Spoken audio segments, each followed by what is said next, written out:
Good afternoon, everybody. It is Steve Lookner with Agenda Free TV. We are here to bring you some live news updates and hold on a second here. So we're going to talk about Tulsi Gabbard resigning. We're going to talk about the Iran war. President Trump is supposed to speak in a few minutes, so we'll probably check some of that out. There's this new ruling that just came out, and I don't know if it can be appealed, but a federal judge has granted the motion by Kilmar Abrego Garcia to dismiss his criminal case for vindictive prosecution. So we're going to talk about that and get you caught up in everything and taking your comments and questions on the air. And so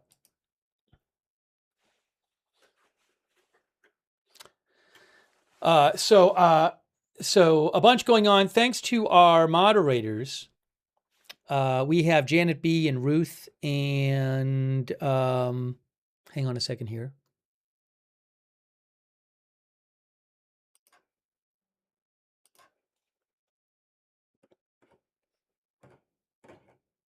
Ruth, Janet B., Beth Mythical over on YouTube moderating. Thank you so much for being there.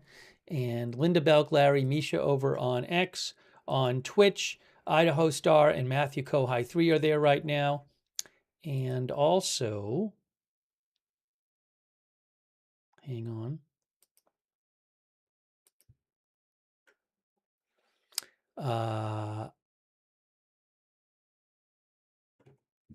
Thanks to our other moderators. Thanks to Laverne Thompson and Juliana Martin for subscribing on Facebook. I appreciate it.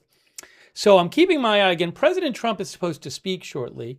Hey, thanks Thunderstorms for you and Betsy's Tag and Deadwing for being members on YouTube. We will have coverage a bit later today of the SpaceX Starship launch. That SpaceX Starship launch window opens at 6:30 Eastern Time. Let me show you this real quick.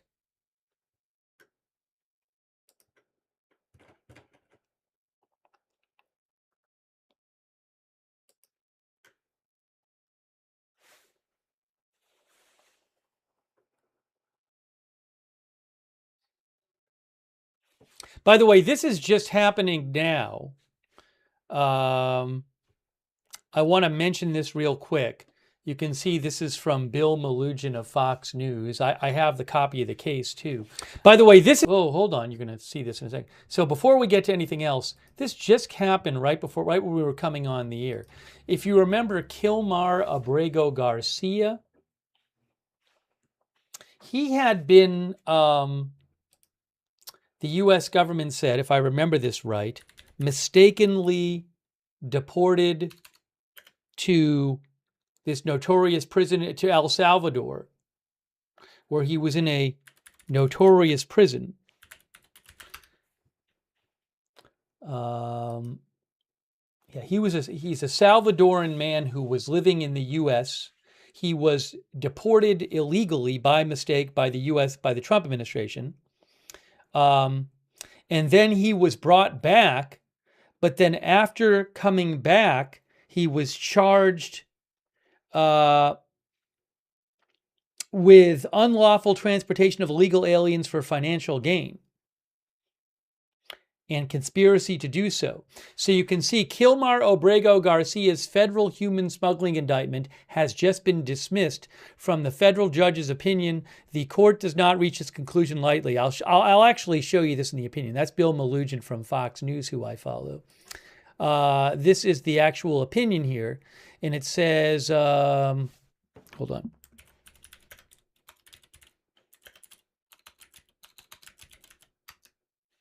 At the end, the court does not reach its conclusion lightly. The objective evidence here shows that absent Abrego's successful lawsuit challenging his removal to El Salvador, the government would not have brought this prosecution.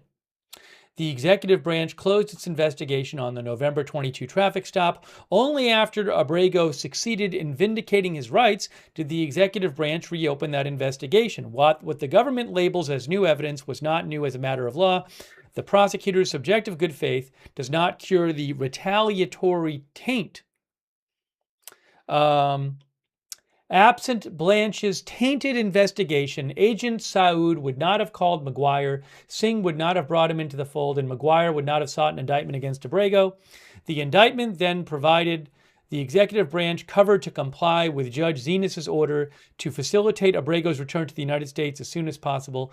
Abrego's motion to dismiss the indictment must be granted. An appropriate order will enter. So we can talk about more of that in a little bit, but I'm not aware that this can be appealed. So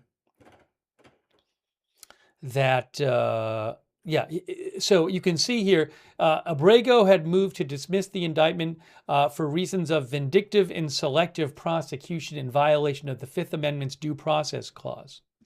Anyways, we can talk more about that, but I just wanted to let you know that's going on because that just happened right as we were coming on the year. So we'll talk more about that.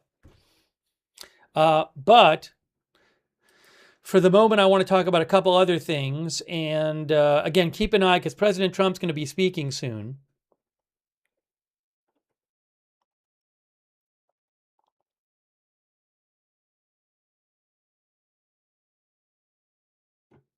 And so a couple other things going on now. So Tulsi Gabbard resigned today. She cited her husband's recent cancer diagnosis. We'll talk about that. My thoughts to their family, and I certainly hope her husband can beat that cancer and recover. So my thoughts with them. So we'll talk about that. Also, President Trump, now I don't know if this means anything. President Trump's schedule changed today. Originally, he was not supposed to be at the White House this weekend. Originally, I think he was supposed to go to New Jersey. Originally, he was supposed to go to New Jersey, to Bedminster, but that changed today. So some people think that might have something to do with the Iran war. I have no idea. Also, President Trump announced today he's not going to Don Jr.'s wedding, which is Saturday, which he had hinted at yesterday. But he announced he's not going to go to the wedding.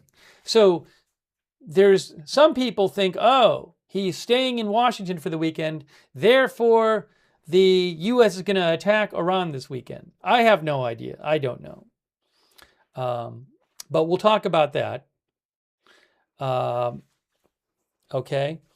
And again, President Trump is going to speak shortly. So I do want to show you some of that. Okay. So let's get caught up.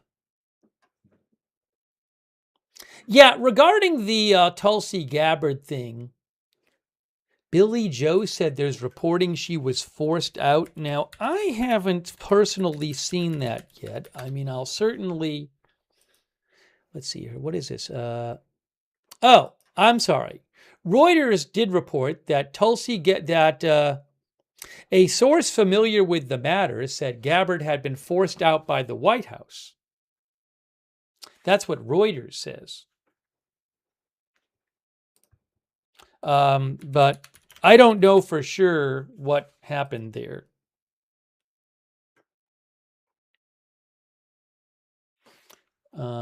Give me a moment here. Thanks, Billy Joe, for mentioning that because I did want to mention that.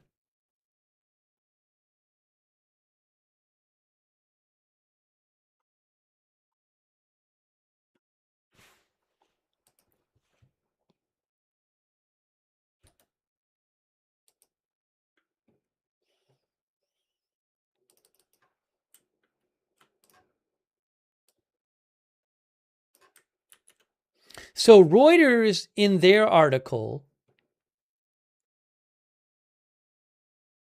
said a source familiar with her departure says she was pushed out by the White House.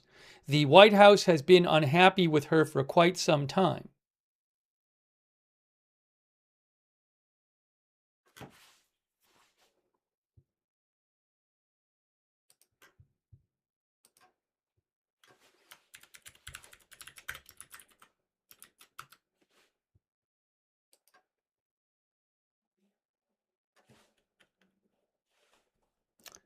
Hold on a second here.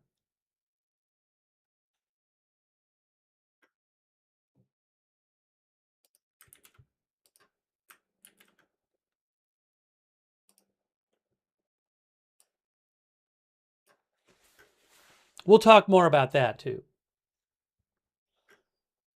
I'll actually show you what they said. I cannot tell you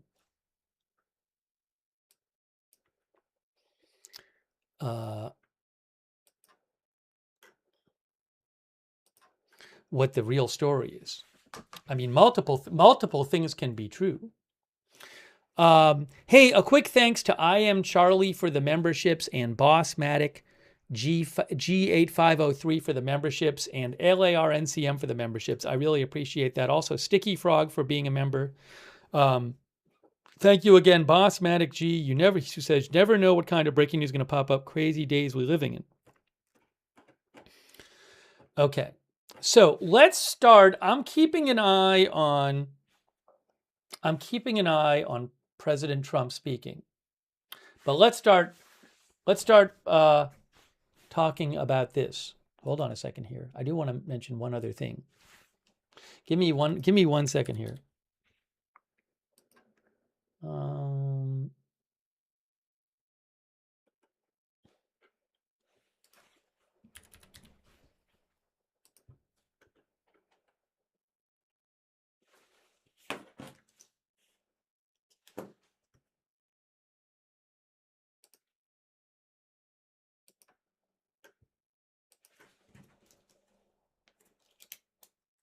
Okay, here. So you can see Reuters says Gabbard resigns as Trump's top U.S. intelligence official. Oh, let me read you first of all what she said. Here's what she had to say. What happened? I know I reposted it. Here it is. Here it is.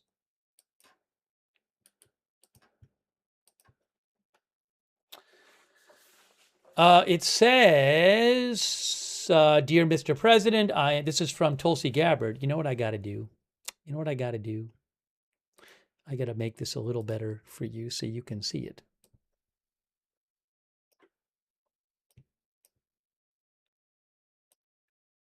That's not what I wanted to do. That's not what I wanted to do. This is what I wanted to do. That's also not what I wanted to do. There. Dear Mr. President, I am deeply grateful for the trust you placed in me and for the opportunity to lead the Office of Director of National Intelligence for the last year and a half. Unfortunately, I must submit my resignation effective June 30th, 2026. My husband, Abraham, has recently been diagnosed with an extremely rare form of bone cancer. He faces major challenges in the coming weeks and months. At this time, I must step away from public service to be by his side and fully support him through this battle. Abraham has been my rock throughout our 11 years of marriage, standing steadfast through my deployment to East Africa on a joint special operations mission, multiple political campaigns, and now my service in this role. His strength and love has sustained me through every challenge. I cannot, in good conscience, ask him to face this fight alone while I continue in this demanding and time-consuming position. While we have made significant progress at the ODNI, advancing unprecedented transparency and restoring integrity to the intelligence community, I recognize there is still important work to be done. I am fully committed to ensuring a smooth and thorough transition over the coming weeks so that you and your team experience no disruption in leadership or momentum. Thank you for your understanding during this deeply personal and difficult time for our family. I will remain forever grateful to you and to the American people for the profound honor of serving our nation as DNI. Tulsi Gabbard. So she says the resignation will be effective June 30th. As I said before, thoughts with with her and her husband and their family, and I hope that he can. I don't know the specifics about the cancer, but I hope he can beat the cancer and fully recover as soon as possible. So she said that, and I don't think she's lying about her husband's cancer. However, I mean, multiple things can be true at the same time. I don't know what the full story is.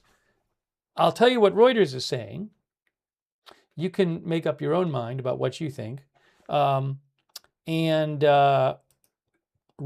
says in their article, if you look here, a source familiar with the matter said that Gabbard had been forced out by the White House.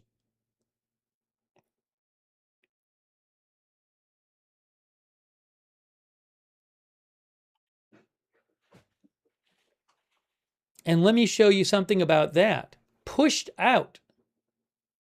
Hold on a second here. So what you can see here, in April,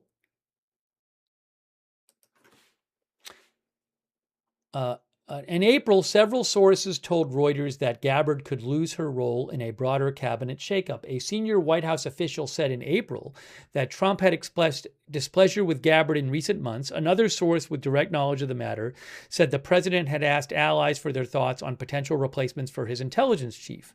Pushed out. Signs of the White House displeasure have included Gabbard's absence from deliberations between Trump and his national security advisors on the U.S. military operation that deposed former Venezuelan President Maduro, and the Iran war and Cuba.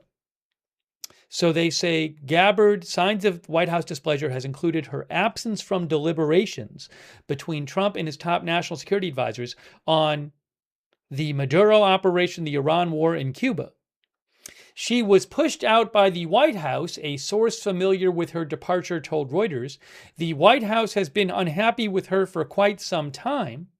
The person said, among other reasons for the displeasure with Gabbard, were the activities of her task force known as the Directors Initiatives Group. Among other activities, it has worked to declassify documents related to the death of former President John F. Kennedy, investigate the security of election machines, and probe the origins of COVID-19. Another source of friction, the person said, was Gabbard's revocation last August of the security clearances of 37 current and former U.S. officials that exposed the name of an intelligence officer serving undercover overseas.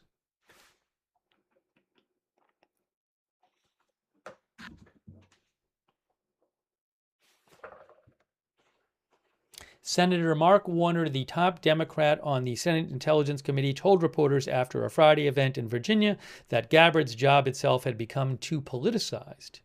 Warner said this position now more than ever needs to be an independent, experienced intelligence professional. Mark Warner, Democratic senator, said the next leader of DNI should be focusing on foreign intelligence and not involving himself or herself in domestic election incidents. I'm going to take some comments from you guys on this. Waiting for President Trump to speak, by the way.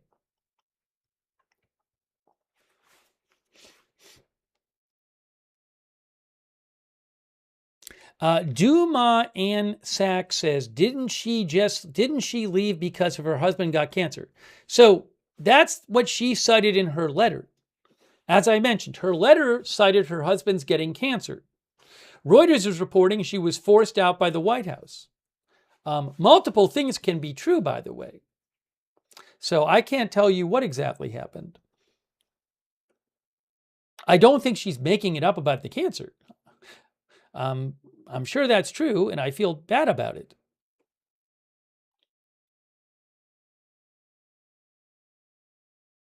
Roger Shoemaker thinks she was used and thrown out when she warned the president that Iran was not an imminent threat before the war.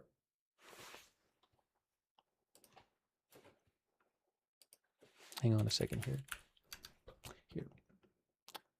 Remember also, hold on a second here,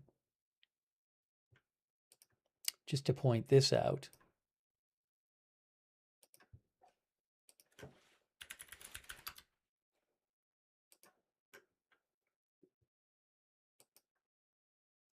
Remember this. As AP says, Iran put Gabbard and Trump at odds. There had been rumblings that Gabbard would split with Trump after the president's decision to strike Iran, which caused some division within his administration.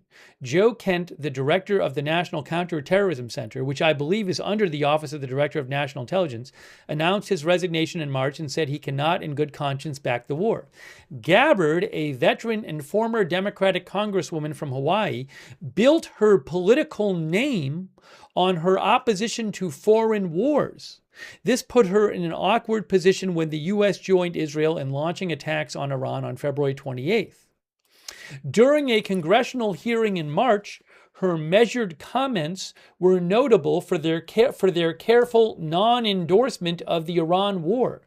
She repeatedly dodged questions about whether the White House had been warned of potential fallout from the conflict, including Iran's effective closure of the Strait of Hormuz, a waterway crucial for global oil shipments. Gabbard said in written remarks to the Senate Intelligence Committee that there had been no effort by Iran to rebuild its nuclear capability after U.S. attacks last year obliterated its nuclear program. Obliterated in quotes. That statement contradicted Trump, who has repeatedly asserted the war was necessary to head off an imminent threat from Iran. This created several awkward exchanges with lawmakers who asked Gabbard for her opinion on the threat posed by Iran as the nation's top intelligence official. She repeatedly said it was Trump's decision to strike, not hers. She said it is not the intelligence community's responsibility to determine what is and is not an imminent threat.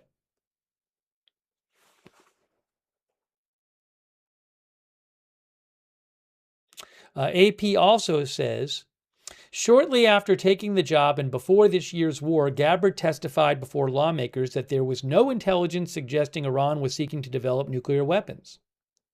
After Trump launched attacks on Iranian nuclear sites last June, he said Gabbard was wrong and that he didn't care what she said.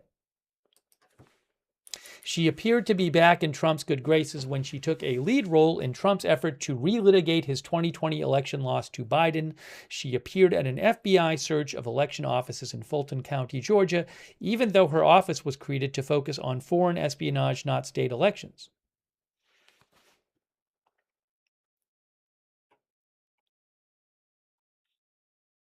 But again, AP says she built her political name on her opposition to foreign wars. This put her in an awkward position when the U.S. joined Israel in launching attacks on Iran on February 28th.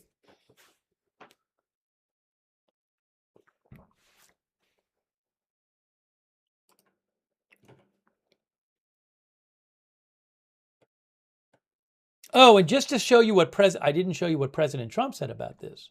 Then we'll take some comments from you guys. I forgot to show you President Trump's post. President Trump said, unfortunately, after having done a great job, Tulsi Gabbard will be leaving the administration on June 30th. Her wonderful husband, Abraham, has recently been diagnosed with a rare form of bone cancer, and she rightfully wants to be with him, bringing him back to good health as they currently fight a tough battle together. I have no doubt he will soon be better than ever. Tulsi has done an incredible job, and we will miss her. Her highly respected Principal Deputy Director of National Intelligence, Aaron Lucas, will serve as Acting Director of National Intelligence. President Trump. Our viewer January Sun says now Rubio can have 3 jobs.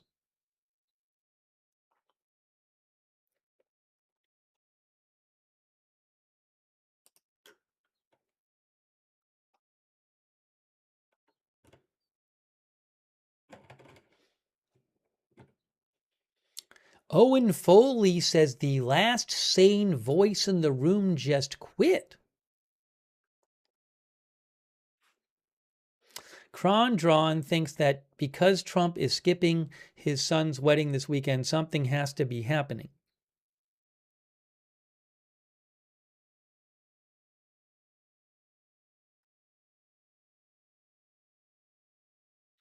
Gord the Rogue thinks doesn't fit the profile of a forced exit.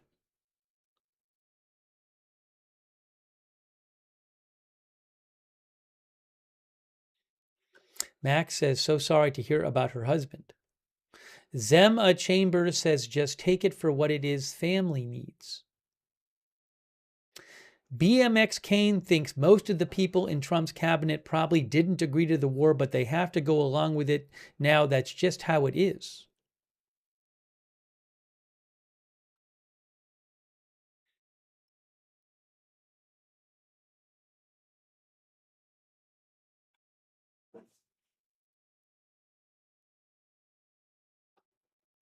Now, Old Man Yells at Cloud says something, and Old Man Yells at Cloud says, our viewer, I'm worried this means that there are plans to escalate in Iran with boots on the ground, something Tulsi wouldn't want to be associated with.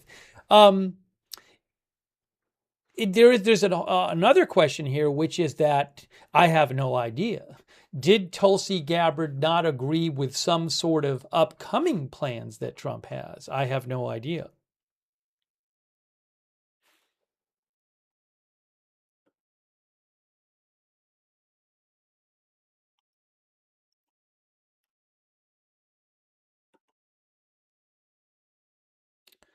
President Giants, Jackson Dart.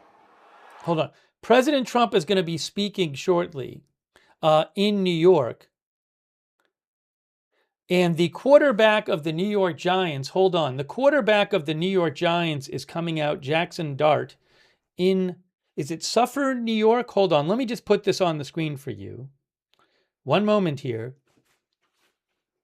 This is live. Hang on. It's Jackson Dart. Yeah. Big Blue Nation, it's a pleasure to be here. I gotta start this off with a Go Big Blue. I'd love it if y'all would follow with me. Go Big Blue, go Big Blue, go Big Blue, go Big Blue. What an honor, what a privilege it is to be here. And without further ado, I'm grateful, I'm honored, I'm pleasured to introduce the 45th and 47th President of the United States of America, President Donald J. Trump. I got to turn the music off. I can't play the music. So I don't know that we'll watch all of Trump's remarks, but we'll watch some of them and we'll see. Maybe he'll talk about Tulsi Gabbard. Maybe he'll talk about the Iran war. So let's see some of what he has to say.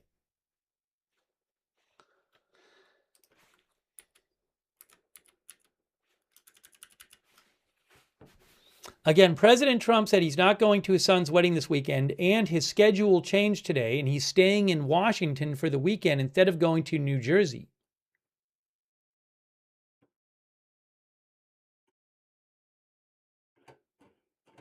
Thanks so much to Hastings Crew. Hastings Crew says, always liked Gabbard's voice of reason, but feared Trump's ego would never tolerate her. Thanks, Hastings Crew. Thanks, Crawdad, for your support, and LARNCM for the memberships. Give me a second here.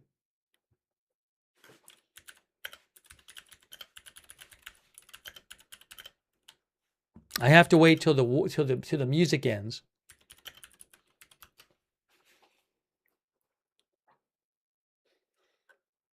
Thanks to my YouTube, our member as well.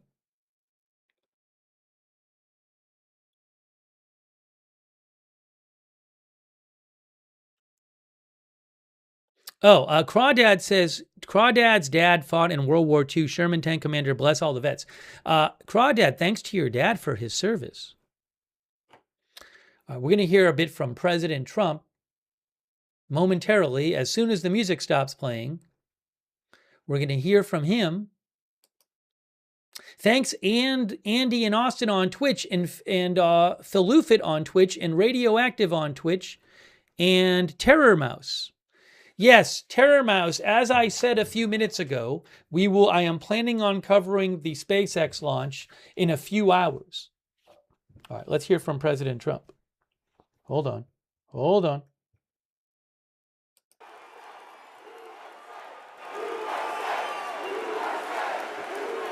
Thank you very much, everybody. Thank you very much. They said the weather was going to hold us back. No weather's holding us back. We wouldn't have missed this. This is great. And I want to thank Jackson Dart. This is going to be a future Hall of Famer in my book. Thank you. Thank you, Jackson. Great. Right. A lot of talent. And a very special hello to a place that I really do love. It's called New York. We got to straighten this place out. But I'm thrilled to be back in this incredible state with the proud, hardworking patriots of, did you ever hear of Rockland County? Rockland County? So I was born and raised in New York State, and my heart has always been here. I love this place, so we got to straighten it out. We got to get it back. We got to get it back. We're not going to let this happen. And we're sending a lot of money your way. We're going to get it back, but we need talent. That's why we have some of the people that you see right here. We have a lot of talent, a lot of political talent.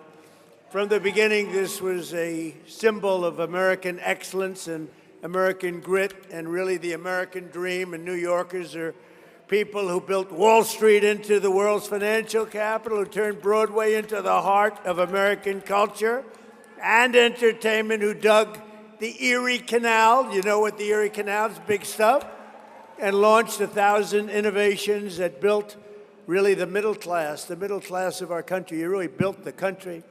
Unfortunately, in recent years, this state's been held back by bad policies, bad politicians, and foolish radical left idiocy. It's crazy what's going on. But under the Trump administration, we're doing everything we can to bring New York back in bigger, better, stronger than ever before. And I'll introduce him in a second, but you have a guy named Bruce Blakeman. Let me just say, he's a friend of mine for a long time. He won in landslides in Nassau County. If you know Nassau County, it's all Democrat. He's a Republican, and he won in landslides. And he just had the biggest election in the history of Nassau County as a Republican. And he's very conservative, by the way. I don't want to scare you. He's right here, Bruce. I'm going to introduce you in a second. You better get ready, Bruce. He's going to win. He's going to win. You know, when he ran years ago, he ran in Nassau. They said, you got to be kidding. It doesn't happen. No Republican wins in Nassau. And he ran and he won. And you better watch yourself. You better watch yourself, Kathy. You got a race. Got a big race.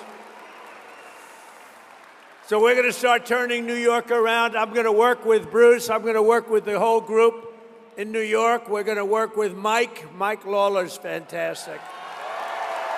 He's fantastic. He is a fantastic. I call him Mr. Salt. He didn't stop.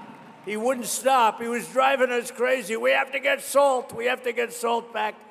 And he got it back. And he's a terrific guy, and you're lucky to have him. I'll tell you, he loves you. He loves this place. Mike, great. Great, Mike. It's terrible things are happening. However, we have to take the good with the bad. Companies are leaving. Rich people are leaving. People that pay a lot of money. All these rich companies, big, fat, beautiful companies, they have jobs and they have money, and they're leaving, and nobody's stopping them from leaving. New York can never, if we don't stop this, and I'm for you, and I'm helping you in Washington much more than I'm supposed to be helping you, believe me, New York can never be the same if it's losing its tax base, and the people that pay 85% of the taxes are leaving. And we're taking in illegal immigrants. So they're wonderful people and all, but they're not paying any tax. They're taking your money. Ay, ay, ay. They're taking your money. The people that pay 85 to 90% of your taxes are leaving. And you know, when they go, they never come back. They never come back. Nobody calls them. Nobody does anything. Nobody talks to them. Nobody says, please don't leave. We'll give you a tax rebate. We'll do anything. Don't leave. But they're leaving. They're going to Florida. They're going to Tennessee. They're going to Texas. They're going to South Carolina, North Carolina. They're going all over the place, but they're leaving, and we can't let it happen. It's a great place. We can't. Bruce will stop it. Mike will stop it. They're all going to stop it. They'll bring them back. On top of that, the streets are dirty. The crime is out of control. We have a family here that's so incredible. Really, two families. We have somebody else. We're giving them the Presidential Medal of Freedom, something we've never done for this reason, but the mother is here of a great young man, and we're going to give him a very special honor. The illegal aliens are all over the place. The people are getting shot left and right. The elections are rigged. They don't have voter ID. They don't have proof of citizenship. Think of it. We want to get the Save America Act passed now.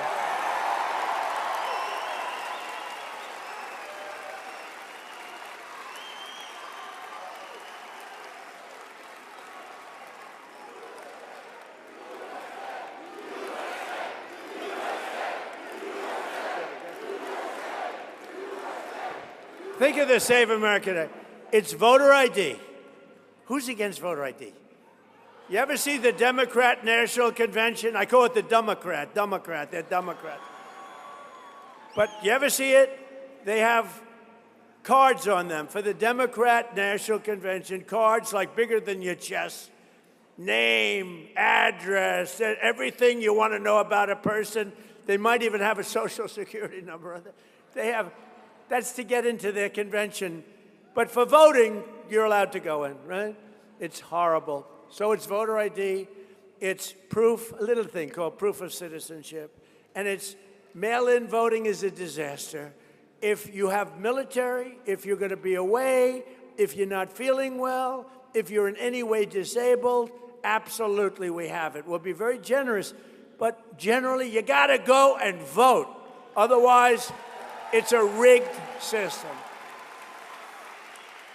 And that, in a nutshell, is the Save America Act. Not very complicated. Think of it, voter ID. Think of it, voter ID, proof of citizenship, and mail-in ballots are gone except if you need it.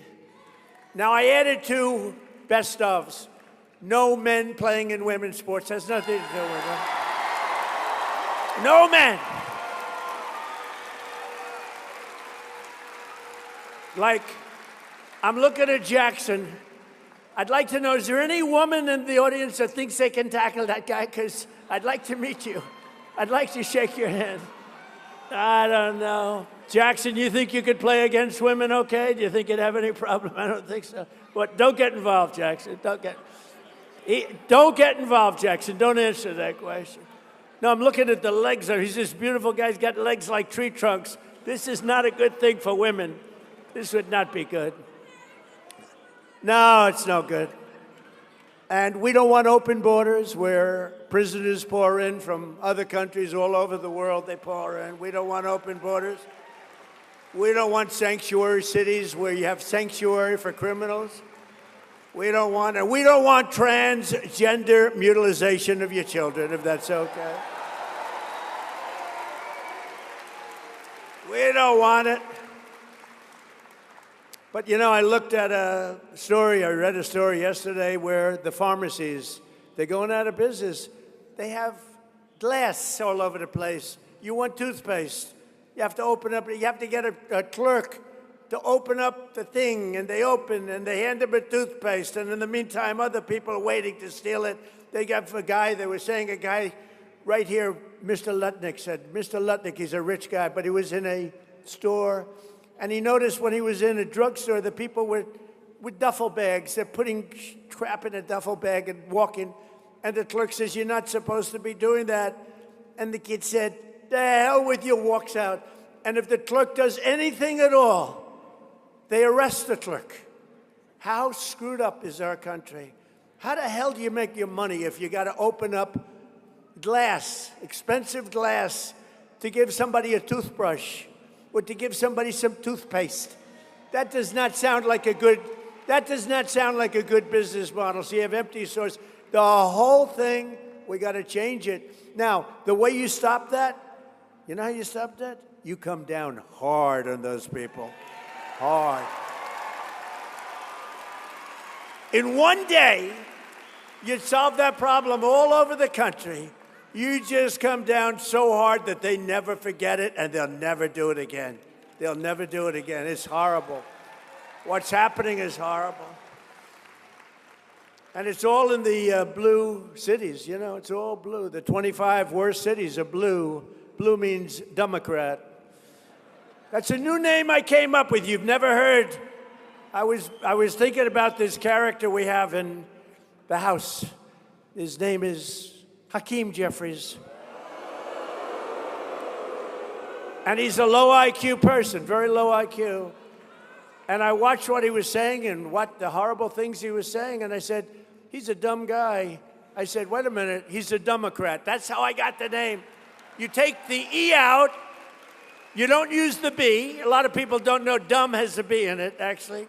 You don't need it. You discard the B. But you take the E out, and you replace it with a U. They're dumb. They are Democrats. You know why? Because their policies are dumb. Their policies are very dumb. All of that policies. Did you see they did an autopsy on why they lost the election? And they said, you lost the election because of Trump, primarily. But other than Trump, you lost the election because you had crappy candidates and you had bad policy, and they didn't know how to speak properly, and they weren't smart people, and various other reasons. They spent $10 million for the autopsy. It was called an autopsy. And they had typos, Jackson, they had typos in every other sentence. They had misspelled words. They had commas in the wrong location. They gave them $10 million for the autopsy. I could have given them the autopsy without any charge at all. I said, you had one candidate named Sleepy Joe Biden. What's a better name? Sleepy Joe Biden or Crooked Joe Biden? Ready? Who likes Sleepy Joe Biden? Who likes Crooked Joe Biden? About pretty similar. They're both pretty good. Who likes Crooked Hillary? Oh, she's good. Anyway. But you know, we have another problem because we have the great law enforcement. I met a lot of your law enforcement back there. They're incredible. But law enforcement, I love them. I got 99% of law enforcement vote. Can you believe it? And we're trying to figure out who were the 1%. We want to figure out who the hell were the 1%. Who would vote for Kamala? Who would vote for Sleepy Joe? But even the police are leaving. They're going to Florida, Tennessee, Texas. They're going all over the place where they put them, really, where they give them respect. The respect, they have our respect. They have everybody in this room's respect. But it's this radical turnaround, and we better do it fast because we're not going to have a New York left, and we got to have New York left. And you really can. Guys like Mike Lawler, guys like Bruce Blakeman, you put them in, they'll turn it around. Bruce will go down to Florida, and he'll talk to all those companies that are leaving. You'll get them to come back. He's going to get them back. It's not easy. It's a lot easier to stop them from leaving, don't you think, Bruce? So, but it's a campaign that I promised that I would cut taxes. I had a big, beautiful campaign. We won in a landslide. We won every swing state. We won by millions of votes. We won the Electoral College in a fortune. But we had another thing that we won. 86% of the counties in America. Think of it. That's why the map is all red except for 2 blue stripes. And those were rigged, by the way. They were rigged. They were rigged. We had rigged elections. But I cut your taxes and cut the taxes on workers, families, small business who are the soul of this state. And I made special promises that I would save you thousands of dollars a year by restoring, and we did that, your state and local tax deductions. And what did we save? Your SALT deduction. We brought it back. Mr. Salt. Mr. Salt. Where's your hat, Mike? He's got a hat calling himself Mr. Salt. There it is. Beautiful. I think I'll take one of them. But he didn't stop. This guy was a pain in the ass. It was terrible. He didn't stop. But he did. You're lucky to have him in this community, that I can tell you. And you had some good help from Republicans, right? Good help from Republicans. But with the help of your great congressman, it's what happened. We got your taxes cut, not only from the standpoint of SALT, but your taxes were cut, your take-home pay is soared, and all of the other things that we did. When you look at what we've done, and my motto was promises made, promises kept, and here in Rockland County, the typical owner, your typical homeowner loses over $15,000 each year alone because of your state taxes. They're going to cut your state taxes in half, and more than half. They will do things that you won't believe. And the bottom line is the state itself will make more money than it made before. I did it. I cut tremendous amounts of taxes in my first term. We had the greatest, most successful economy in history. And by the way, we're blowing it away in this term. So today, an amazing thing happened. They said it couldn't happen for 4 years. An amazing thing. The Dow Jones hit 50,702. And the S&P is way over 7,000. So these were two things that they said he won't be able to do. When I first got elected, they said he won't be able to do that. There's no way he's going to be able to do that in his first term, which is my first term of numerous terms. By the way, we're a 3-term president. We just don't want the results. We won 3 times, but we only want the results of the first and the third. I know.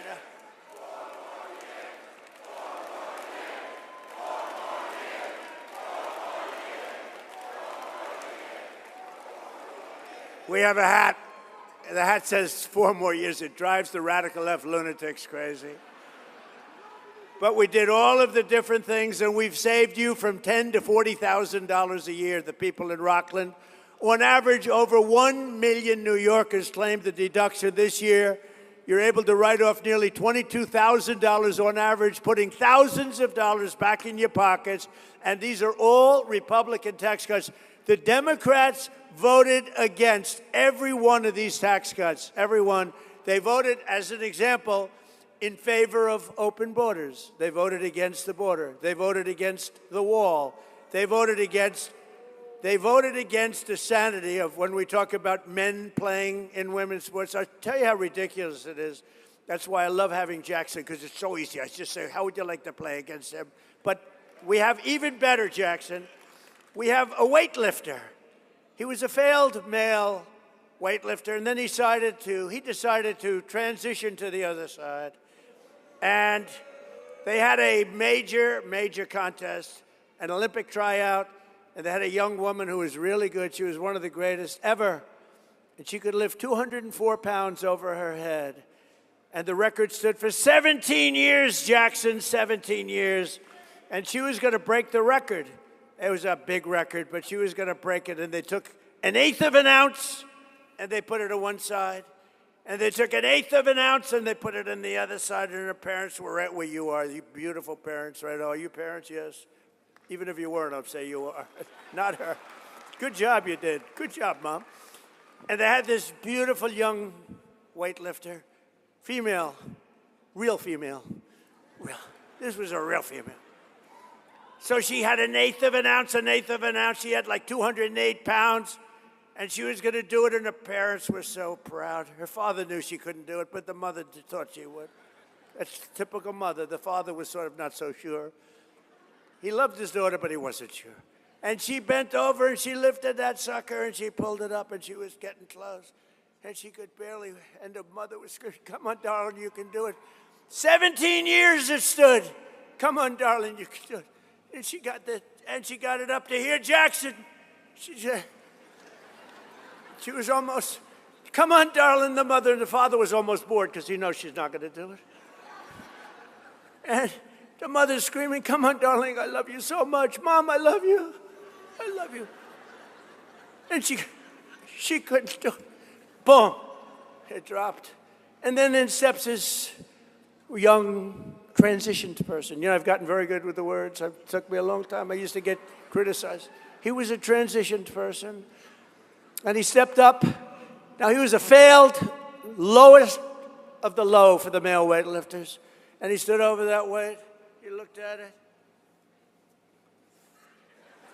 He could have done it 4 or 5 times. You know, he broke the record by over 100 pounds. Isn't this ridiculous? Isn't this ridiculous? Do you want to hear the swimming story or not? You know, my wife, the great First Lady, number one movie. You believe it? I don't like that. I don't like success for people in the family. No, you can only have, remember, there's 1 star in a family. It doesn't work with 2. No, she did a movie, number 1 movie. You saw that? Then it went streaming, the new thing streaming. It was number 1 streaming. But she says, darling, please, you speak so beautifully. Would you do me a favor? Don't do the swimming story. Don't do the weightlifting story. It's so damn unpresidential. And also, darling, when you're leaving and they have that song, the gay national anthem, if you remember. That's why I did so well with the gay vote, I think, because of that song. I did great with the gay vote, better than any Republican's ever done by far. But my wife, the First Lady, very elegant woman. That's why people love the women went to see that movie 15 times. Okay, ready? She said, darling, don't dance, okay? It's not presidential. Don't do the weightlifting thing. It doesn't look good. Don't do the swimming thing. So I'll do the swimming thing, too. All right, I'll do this one. Now, a young Olympian, very beautiful Olympian swimmer. And, you know, it's sort of like the pyramid. All the great people, they swim against each other from the time they're 5 years old. You know, it just works that way. They're better, whether it's golfers or players, baseball, football players. You were great when you were 4 years old. You could throw a ball better than anybody else. But the truth is, it always works that way. And this young woman looking for the Olympics, and she knows all the girls on the right and all the girls on the left, and she stands and she's so proud. She wants to qualify, and she's really a champion swimmer, and she looks to the left. You've heard this story, and she sees 6 girls, and she knows every one of them. She looks over there, yeah, oh, great, that's good. Hi, how you doing? She hates them because, you know, they're competitors, but she says hi. Then she looks to the right, she sees 6 people, and she knows 5 of them, but there's a person just on her right who's gigantic. It's a gigantic person. And she's looking up at him, at her, excuse me. That could be the end of my political career. That could be. You cannot do that. You cannot say, looking up at him, because, so she's looking up at her. Oh my gosh, she's so big. I've never seen anybody. And he has a wingspan sort of the size of Shaquille O'Neal. Go home to mom.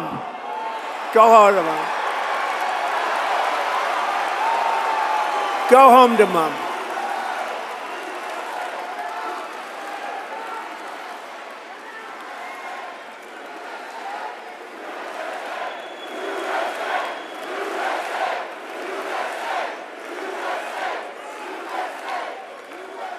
Take him home to mommy.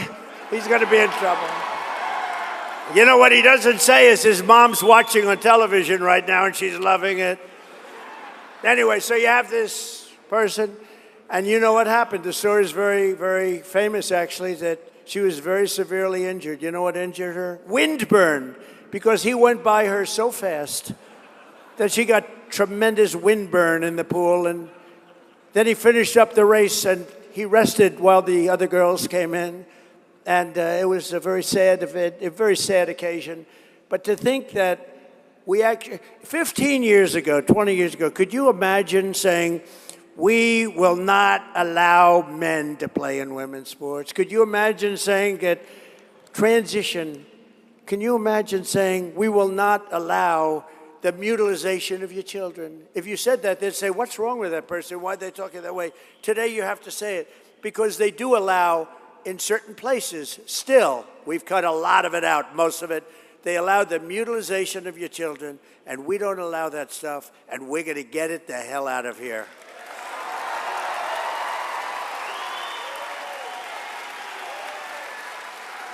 Whatever happened to that guy? It's so quick.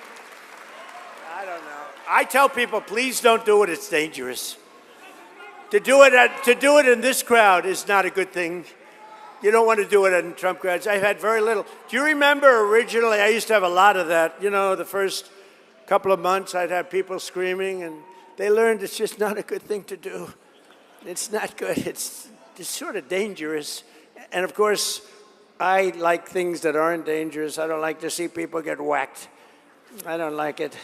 So don't do it. But we used to have it all the time. My first month or two, oh boy, guys would start screaming, "We hate you." And then all of a sudden it got less, and now it never happens. That's the first time it's happened in a long time. That's the first time it's happened in a long time. If the Democrats gain power, they'll take these deductions and tax cuts away. They'll raise your taxes, and I'll tell you what, all my life, I went through life watching politics. I love politics, always watched. I never thought I'd be a politician. Could you believe I'm a politician? I hate the sound of it. But remember that, although I had a good night the other night, right? We knocked out a bad senator from Louisiana. We knocked out Massey, a horrible, one of the worst Republican congressmen ever. We knocked out somebody in Georgia, Rathensberger. We knocked him out. We knocked out everybody. We were 38-0. Think of that, 38-0. Who's 38-0? We haven't lost one in years. You want to know the truth? Let me tell you, we have Make America Great Again, MAGA. We have a movement the likes of which this country has never seen. And you know, it's a movement based on common sense. It's not that it's conservative maybe, but it's a movement based on common sense. We want strong borders, we want good education, we want low taxes, we want a strong military. How good is our military, right?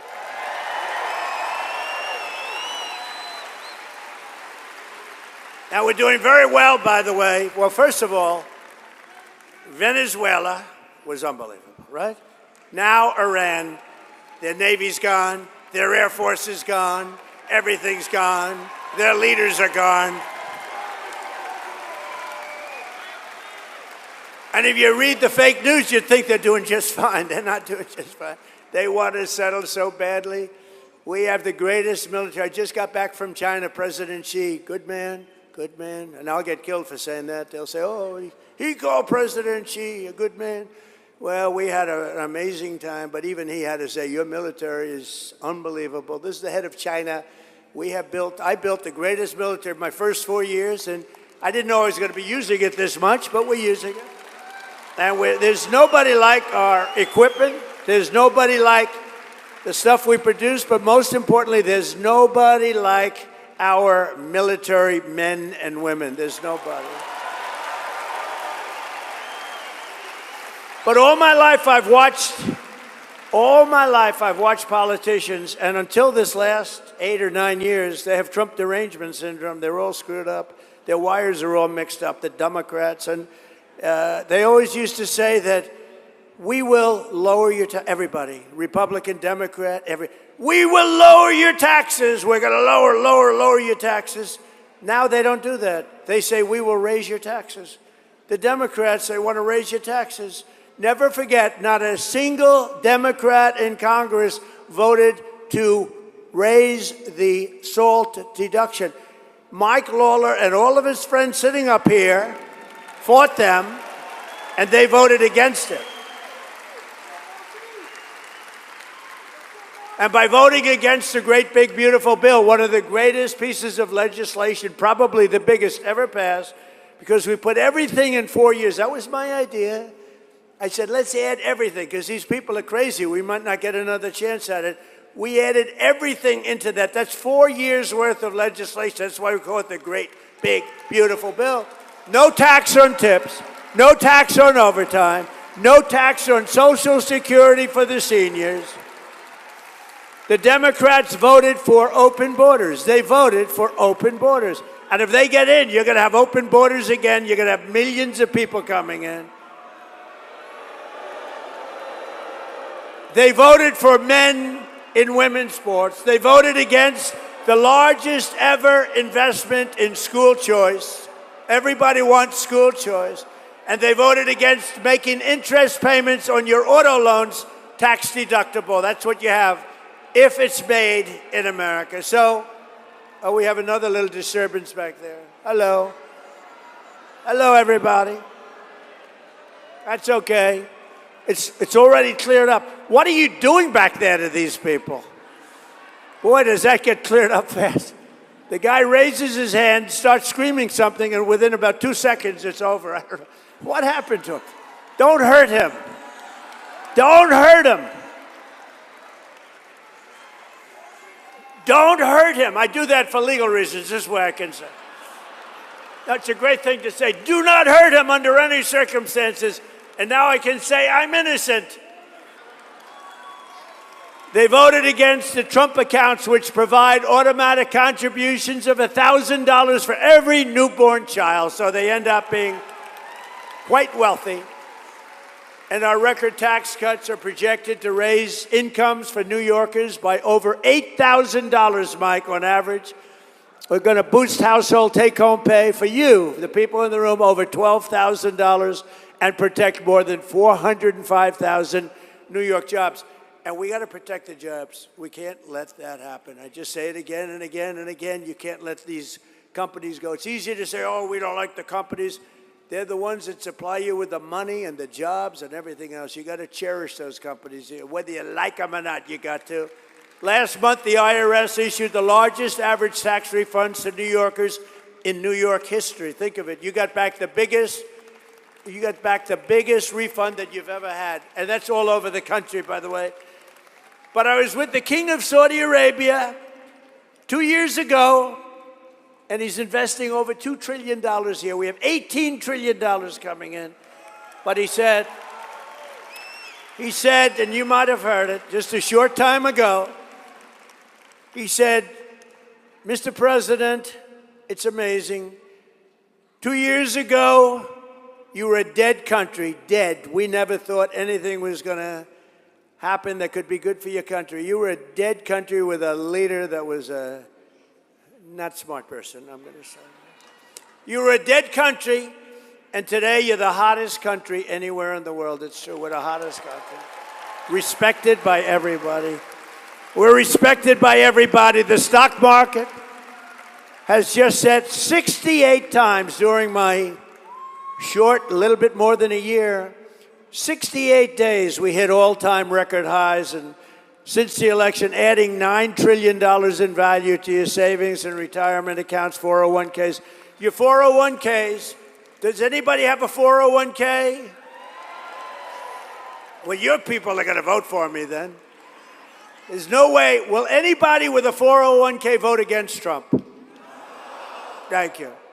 It's always risky to ask that question. Sometimes it's yes, you're right. It could be a very dangerous way. But since I took office, the typical 401k is up more than $30,000.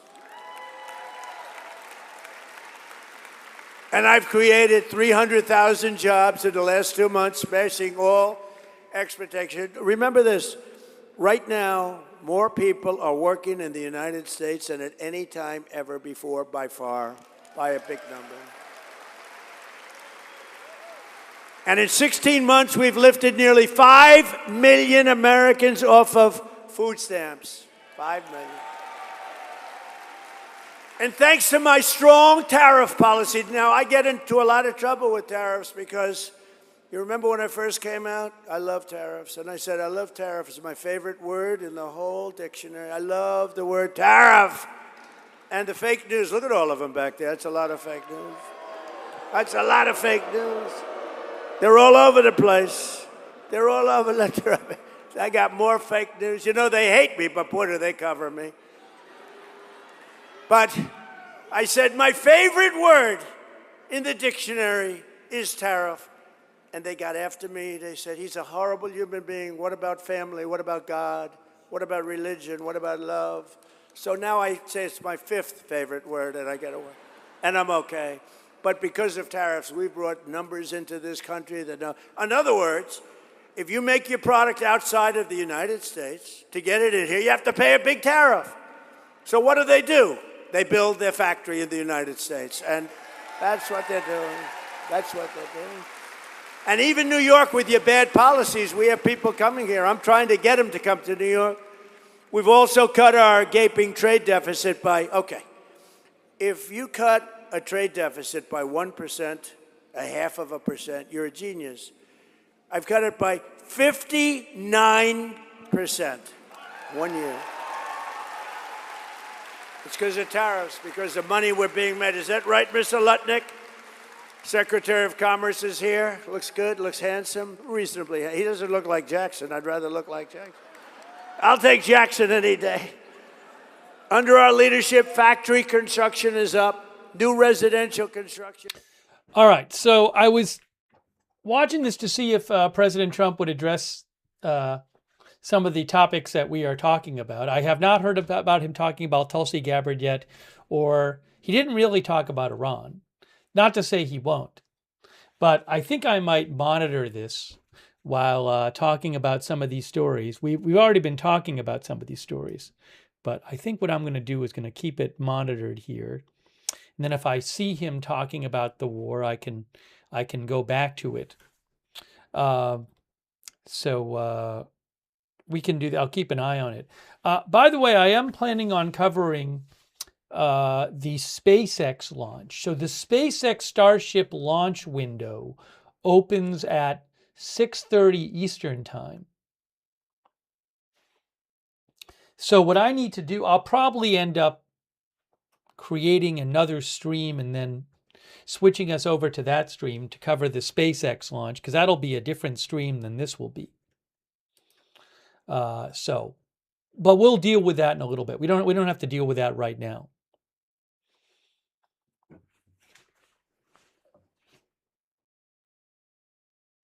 Okay, so let's talk about, again, I'll keep an eye on Trump, and I want to talk about, go back and talk about a couple of things like the war and Tulsi Gabbard and everything. But I'm keeping an eye on him.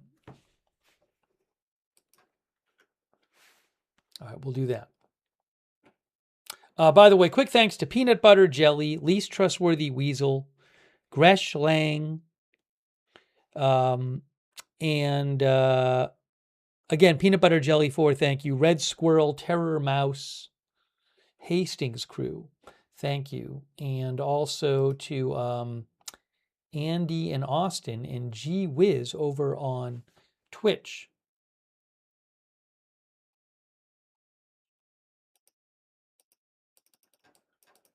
Okay, so let's go back to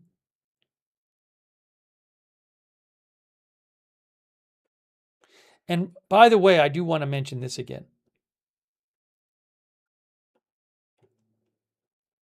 So President Trump said that he will not be attending his son's wedding this weekend. Here is that post where he says, while I very much wanted to be with my son, Don Jr., and the newest member of the Trump family, his soon-to-be wife, Bettina, circumstances pertaining to government and my love for the United States of America do not allow me to do so. I feel it is important for me to remain in Washington, D.C., at the White House during this important period of time. Congratulations to Don and Bettina. Hang on a moment here.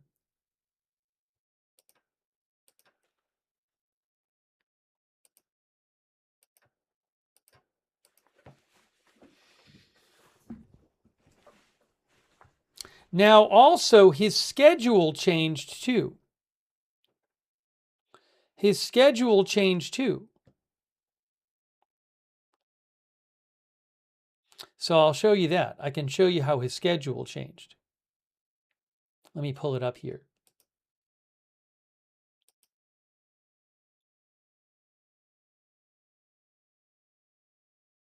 Some of our viewers are wondering if there's going to be an attack on Iran this weekend. So the original schedule for President Trump was like this.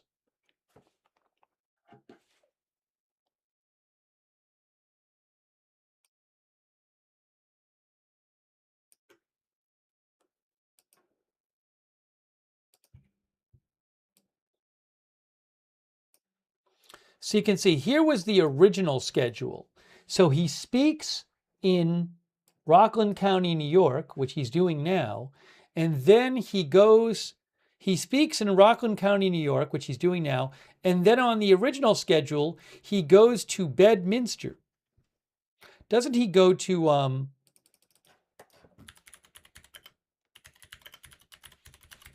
the Trump National Golf Club, Bedminster? Isn't that where he would normally go?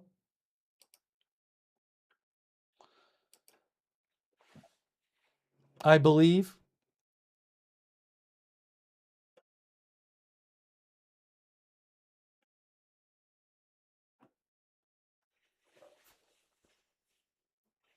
So he was supposed to go there, to Bedminster. Bedminster. Is it Bedminster? Which syllable? I'm assuming it's Bedminster, but I might be pronouncing it wrong. Okay, so that was the original schedule. But look what happened today. A message went out. A schedule change came out today at 1:33. So President Trump posted at 1:11 p.m. The schedule change came out about 22 minutes after he posted. At 1:11 p.m. Eastern Time, President Trump posts, I'm not going to go to my son's wedding. Don Jr. is getting married. I believe it's Saturday in the Bahamas. So at 1:11 p.m., President Trump posts this. And then 22 minutes later, a schedule change gets announced. And you can see what the schedule change is here. Instead of leaving New York for Bedminster, New Jersey, he's now leaving New York for the White House. And now he's at the White House this weekend.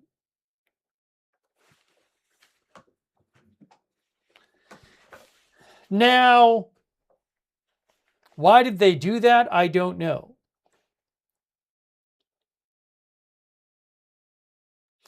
Is there something really urgent happening at the White House? Or was it thought, well, if he says he's not going to the wedding because he's busy, then it would look weird if he's going to Bedminster over the weekend? Although I assume he could work in Bedminster. So I don't really know. But that schedule change, I mean, yesterday he had said, I believe he had said something yesterday, I remember, about possibly not being able to make the wedding. So it's interesting that the schedule change they could have changed the schedule yesterday.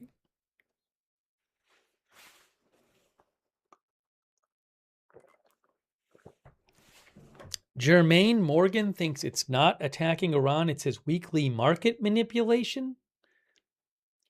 Claiming he's going to bomb, then there is an imaginary deal. Now, he hasn't said he's going to bomb anyone right now.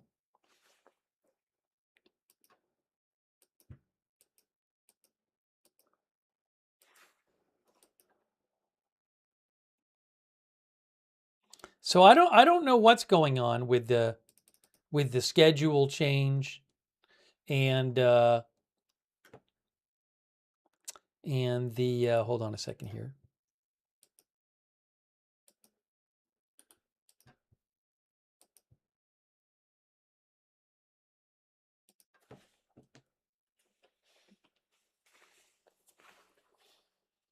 I don't know what's going on with the schedule change this weekend.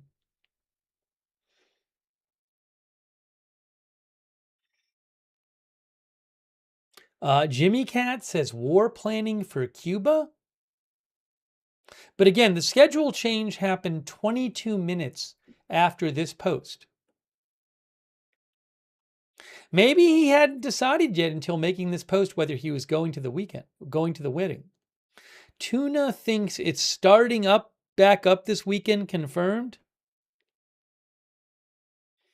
Lady in the Pug thinks security threats possible. What, at the wedding?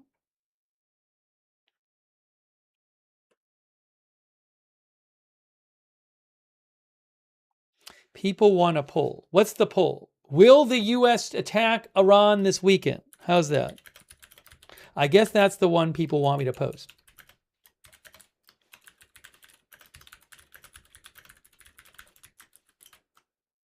So we'll post that poll, because that seems to be what people want me to ask.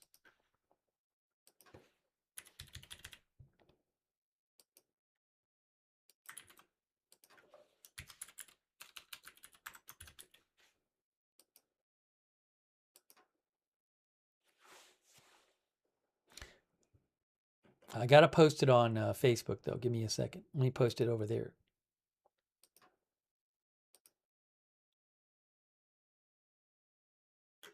Much bigger chance on Cuba than Iran, says Unpurged.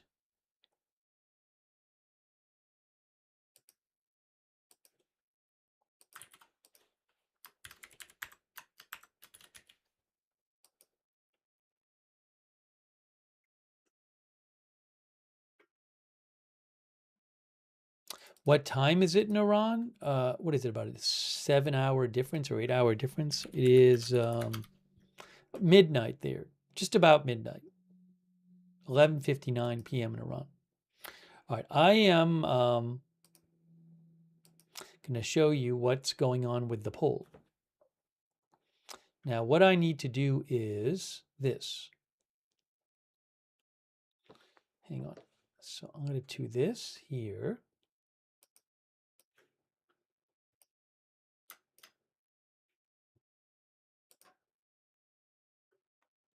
Let's do this.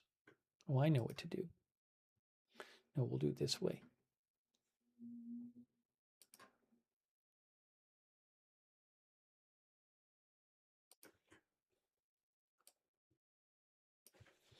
Okay, here are the poll results, but first I will let you see yourself thinking about the poll. There's you thinking about the poll.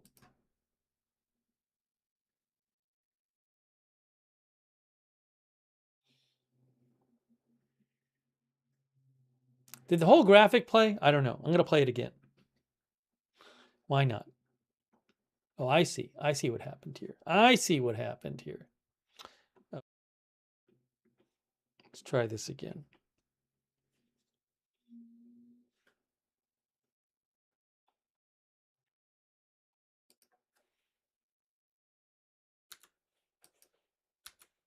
Now, over on YouTube, by the way, thanks to No Not November from Denmark, who thinks something big is cooking, brace yourself. Now we need to do, let's see. Here we go.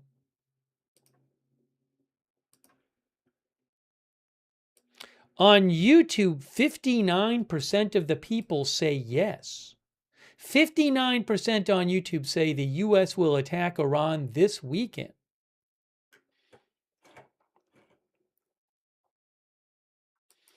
On Facebook, it's 62%.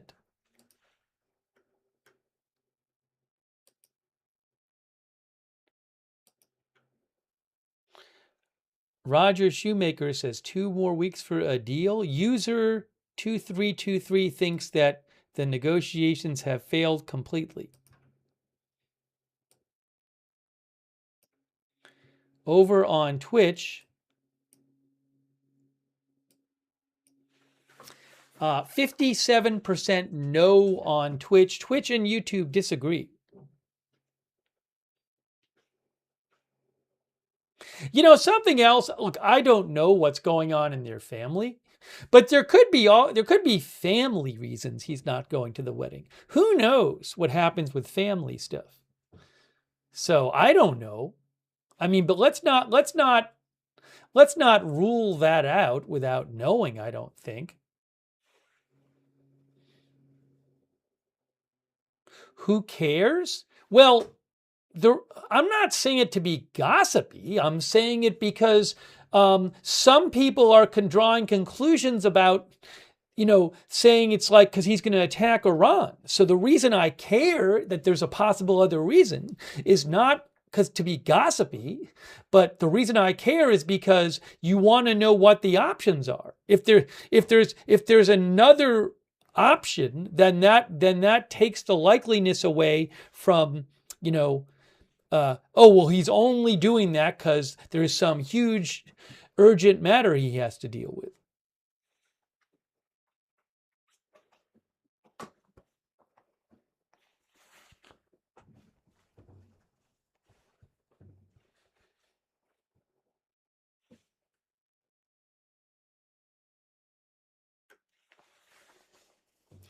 Miss Link says he seemed peppy at the podium in New York. He doesn't seem worried.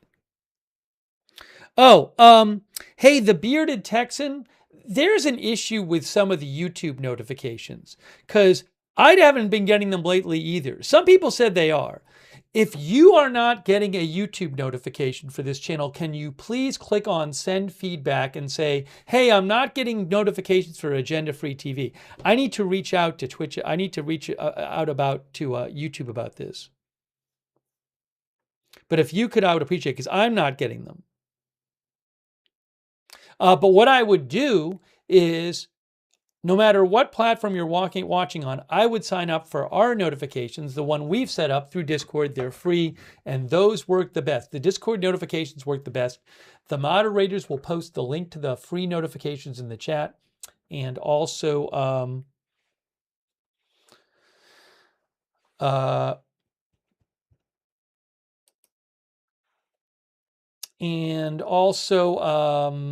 what was I going to mention? What was I going to say?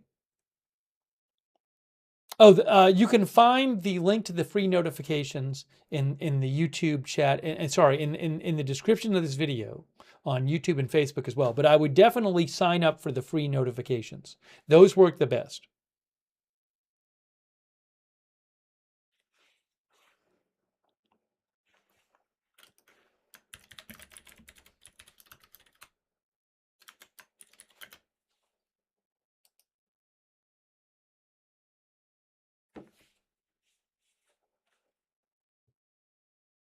Hang on a second here.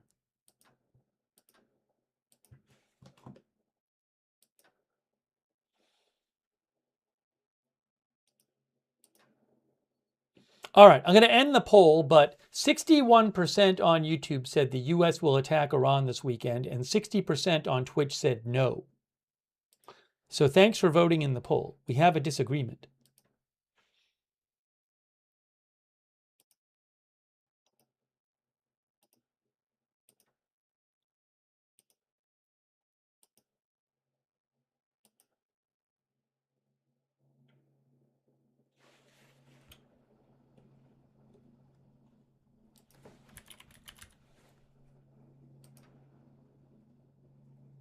A couple of our viewers said airstrikes in Lebanon. Yeah, this is not, Israeli attacks in Lebanon is not a rare thing these days. It is very regular, very often. There have been numerous days in the last several weeks. I haven't checked in a while, but very regularly you see announcements like this from the Israeli military. This was an hour ago that says, because Hezbollah has violated the ceasefire, we are going to attack this part of Lebanon. And if you live there, you need to get away from these, whatever area they're saying. And again, I can just show you how many of these things, and then they launch attacks. So that's from today. That's a warning to certain residents of a part of Lebanon 4 hours ago saying they're going to attack. Let's see. That's one from May 20th, 2 days ago. That's one 3 days ago. That's another one 3 days ago. That's another one 4 days ago. That's another one 4 days ago. That's one 4 days ago. That's 5 days ago. That's five. I mean, so I can keep going and going. But it is, you can see how common it is that this is a regular thing, that Israel launches strikes in Lebanon, and they have these similar announcements where they say Hezbollah has been violating the ceasefire agreement, so we need to act against it forcefully. And that was just the last 5 days.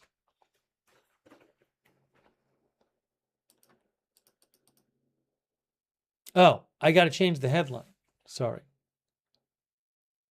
Yeah, one of our viewers mentioned Axios says Trump convened a meeting with his senior national security team on the war in Iran Friday morning.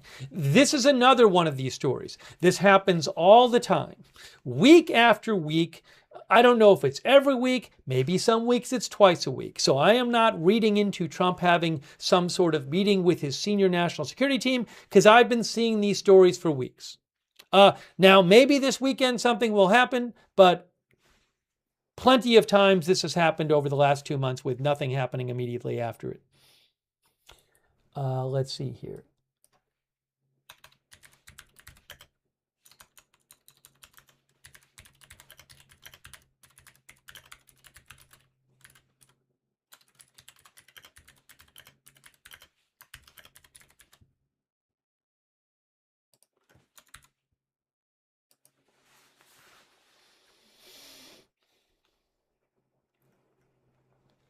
Okay.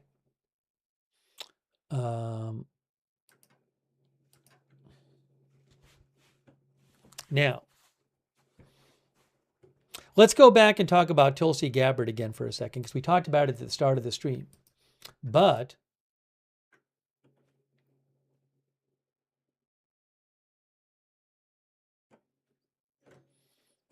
I want to go back and talk about it.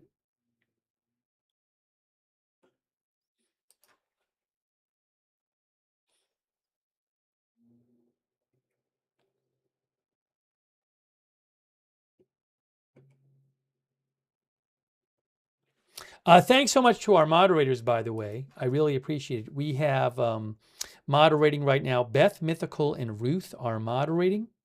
Thank you. And also Linda Bell, Larry, Misha moderate for us on X. Thank you so much. Oops, I didn't end the poll over on... You know what happened on Facebook? On Facebook, the poll results ended up being 53% no, 47% yes, as to whether the U.S. will attack Iran this weekend.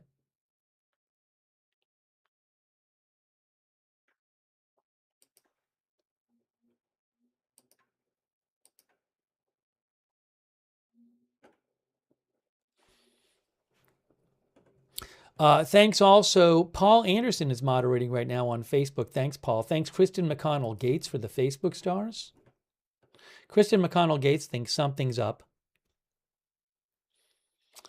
And also on Twitch, thanks to our moderators over there, Idaho Star, Matthew Kohai 3, and Sarah.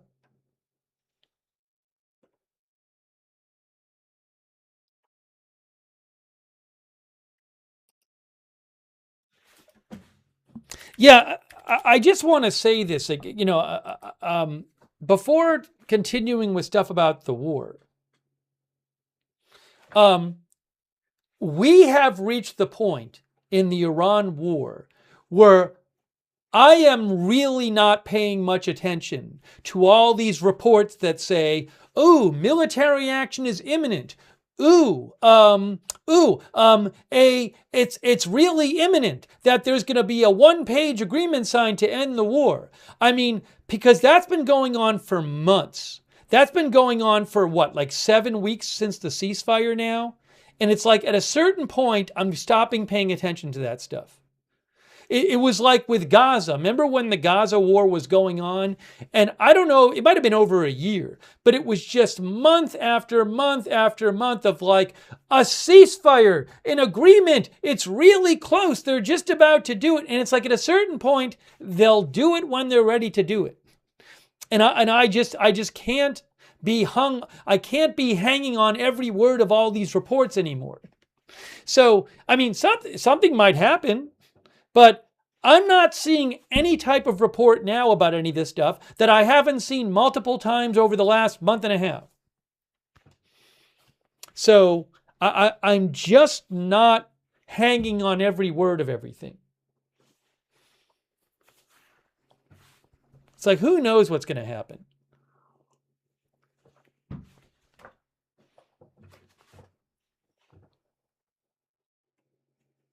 Now, if there's something, in theory, there could be something very different. If Marco Rubio was to give an interview where he said there's a 95% chance there'll be an attack this weekend, all right, well, that's something different, but that hasn't happened. So, but I just at a certain point, it's just the same thing over and over and over again. So I'm just not, I can't put any stock in these things. Now, maybe one day it'll be different, but I mean, how do you know? But it's just, again, it's the same thing again and again and again.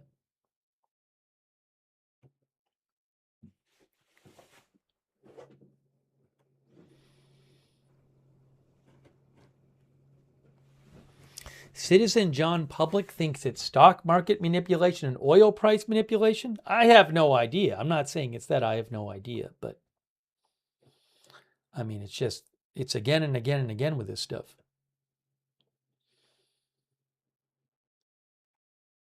But Gaza, that went on for months and months.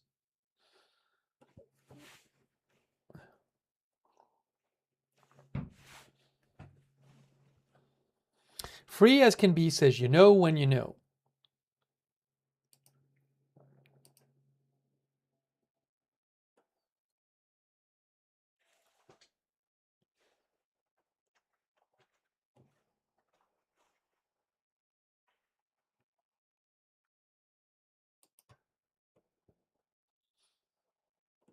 All right, let's talk about Tulsi Gabbard.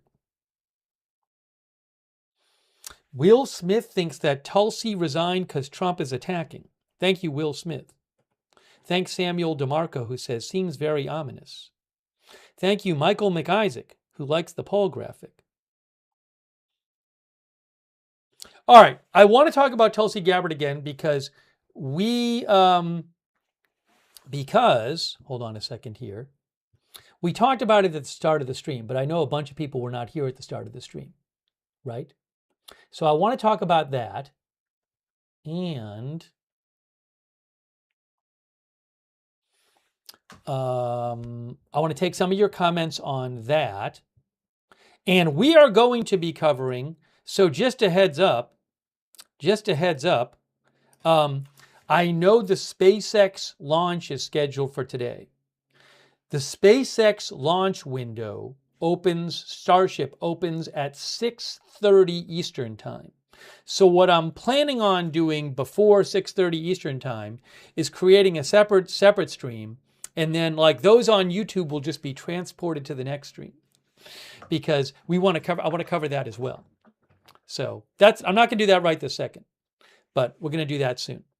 So we're going to talk about Tulsi Gabbard, and we're going to take your comments on it. And the one thing I need to do before we talk about Tulsi Gabbard is this is a sponsored broadcast, and our sponsor, thank you, is Rumble Wallet. So real quick, here's a word from me about Rumble Wallet, and then after that, after this quick word about Rumble Wallet, we will talk and hear your comments about the Tulsi Gabbard situation. If you've ever been curious about buying and investing in crypto, like Bitcoin and stablecoins like USAT, but felt like it was too complicated, Rumble Wallet is an easy way to get started. You can buy, sell, and manage your cryptocurrencies all in one place, and the app is super straightforward. What really makes Rumble Wallet unique is you can use it to tip your favorite creators with crypto, as long as they have Rumble Wallet too. Getting started is simple. Just download the Rumble Wallet app, sign up or use your existing Rumble Wallet account, complete a few security steps, and you're set up in minutes. You can start with just a few dollars, and with MoonPay built into Rumble Wallet, you can easily buy crypto using your credit card, debit card, or bank wire. So if you've been thinking about the advantages of crypto, download Rumble Wallet now by scanning this QR code or by clicking the link in the show description. Rumble Wallet is a technology provider only and not a custodial service. See terms at wallet.rumble.com.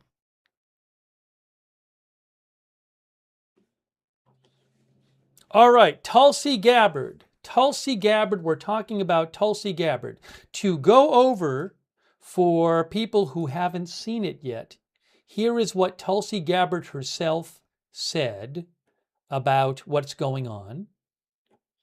And then we will give you some reporting about it and take your comments on it. Here is what Tulsi Gabbard herself said. But I need to display this the right way so you can see her letter. The Director of National Intelligence.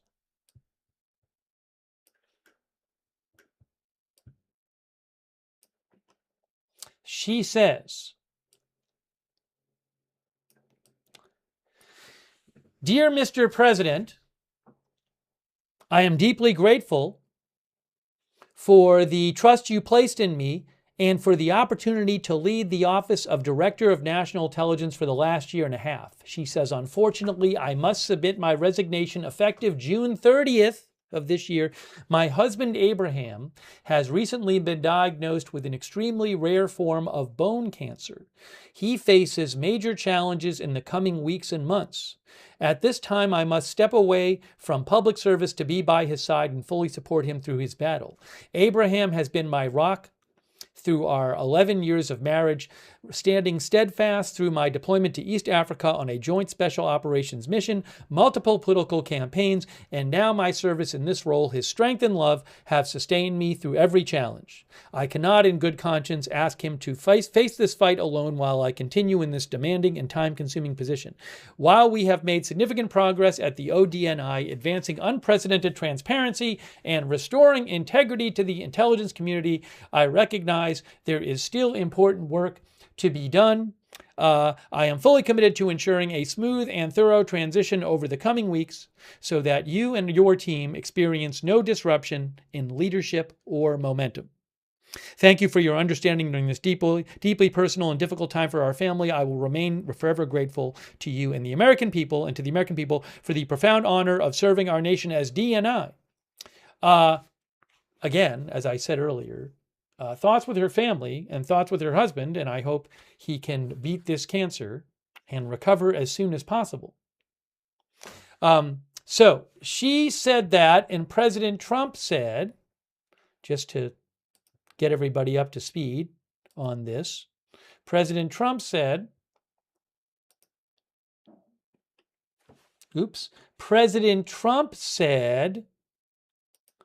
"Unfortunately, after having done a great job, Tulsi Gabbard will be leaving the administration on June 30th.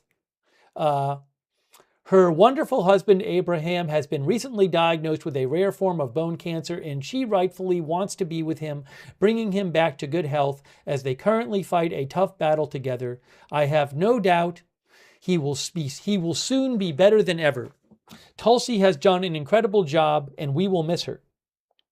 Her highly respected principal deputy director of national intelligence, Aaron Lucas, will serve as acting director of national intelligence, President Trump." Now, so that's what President Trump said. And I cannot confirm this reporting, but Reuters, just to let you know, they're reporting she was forced out. Gabbard resigns as Trump's top U.S. intelligence official. And if you look at their article, a source familiar with the matter said that Gabbard had been forced out by the White House. A source familiar with the matter said that Gabbard had been forced out by the White House. In April, Reuters said several sources told Reuters that Gabbard could lose her role in a broader cabinet shakeup. A senior White House official said then that Trump had expressed displeasure with Gabbard in recent months. Another source with direct knowledge of the matter said the president had asked allies for their thoughts on potential replacements for his intelligence chief. Signs of the White House's displeasure have included Gabbard's absence from deliberations between Trump and his top national security advisors on the U.S. military operation that deposed former President Nicolas Maduro of Venezuela, and the Iran war, and Cuba. She was pushed out by the White House, a source familiar with her departure told Reuters. The White House has been unhappy with her for quite some time. The person said that among other reasons for the displeasure with Gabbard were the activities of her task force known as the Directors Initiatives Group. Among other activities, it has worked to declassify documents related to the death of former President John F. Kennedy, investigate the security of election machines, and probe the origins of COVID-19. Another source of friction, the person said, was Gabbard's revocation last August of the security clearances of 37 current and former U.S. officials that exposed the name of an intelligence officer serving undercover overseas. I have no idea if any of this is true, by the way. I don't know. I'm just letting you know. Reuters says a source that they feel comfortable with told them that she was forced out. And a reminder here about Tulsi Gabbard. This is from the AP article. While Gabbard says her departure is for personal reasons, the juxtaposition between her long-held anti-interventionism stance and Trump's series of overseas military operations had seemed to put them on a collision course. There had been rumblings that Gabbard would split with Trump after the president's decision to strike Iran, which caused some division within his administration. Joe Kent, director of the National Counterterrorism Center, which is under the Office of the Director of National Intelligence, I believe, announced his resignation in March and said he could not in good conscience back the war. Gabbard, a veteran and former Democratic congresswoman from Hawaii, built her political name on her opposition to foreign wars.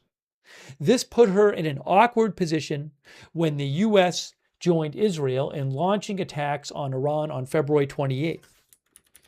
AP says during a congressional hearing in March, Gabbard's measured comments were notable for their careful non-endorsement of the Iran war. She repeatedly dodged questions about whether the White House had been warned of potential fallout from the conflict, including Iran's effective closure of the Strait of Hormuz, a waterway crucial for global oil shipments. Gabbard said in written remarks to the Senate Intelligence Committee that there had been no effort by Iran to rebuild its nuclear capability after U.S. attacks last year, quote, obliterated its nuclear program. That statement contradicted Trump, who has repeatedly asserted that the war was necessary to head off an imminent threat from Iran. This created several awkward exchanges with lawmakers who asked Gabbard for her opinion on the threat posed by Iran. As the nation's top intelligence official, she repeatedly said it was Trump's decision to strike, not hers. It is not the intelligence community's responsibility to determine what is and is not an imminent threat, she said.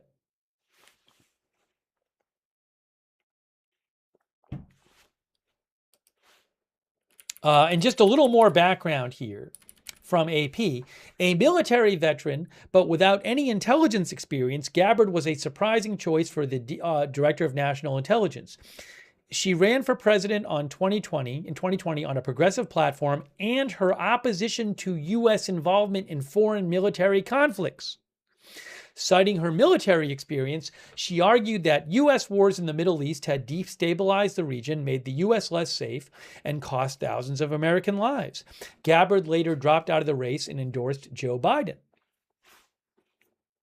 2 years later, she left the Democratic Party to become an independent, saying her old party was dominated by an elitist cabal of warmongers and woke ideologues.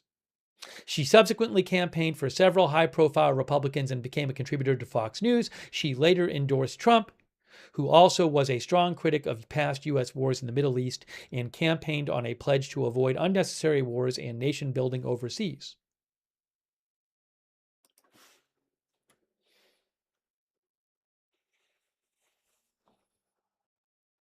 Okay, so I want to take some of your comments about this.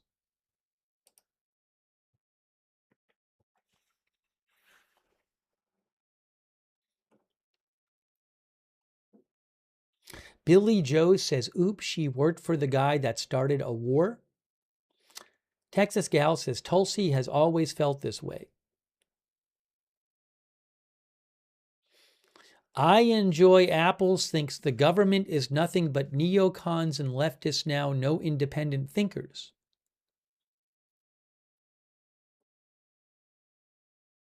Sunshine Fond on X thinks she was a Russian asset.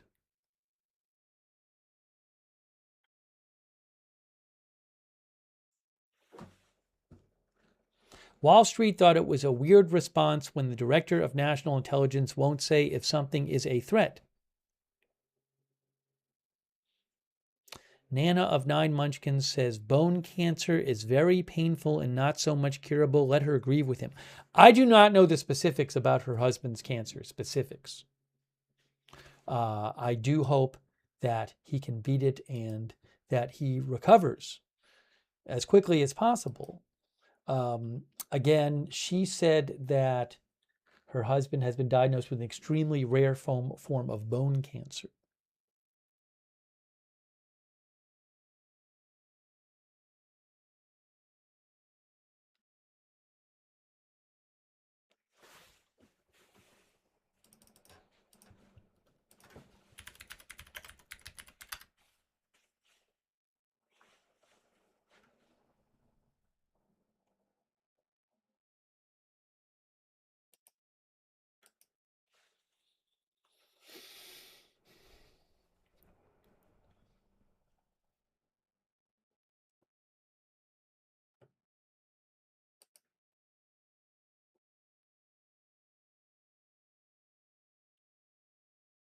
One of our viewers mentioned Garden Grove, California. Let me play you something about that. This was from a couple hours ago about Garden Grove, California. Hang on. Good morning. I'm TJ McGovern, Interim Fire Chief for the Orange County Fire Authority, and I want to give you all an update on the emerging hazmat incident that we have working right now in the city of Garden Grove. Yesterday, Orange County Fire responded to a chemical incident in the city of Garden Grove on Western Avenue. We had a robust hazmat response yesterday. When crews arrived on scene, they found a very large tank off-gassing with some fumes. The crews have been out there all evening and into today, which they're still out there. Just recently, we've had increased data that we were going to be doing a press conference at 12 o'clock today, but due to the data we received that's very pertinent and important to the public, we are now going to give you all an update of emerging information that we have.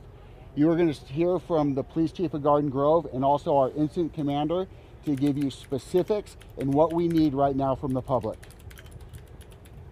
Thank you, Chief. My name is Craig Covey. I'm a Division Chief with Orange County Fire and Incident Commander of IMT-1.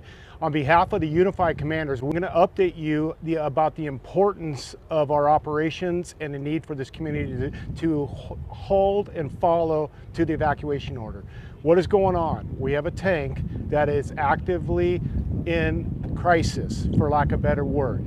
We've been working very, very hard to mitigate it with both the manufacturing company, their third-party contractor to mitigate these type of incidents, as well as our hazmat teams.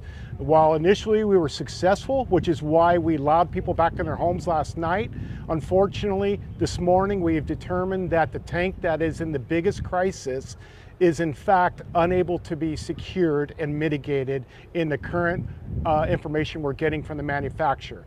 There are literally 2 options left remaining. One, the tank fails and spills a total of about 6,000 to 7,000 gallons of very bad chemicals into the parking lot in that area. Or 2, the tank goes into a thermal runaway and blows up, affecting the tanks that are around them that have fuel or the chemicals in them as well. So that's why we need to emphasize that the evacuation orders, which have been increasing based on the information, the most current information we're getting, increasing in the most abundance of care or caution for public safety, that you follow these orders. Most importantly right now, there is no active gas leak, no plume in the area. We are setting up these evacuations in preparation for these two options. It fails or it blows up. Please follow our requests and orders for evacuations. Chief Amir. Good afternoon. I am Police Chief Amir Alfara with the Garden Grove Police Department. I first want you to know that the community safety is our highest priority, and we want to see this come to a successful resolution, but we need your help in that. We have expanded our evacuation areas. That is going to include Trask to the south, Ball to the north, Valley View to the west, and Dale Street to the east. This is all updated on social media sites and is going out as we are talking now. Please adhere to these evacuation orders. We also have evacuation centers for those who are impacted in 2 locations. First, we have at Garden Grove City Park, the Sports and Recreation Center at 13641 Deodara Drive, Garden Grove, California, 92844. We have a second location that's been Hey, they're doing a live press conference right now. Hold on, let me show you this. Live press conference on this right now from the Orange County Fire Authority. Uh-oh. I promise I'll show you. Hold on. I need to get the volume on. Particular for the residents who have been asked to leave their homes for their own safety. Hazardous material incidents can evolve quickly and unpredictably, and so did our communities. That was their priority, to make sure they were protected. Together, we will all get through this to keep our communities safe, and we will do our best to get those residents that were evacuated back in their homes when the incident is mitigated and it's safe to do that. It is our community's interest to keep them safe and out of harm's way. Thank you for all being here. Thank you for your support. And with that, I'm going to give it to our Incident Commander, Chief Craig Covey. Thank you, Chief McGovern. As you said, my name is Craig Covey. I'm the Incident Commander and a Division Chief with Orange County Fire. I'm also the Incident Commander of Orange County Fire's Incident Management Team 1. On behalf of the Unified Incident Command Team, which includes members from Anaheim Fire Department, Garden Grove Police Department, Cypress Police Department, Anaheim Police Department, Orange County Sheriff's Department, and Orange County Healthcare Agency. Each of those agencies has one member as part of the Unified Command so that we can all work in collaboration to mitigate this incident as quickly as possible. So to go a little bit beyond what Chief McGovern expressed. So these tanks, there's 3 of them there. The tank that is the most compromised and in crisis currently has, we estimate, somewhere around 7,000 gallons of this chemical left in it. The other 2 tanks, one of them, we were able to induce a agent to neutralize it, and we've secured its volatility. The other tank, we have not been able to do that as well, but it is not in crisis like the primary tank. That tank, when it heated up on the first day, actually bulged. It got to a point where it does what we call a BLEVE, which is a boiling, liquid, expanding vapor explosion. If you've ever seen videos of tank cars on a railroad track blowing up, and that fireball it puts out, and it blows half the tank car half a mile down the train track, that's the incident potential we are dealing with if this suffers a catastrophic failure.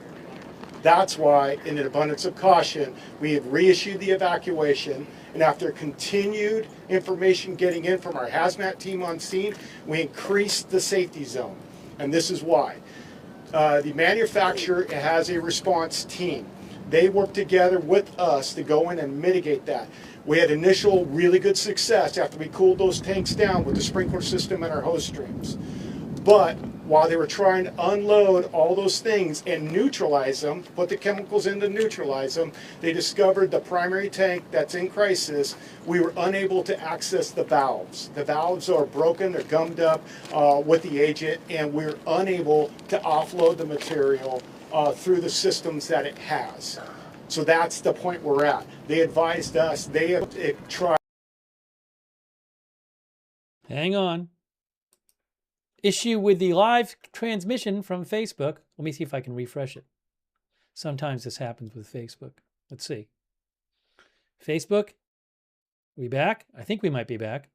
I don't hear him though. Hang on, hang on. Work together, a pressure.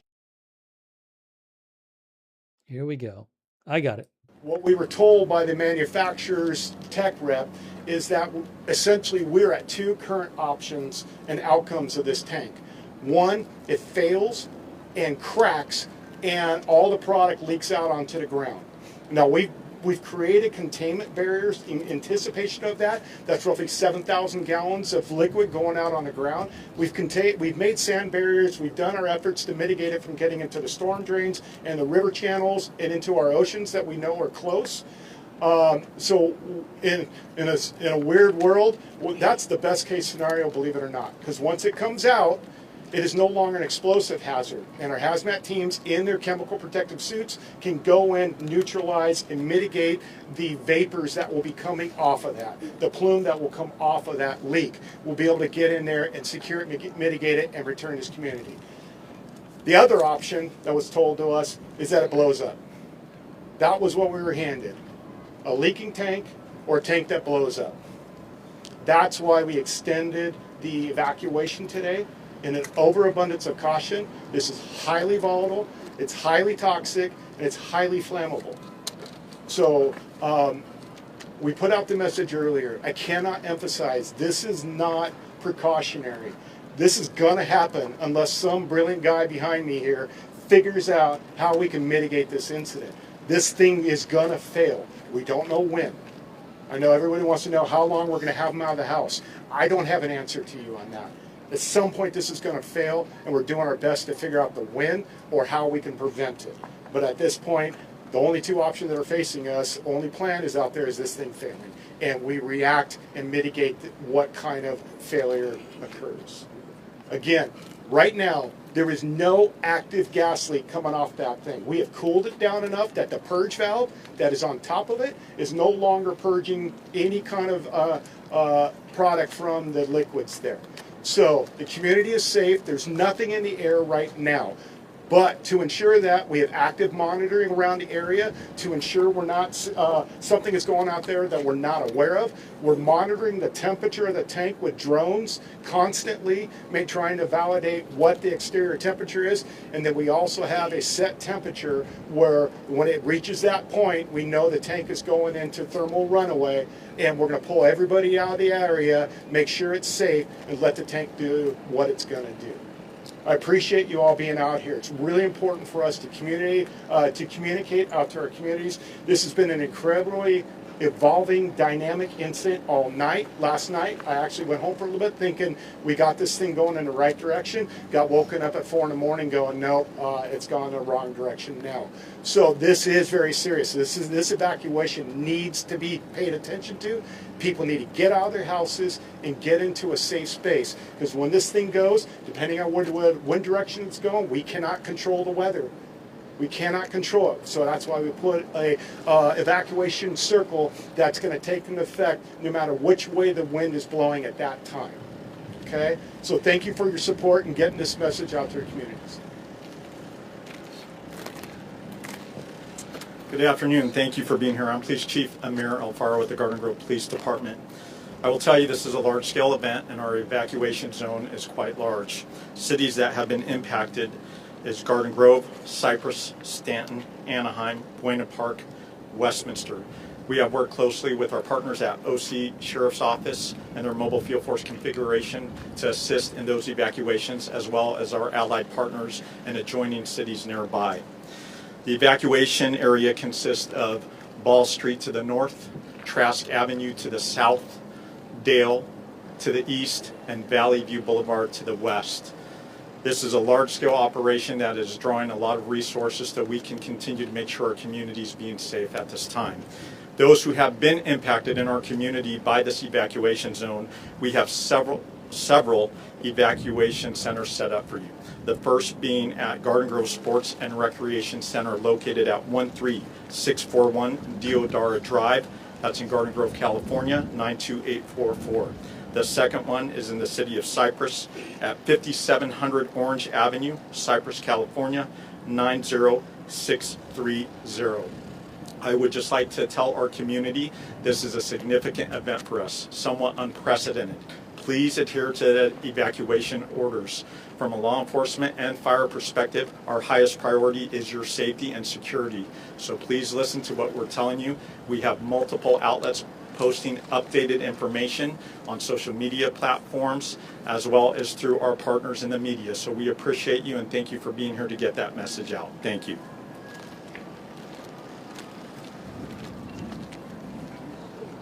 Good afternoon, everyone. I'm Mayor of Garden Grove, Stephanie Klopfenstein. You've just heard from OCFA and the Garden Grove Police Department about the seriousness of this incident and the steps being taken to protect the community. My message to our residents, businesses, and employees in the affected area is direct. Please follow all evacuation orders, road closures, and instructions from emergency personnel. We understand that this is frightening. We understand that people are worried about their homes, their businesses, their pets, and their loved ones. But the evacuation orders are in place for your safety. The city's priority is to protect life and keep people out of harm's way. We want to get everyone's home reopened in the area as soon as possible, but we also have a due diligence to make sure that we determine if it is safe first. To those who have evacuated and cooperated with public safety instructions, thank you. Your cooperation is helping first responders focus on the incident and the work that they do to keep us safe. To everyone still in evacuation areas, please leave immediately. This is a serious situation, and now it is not the time to wait. Please leave now. The City of Garden Grove has also opened a 24-hour call center for community members who need information and assistance. The number is 714-741-5444. That's 714-741-5444. The latest updates are also available at ggcity.org/emergency. I want to thank OCFA, the Garden Grove Police Department, city staff, and all mutual aid agencies for working under difficult and dangerous conditions to protect our community. And I want to thank you for your patience, cooperation, and care for one another as this response continues. At this time, you'll now hear from Supervisor Janet Lynn. Thank you, Mayor. First and foremost, my thoughts are with every resident's, family, and students impacted by this incident. I grew up in this community, so this is personal to me. I want you to know that I, the county, and AQMD are committed to making sure you are safe, informed, and supported through every step of this situation. As your county supervisor and as a governing board member of the South Coast Air Quality Management District, I want residents to know that agencies at every level are actively coordinating to protect your safety and health. Emergency responders remain on scene, working to safely contain the incident, and evacuation orders remain in place. We urge all residents to continue following all instruction and emergency personnel. Dr. CK, our county health officer, county hazmat team from HCA, the county healthcare agency, have been working alongside South Coast Air Quality Management on site to support the first responders. AQMD has deployed equipment to measure air quality and wind in real time. This will help emergency responders assess conditions and make informed decisions. Right now, the current monitoring shows that the air quality is within typical levels. We will continue monitoring for any changes. We are grateful to the agency and organization working hard to keep residents informed as the situation develops. Clear, timely, and accurate information is critical during emergency, and we appreciate the continued efforts to provide updates to the community. I want to thank the Orange County Fire Authority, City of Garden Grove, the Garden Grove Police Department, County Healthcare Agency, the Sheriff Department, AQMD, the U.S. EPA, the Governor, Cal EOS, and all the responding agencies for their prompt response and coordinating efforts during this incident. We will continue doing everything we can to support and take care of our residents. Updates will continue to be shared as information becomes available. Thank you.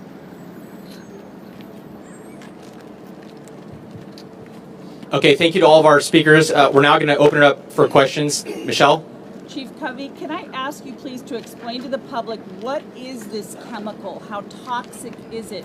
What happens if there are fumes in the air? What if there's an explosion? I mean, could people die if they breathe these fumes in? Okay, the question was regarding what the chemical is and what the potential impacts are. Thank you, Michelle. I figured that question would come up. And remember what I said, I have a whole bunch of really smart people behind me. I'm going to introduce Division Chief Nick Freeman here. He's our Hazmat Program Manager, and has got multiple years in Hazmat emergency response, and he's got a lot of that information for you. Thank you. Good afternoon, as stated. My name is Nick Freeman. I'm Division Chief of the Orange County Fire Authority. To the question, the product involved is methyl methacrylate. It is a highly toxic, as previously stated, substance, so it can impact the respiratory system, cause skin irritation and eye irritation. The other concern we have is it's extremely flammable, and in its current state, very reactive and can cause that explosion, which is why we have that hard perimeter in place. All right, next question, Bianca.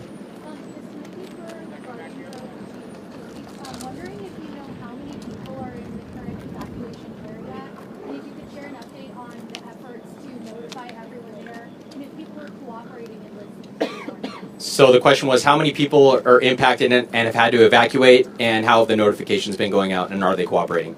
Chief Alfaro. Thank you for that question. So right now we believe an estimate of about 40,000 people impacted in the evacuation area. As far as the cooperation levels, we are tracking that. We are experiencing about a 15% refusal rate. As far as how we are getting the messaging out, we've done a 911 reverse call to everyone in that evacuation area. Social media post.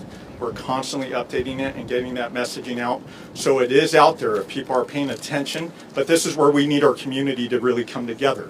This is where we need our partners in the media to get that information out. Tell your neighbors what's going on if they haven't been paying attention, and we are monitoring sensitive locations for any additional needs and resources that we can put that way. And Chief, could they be out for days? I don't have an answer for you on that. So this is a dynamic situation, and we're gonna be hopeful that we can resolve this quickly. But everyone needs to take the safety measures that are in place from their local public safety offices and adhere to those so they can make sure that they and their families are completely safe.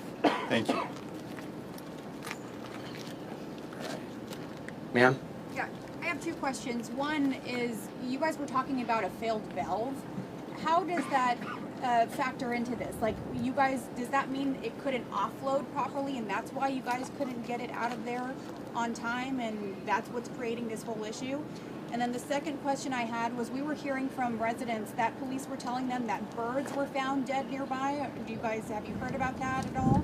So first let's address the valve question you had. So you were wondering the impacts of the valve and how that impacted operations? Yeah.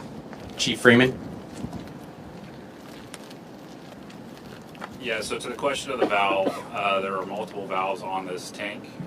While we were doing the transferring process and also trying to introduce a stabilizer into the tank to take away the concern, it was identified that there was no flow going back and forth between the tank, basically meaning there's some form of inclusion in the valves.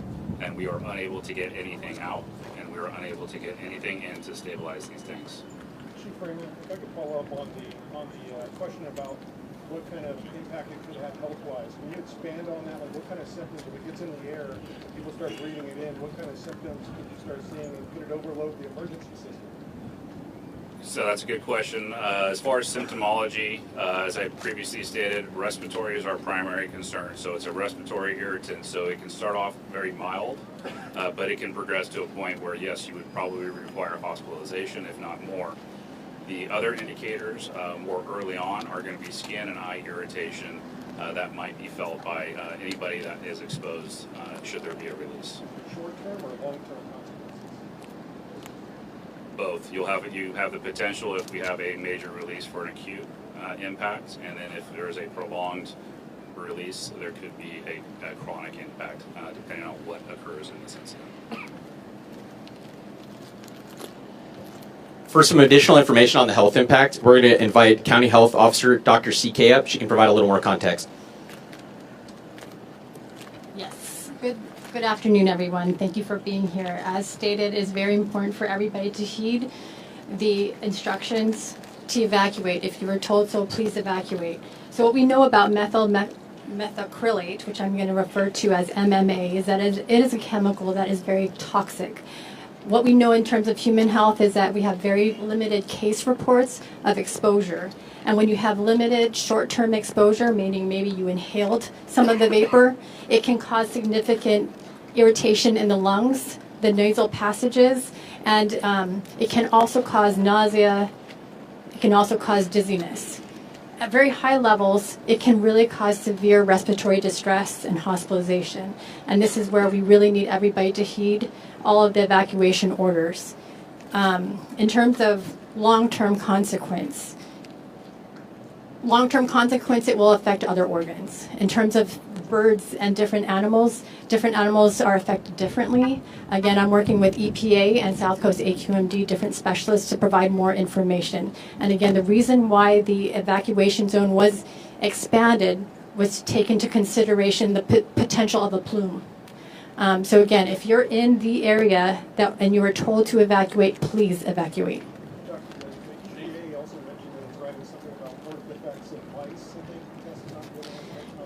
So those are animal studies. In terms of the human effect, we don't know the long-term consequence, but already if it has that type of effect in mice, it can have the same effect in humans. When you're saying that there's been very limited cases reported, does that mean that there's possible shortage of knowledge on this for treatment-wise? Yes, this is a unique situation.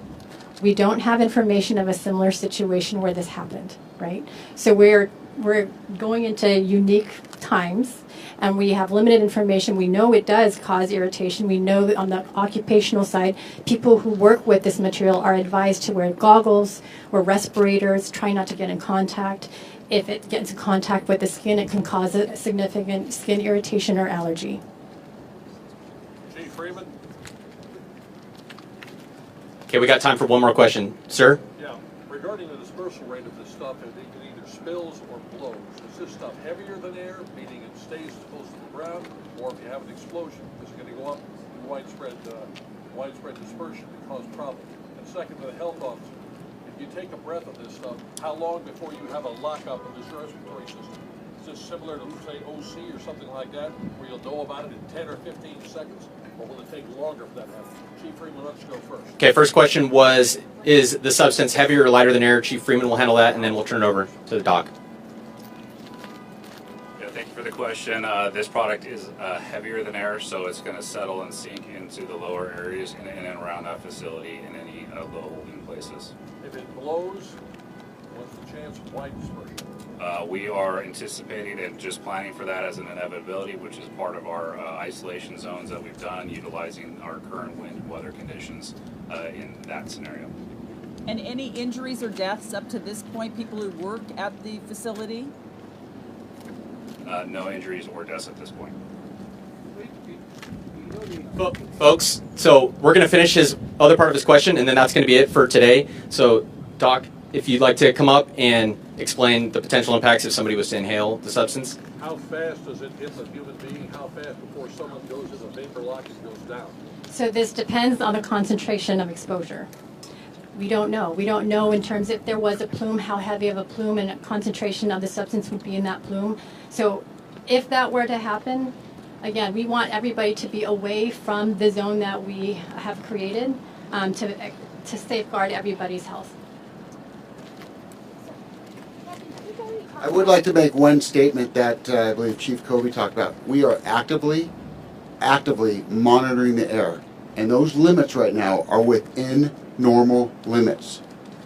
We are actively monitoring them. They are within normal limits. I just want to make sure we're clear, and we're going to continue to monitor them. Thanks, Chief. All right, folks, that's going to conclude the speaking portion of the press conference. Thank you all for joining us today, and thank you to our community for their support throughout this incident. Please continue to follow OC Fire Authority on X for incident updates. Thank you. And Greg, what about another update for the media? Anything planned? Hey, Greg. Anything planned for another update? Okay, so this is new. Thank you to those who mentioned this story in the chat. I had actually not heard of it, and I really appreciate people letting me know about it. So we have a serious situation in Garden Grove, California, where I have to change this, by the way. 40,000 people in, I believe they're all in Garden Grove, but I'm not positive. But 40,000 people in Garden Grove or in and around Garden Grove, I'll show you the map in a second from the website, are under evacuation due to the risk of coming from some sort of, it's a chemical tank containing a certain chemical. I think they said methyl methacrylate, but I got to confirm that. And there's a risk that the chemical tank could explode. So we're going to get you more updates on this. Let me just update the graphic over my shoulder, because what I've done is I've changed the title of the broadcast to Garden Grove Hazmat Risk and SpaceX Launch.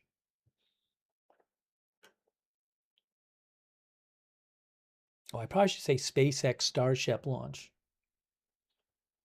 Give me a second. Let me do a quick fix here.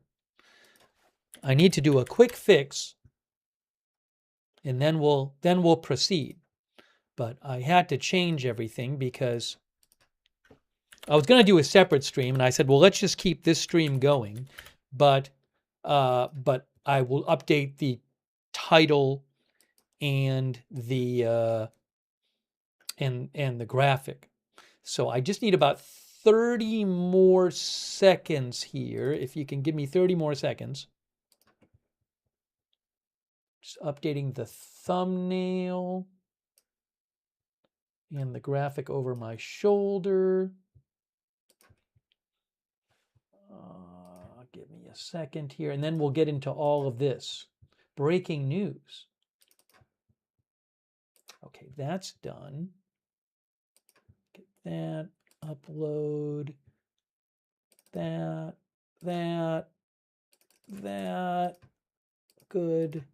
Ooh, I got to change the Facebook stream too. I might have to restart the X feed. I think I'm going to restart the X feed too. All right, hang on. So let me change the graphic over my shoulder, because I have the new graphic right there.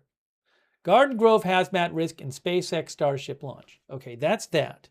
Now what I want to do is let me change the X title. I have to repost it on X. So just give me 1 sec here, guys. I need about 1 more minute to do all of this stuff, and then we'll be good to go. So stream. So we're gonna eliminate the X. We're gonna cancel the X stream. Turn off the X feed. Then I'm gonna put the title up there, the new title on the X feed.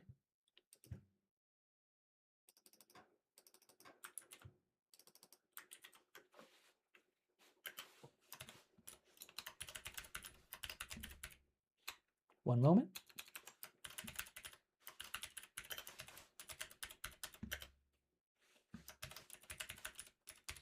Okay, that's done. Now I'm going to restart things on X. And then the last thing I need to do is change the title. Did I change it on Twitch? Okay, that's done. Did I change the Twitch title yet?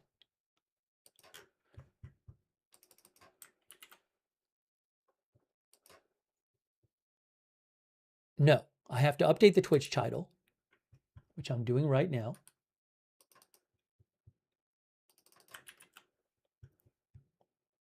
Need 1 more moment.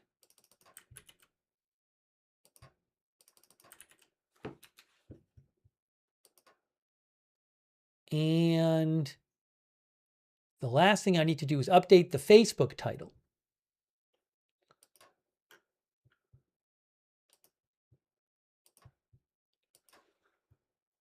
Let me see if I can do that. I think that's the last thing I need to do, is just change the Facebook title. I can see it here. Okay, there's that. Where is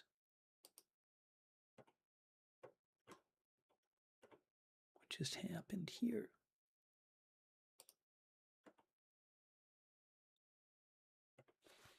They don't make it easy over on Facebook to update the title. Can I do this? Maybe I'll restart the Facebook stream. All right, if you're watching on Facebook, I'm going to end the Facebook stream and I'm going to restart the Facebook stream with a new title, okay? Facebook viewers only. Facebook viewers only. This is only for Facebook viewers. What I need to do over on Facebook is I'm going to stop the Facebook stream now, and then in like 30 seconds, I will restart the Facebook stream, okay? So Facebook viewers, look for the new stream in about 30 seconds. I'm going to stop this stream now, and I will start the new stream with the new title in 30 seconds.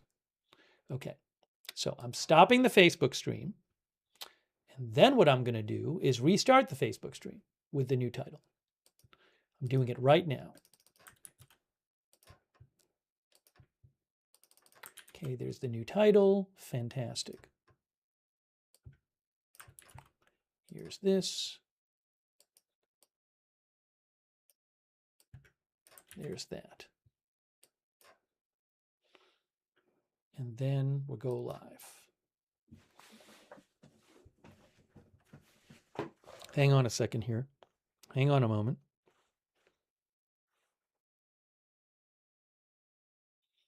One moment here. All right, I think we're good to go with all the updates I had to do, and now we can talk about everything. One moment here. All right, I think we're good to go with all the updates I had to do.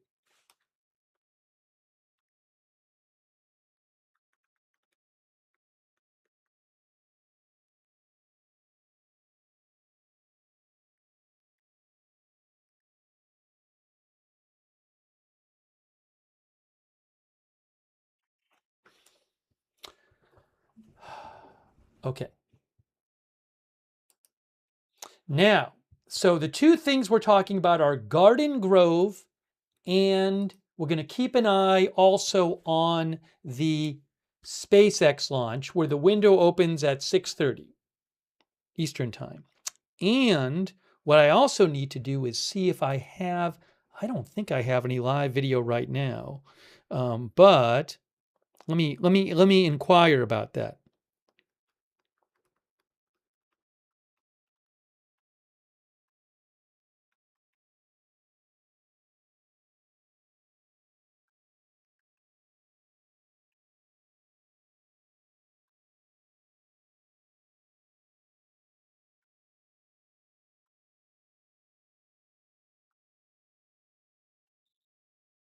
All right, so if I get anything on that, if I get a live video, I'll let you know. I don't have a live video right now.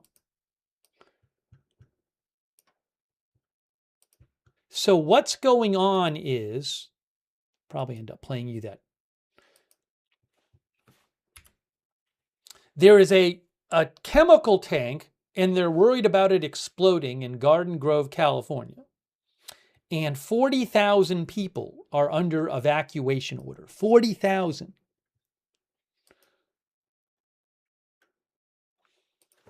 Let me show you where this is.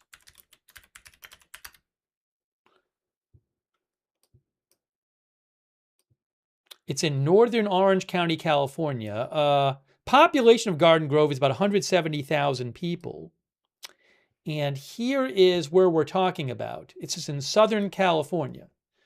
Oops, well, you can't see it there. You'll see it in a second, though. There.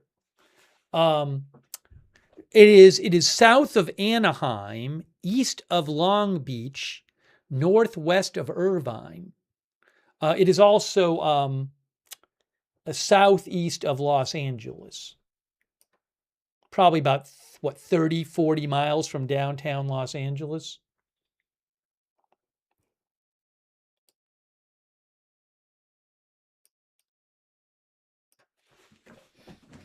So Garden Grove here.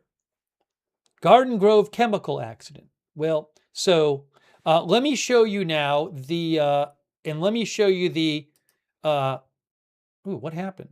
Oh, the Garden Grove website. Here it is.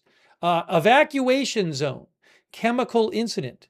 Evacuation orders active. South of Ball Road, east of Valley View, west of Dale, north of Trask. So that's the evacuation area. Can I change the... Sorry.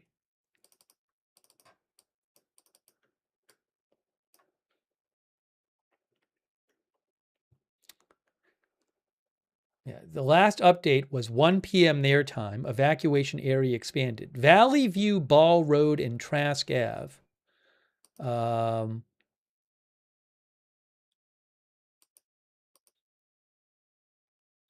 So let me show you on the other map where this is. Valley View, Ball Road, Dale Street, and Trask Ave.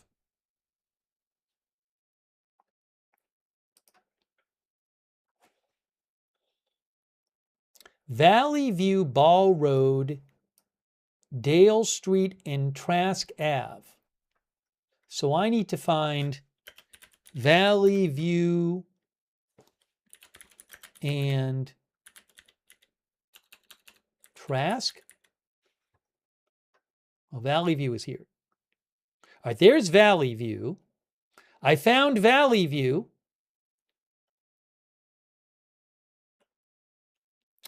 There's Ball Road right there. Valley View and Ball. Valley View, Ball. And I need Dale and Trask Ave.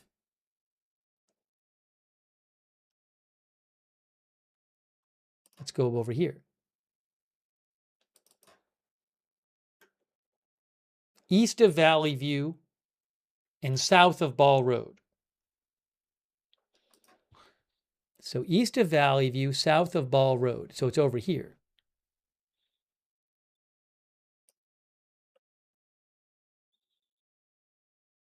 Where's Dale? Where's Dale?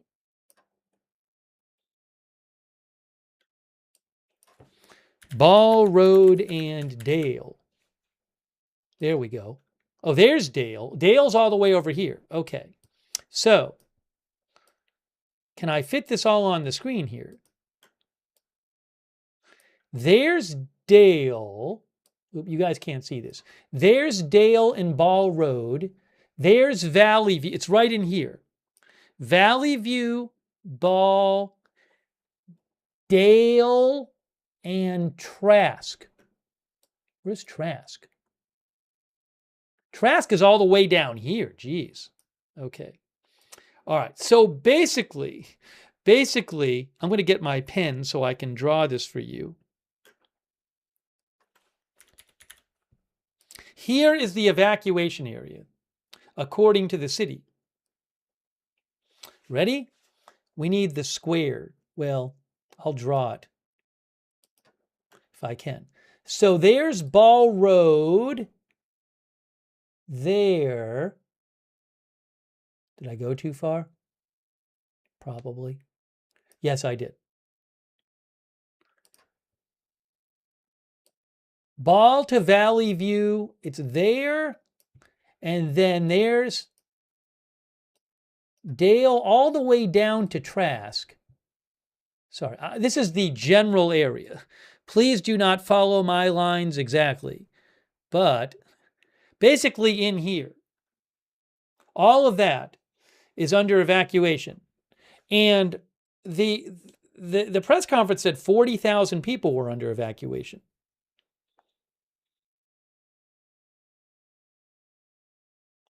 Yes, they put up a map, but I like going on Google Maps so I can actually maybe zoom in a bit.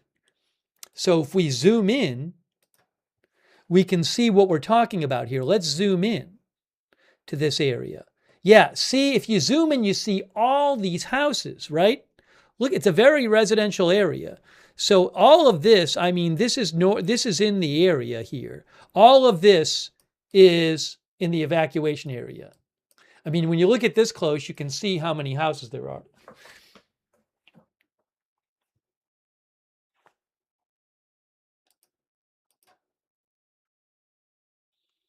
All right, so give me a moment.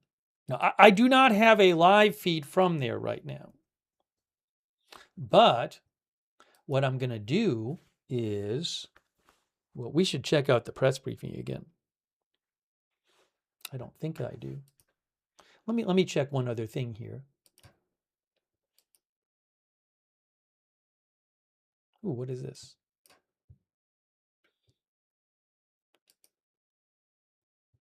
Oh, I may have one eventually. Hold on a second. Hi, any chance that the California, sorry.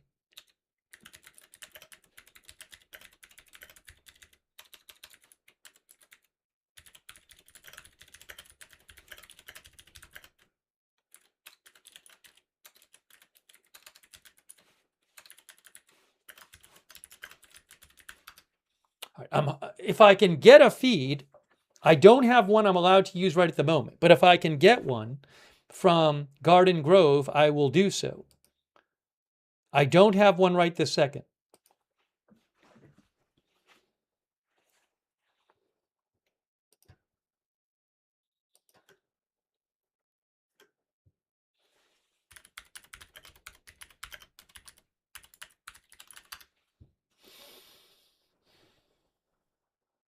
Hang on.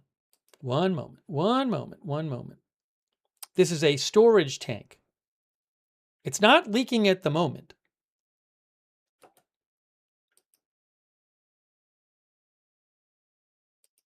They said. 40,000 people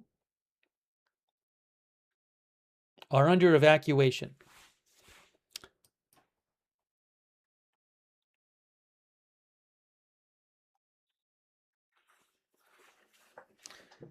Worry that a tank with a harmful flammable chemical could explode. Now, this is at GKN Aerospace is where this is. GKN Aerospace, and I'm going to show you where that is.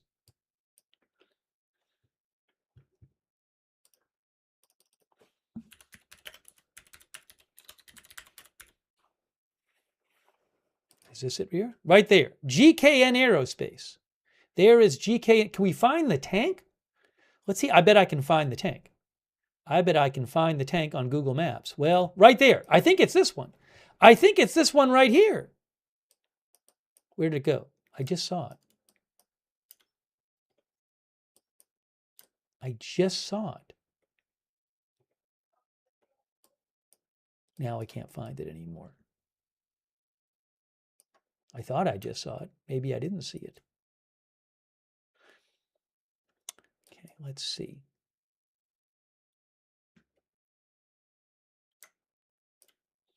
Maybe I didn't see it.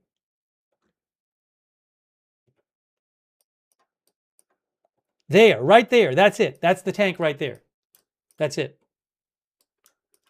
I think. It looks like the one on TV. That's the area. I see them spraying, they're spraying water or something on this tank. Actually, I don't know which tank it is. I'm seeing stuff being sprayed on TV on these tanks.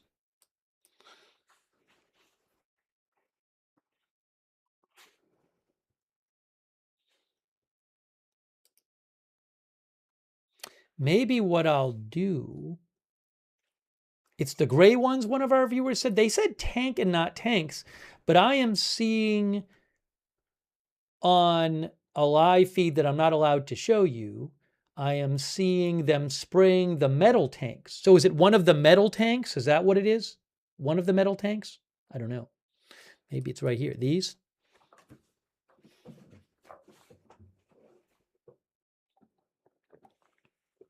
Okay. So I'm going to replay, I think. I need a moment. Too much going on. In a second, I'm going to replay their recent press conference.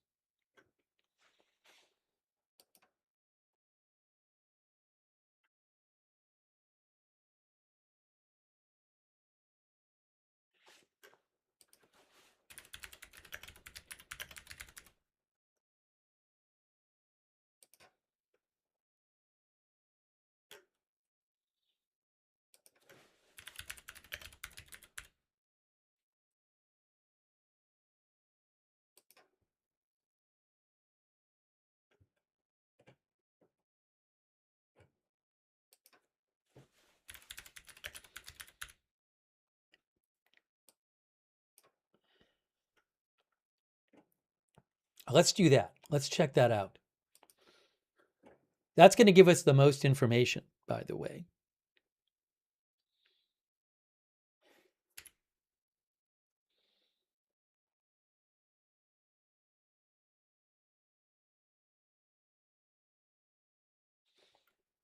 Let me just real quick. I need to. All right. Here is. Ooh. Hold on. One more second here.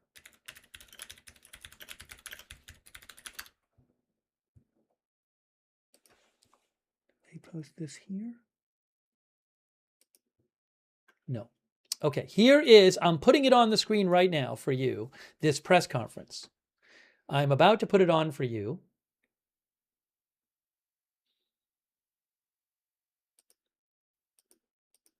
Orange County Fire Authority, Interim Fire Chief.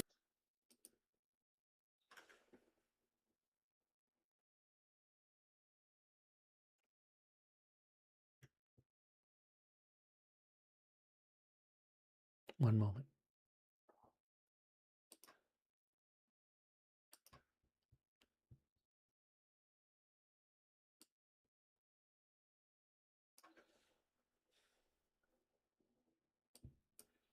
Why am I not seeing anything from there? There we go. Let me get rid of this. Let me get rid of this. Hold on a second here. One other thing I need to do.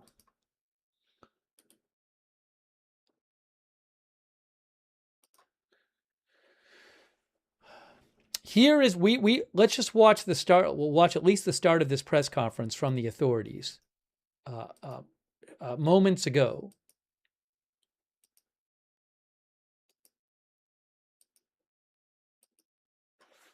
Let me put this on the screen. A short while ago.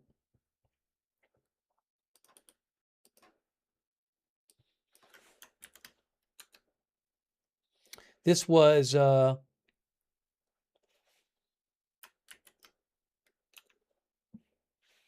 replay of recent press conference.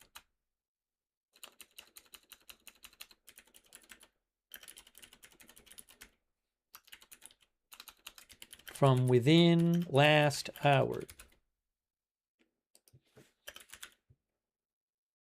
So people know what I'm playing. Now, where do I put it? Maybe I'll put it right here.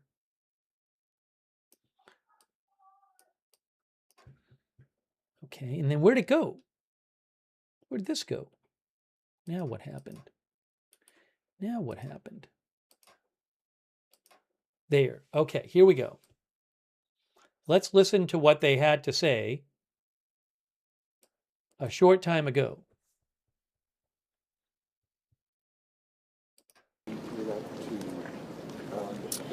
Thank you for joining us for the press conference on the Garden Grove hazardous materials incident.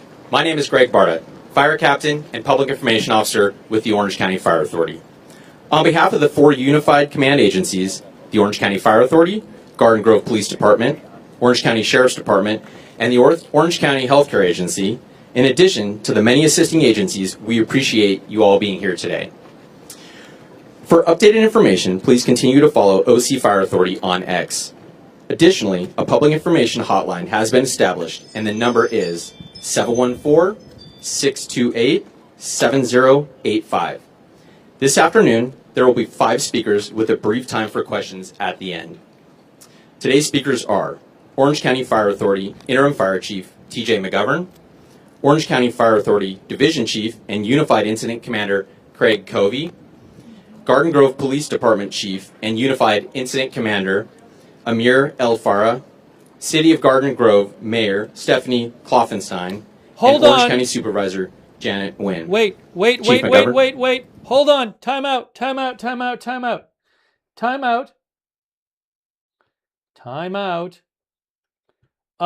I have live coverage. I have a live stream.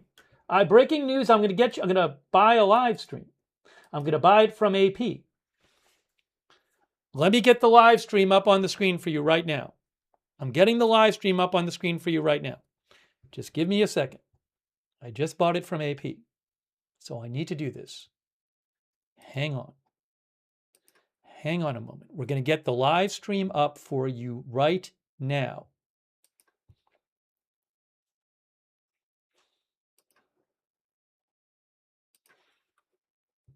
Now, give me a moment. That's not it. Give me a moment. That's the most important thing, to get that on the screen for you. This is live. Give me a second. I'm seeing it on my screen. I can see it right now. No, that's not what I want. There it is. Get rid of this. This is live right there. And I got to put a caption on. This is live.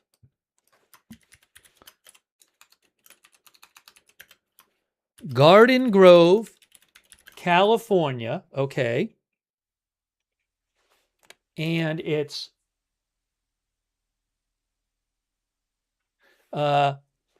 video from ABC7 Los Angeles via AP. Live video. That is the live video you are looking at right now.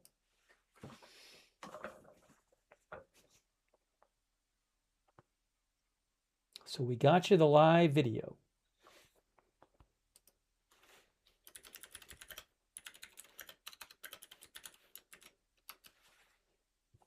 Now, is there no audio? There might be no audio on this, but I'm not 100% positive. Yeah, I think there is no audio on the video.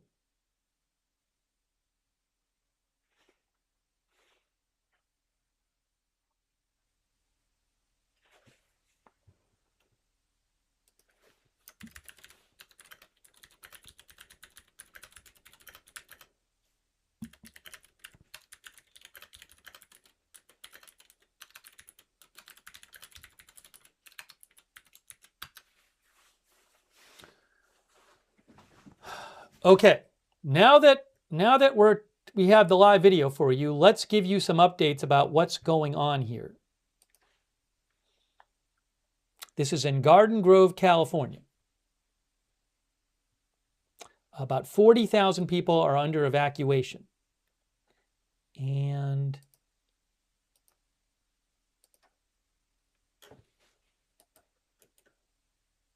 sorry, just trying to get everything organized here.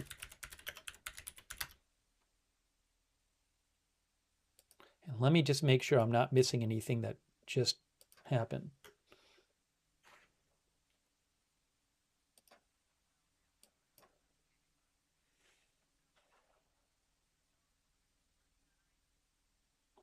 SpaceX says propellant load is underway in terms of the SpaceX launch. So we'll keep you updated on the SpaceX launch.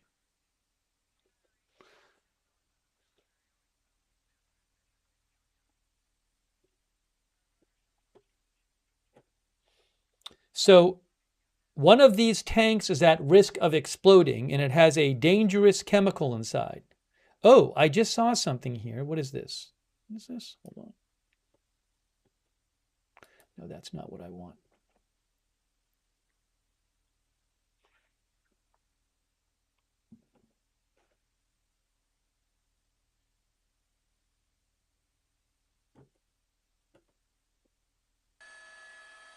Oh, we have the audio. We just got the audio in. We just got the audio from the helicopter. Copy that, Mayor. Wow.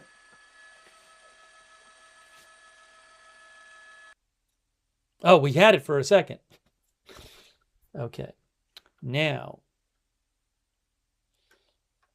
maybe what I can do is put in the corner, very small. I'm going to play you, because this will be the most informative thing for you. Let me play you the press conference a short while ago.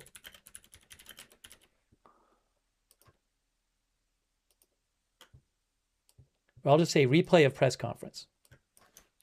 Replay of press conference.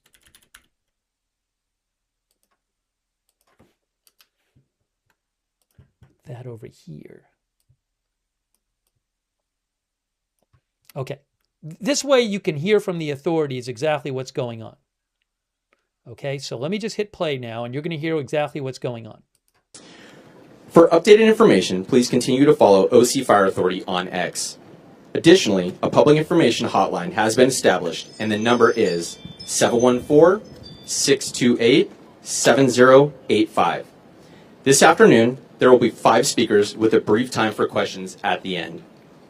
Today's speakers are Orange County Fire Authority Interim Fire Chief TJ McGovern, Orange County Fire Authority Division Chief and Unified Incident Commander Craig Covey, Garden Grove Police Department Chief and Unified Incident Commander Amir El Farah, City of Garden Grove Mayor Stephanie Kloffenstein, and Orange County Supervisor Janet Nguyen.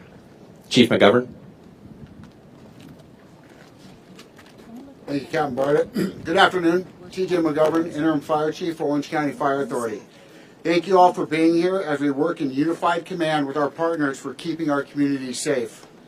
Yesterday afternoon, the Orange County Fire Authority responded to a chemical incident in Garden Grove on Western Avenue.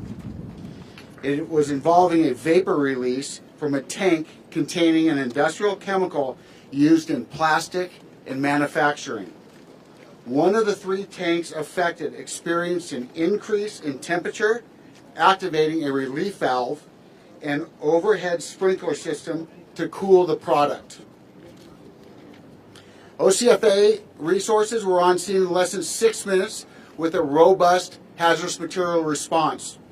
Initial actions were the safety of our people, of the life of our communities, supporting the systems that the building already had in play with unstaffed ground monitors, and that was due to the safety risk of our first responders and the people in the vicinity. As precautions, nearby neighborhoods in Garden Grove and Stanton were evacuated. Throughout the day, vapor conditions improved and evacuation orders were lifted. After the evacuation orders were lifted, the facility and industrial crews continued to make progress towards the removal and the containment of the product. However, due to a damaged valve on the tank, it created additional operational challenges, preventing complete mitigation efforts. With these new circumstances, we modified our operational plan and response plan, and OCFA Incident Commander Chief Craig Covey will share additional details on what that additional operational plan was.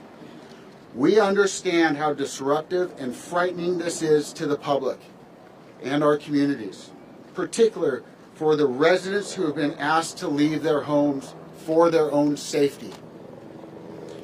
Hazardous material incidents can evolve quickly and unpredictably, and so did our response. When our initial crews recognized what was going on, the citizens and the communities, that was their priority, to make sure they were protected. Together, we will all get through this to keep our communities safe, and we will do our best to get those residents that were evacuated back in their homes when the incident is mitigated and it's safe to do that. It is our community's interest to keep them safe and out of harm's way. Thank you for all being here. Thank you for your support. And with that, I'm going to give it to our Incident Commander, Chief Craig Covey.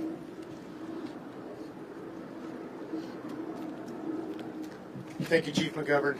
As you said, my name is Craig Covey. I'm the Incident Commander and a Division Chief with Orange County Fire. I'm also the Incident Commander of Orange County Fire's Incident Management Team 1.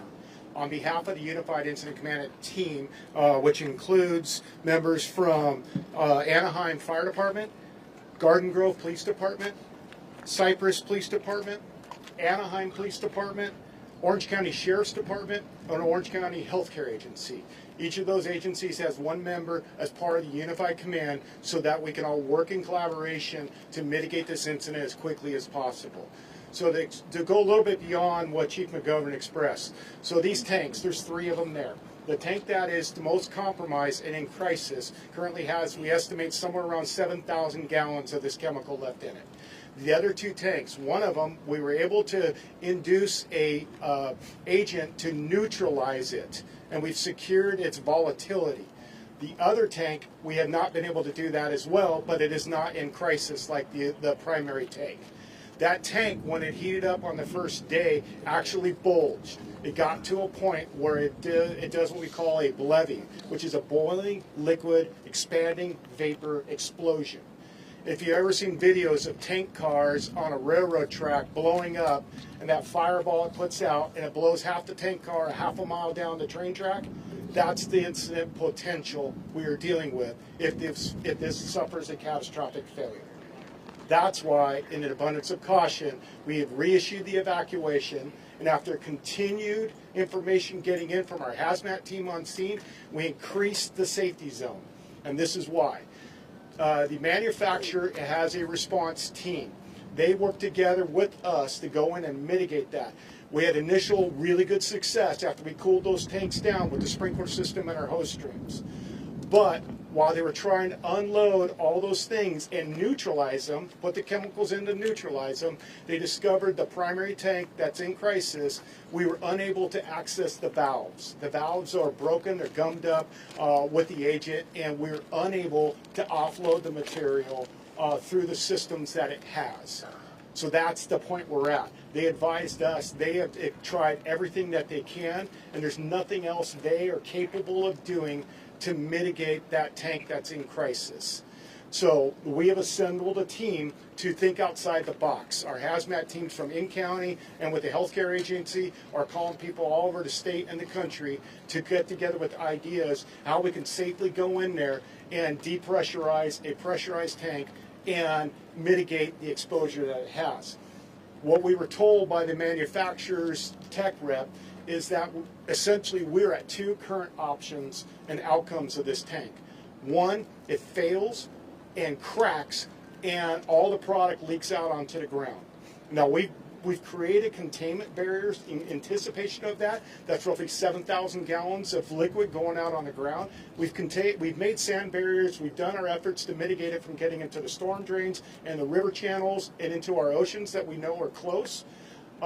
So in a weird world, well, that's the best case scenario, believe it or not, because once it comes out, it is no longer an explosive hazard, and our hazmat teams in their chemical protective suits can go in, neutralize, and mitigate the vapors that will be coming off of that. The plume that will come off of that leak. We'll be able to get in there and secure it, mitigate it, and return this community.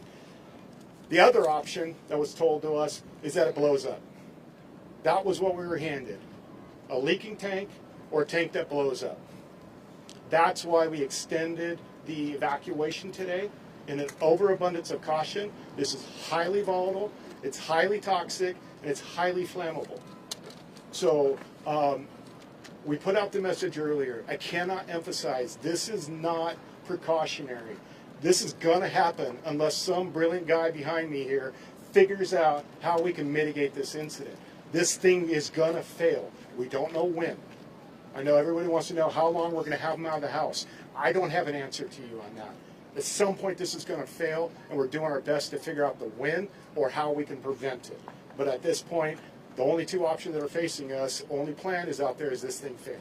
And we react and mitigate what kind of failure occurs.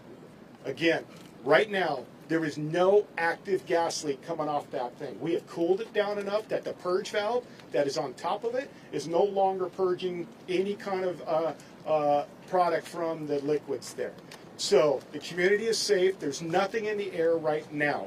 But to ensure that, we have active monitoring around the area to ensure we're not something is going out there that we're not aware of. We're monitoring the temperature of the tank with drones constantly, trying to validate what the exterior temperature is. And then we also have a set temperature where when it reaches that point, we know the tank is going into thermal runaway, and we're going to pull everybody out of the area, make sure it's safe, and let the tank do what it's going to do.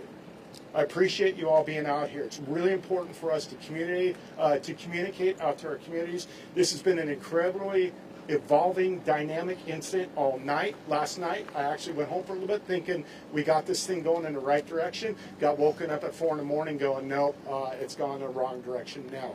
So this is very serious. This evacuation needs to be paid attention to. People need to get out of their houses and get into a safe space, because when this thing goes, depending on what direction it's going, we cannot control the weather. We cannot control it. So that's why we put a evacuation circle that's going to take into effect no matter which way the wind is blowing at that time. Okay? So thank you for your support and getting this message out to your communities. Good afternoon. Thank you for being here. I'm Police Chief Amir Alfaro with the Garden Grove Police Department. I will tell you this is a large-scale event, and our evacuation zone is quite large. Cities that have been impacted is Garden Grove, Cypress, Stanton, Anaheim, Buena Park, Westminster. We have worked closely with our partners at OC Sheriff's Office and their mobile field force configuration to assist in those evacuations, as well as our allied partners and adjoining cities nearby. The evacuation area consists of Ball Street to the north, Trask Avenue to the south, Dale to the east, and Valley View Boulevard to the west. This is a large-scale operation that is drawing a lot of resources so we can continue to make sure our community is being safe at this time. Those who have been impacted in our community by this evacuation zone, we have several. So unfortunately, I believe the helicopter is going to have to probably going to refuel. So you can see the helicopter there, but they can only stay up there so long. So I think that helicopter, it looks like to me it's going to refuel now. Maybe there'll be another one out there later. But that's what we have right now. Again, I'm sorry about that, but I can't control the helicopter. I'm gonna finish the press conference in a second. I was worried about that, but what can you do? It's live ended, so I'll have to keep an eye and see if there's any other live they get. But I don't have one at the moment that I can show you. So I'm gonna hold on a second here.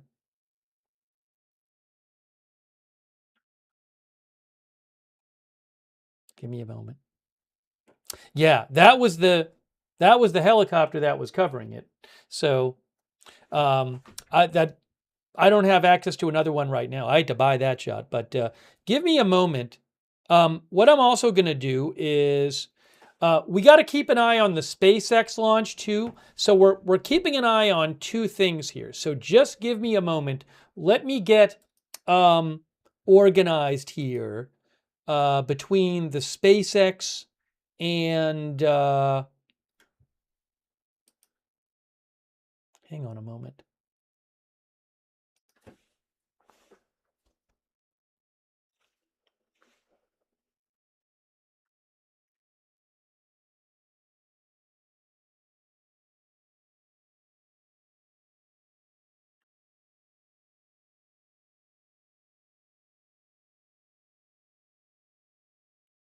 Hold on. I got to get the SpaceX feed up. So let me get that going for you.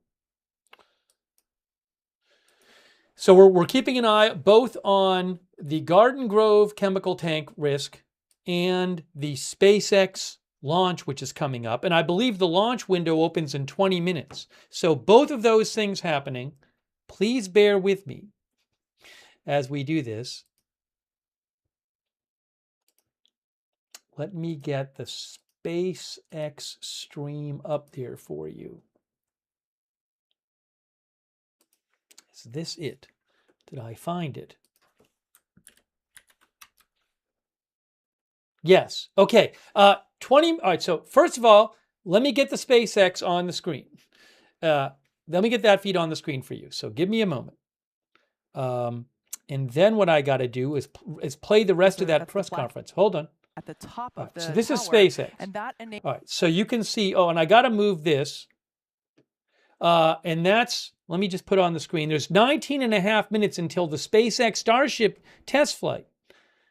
And then this is Boca Chica, Texas. And we'll keep talking about Garden Grove.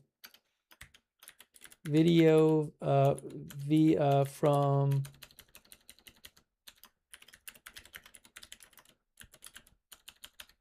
SpaceX via AFP. Okay, there's that. See the countdown clock up there. And then I'm going to put back up on the screen for you the press conference about, let's listen to the rest of that press conference about the Garden Grove situation. I'm going to hit play on this. Replay of, I want to say Garden Grove.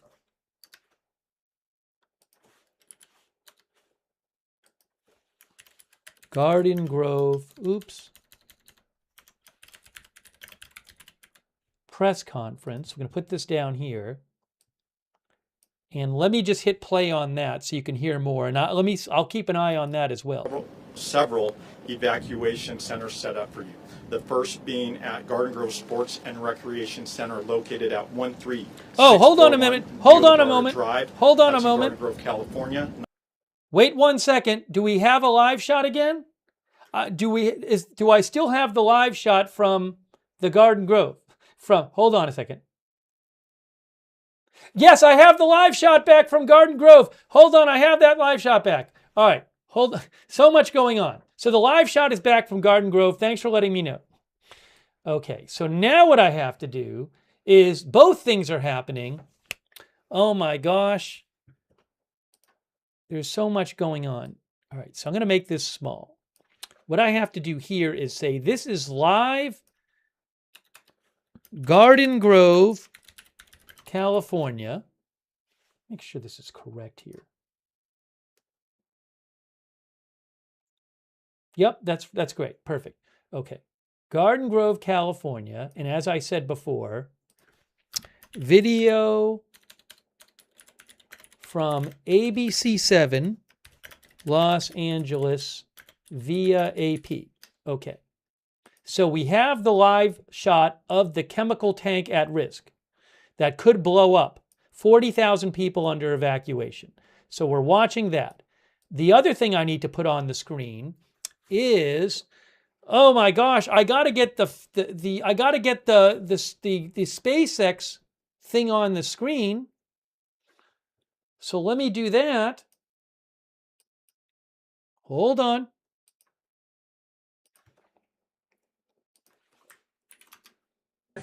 Providing data for. I'm going to turn that down. I'm going to put it in the corner.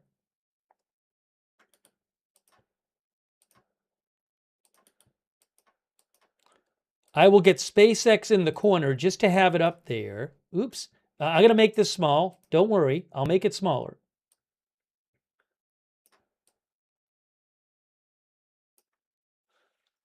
We have the live SpaceX feed. Hang on. And I got to put up here. Wow. Live SpaceX feed via Reuters.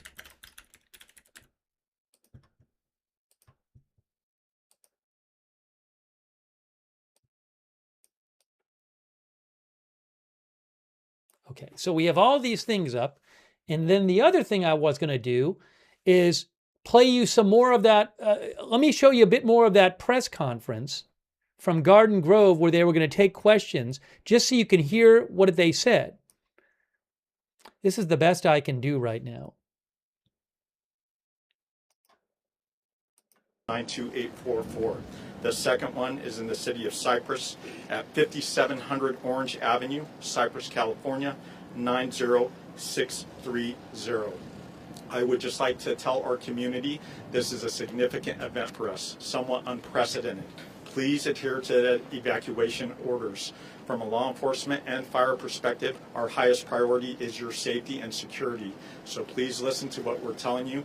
We have multiple outlets posting updated information on social media platforms, as well as through our partners in the media. So we appreciate you and thank you for being here to get that message out. Thank you.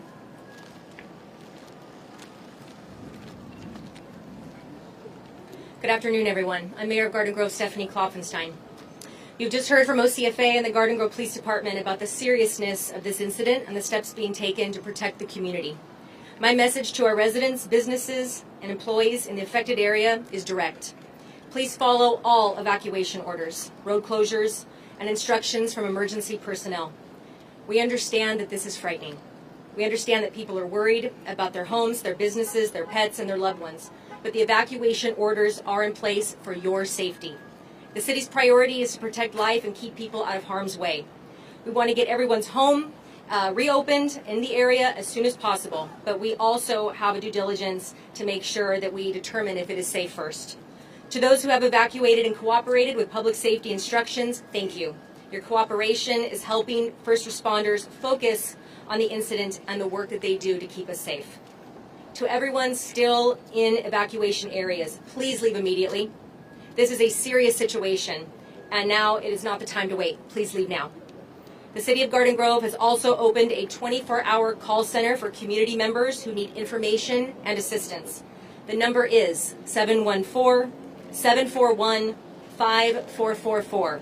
That's 714-741-5444. The latest updates are also available at ggcity.org/emergency. I want to thank OCFA, the Garden Grove Police Department, city staff, and all mutual aid agencies for working under difficult and dangerous conditions to protect our community. And I want to thank you for your patience, cooperation, and care for one another as this response continues. At this time, you'll now hear from Supervisor Janet.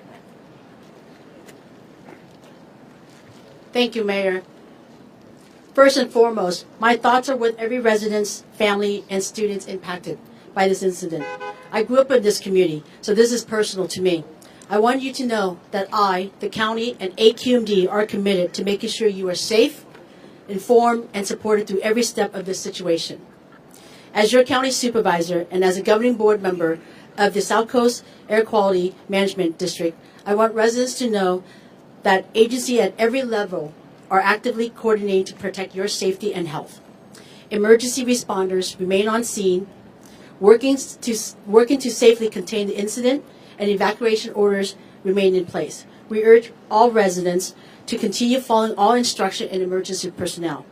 Dr. CK, our county health officer, county hazmat team from HCA, the county healthcare agency, have been working alongside South Coast Air Quality Management on site to support the first responders.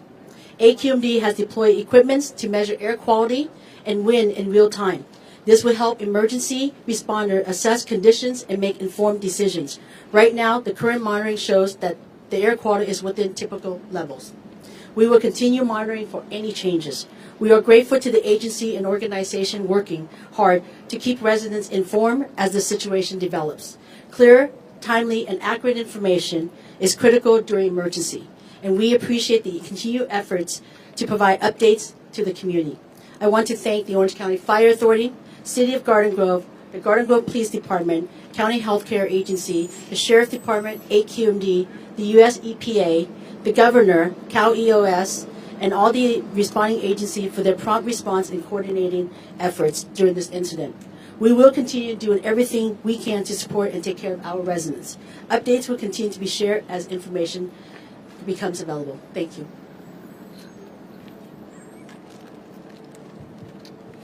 Okay, thank you to all of our speakers. We're now going to open it up for questions. Michelle? Chief Covey, can I ask you please to explain to the public what is this chemical? How toxic is it? What happens if there are fumes in the air? What if there's an explosion? I mean, could people die if they breathe these fumes in? Okay, the question was regarding what the chemical is and what the potential impacts are.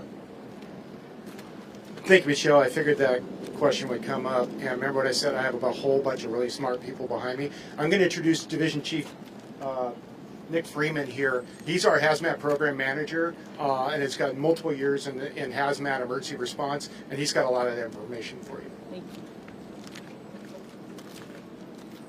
Good afternoon, out of state. My name is Nick Freeman. I'm Division Chief of the Orange County Fire Authority. To the question, the product involved is methyl methacrylate. It is a highly toxic, as previously stated, substance, so it can impact the respiratory system, cause skin irritation and eye irritation. The other concern we have is it's extremely flammable, and in its current state, very reactive and can cause that explosion, which is why we have that hard perimeter in place. All right, next question, Bianca?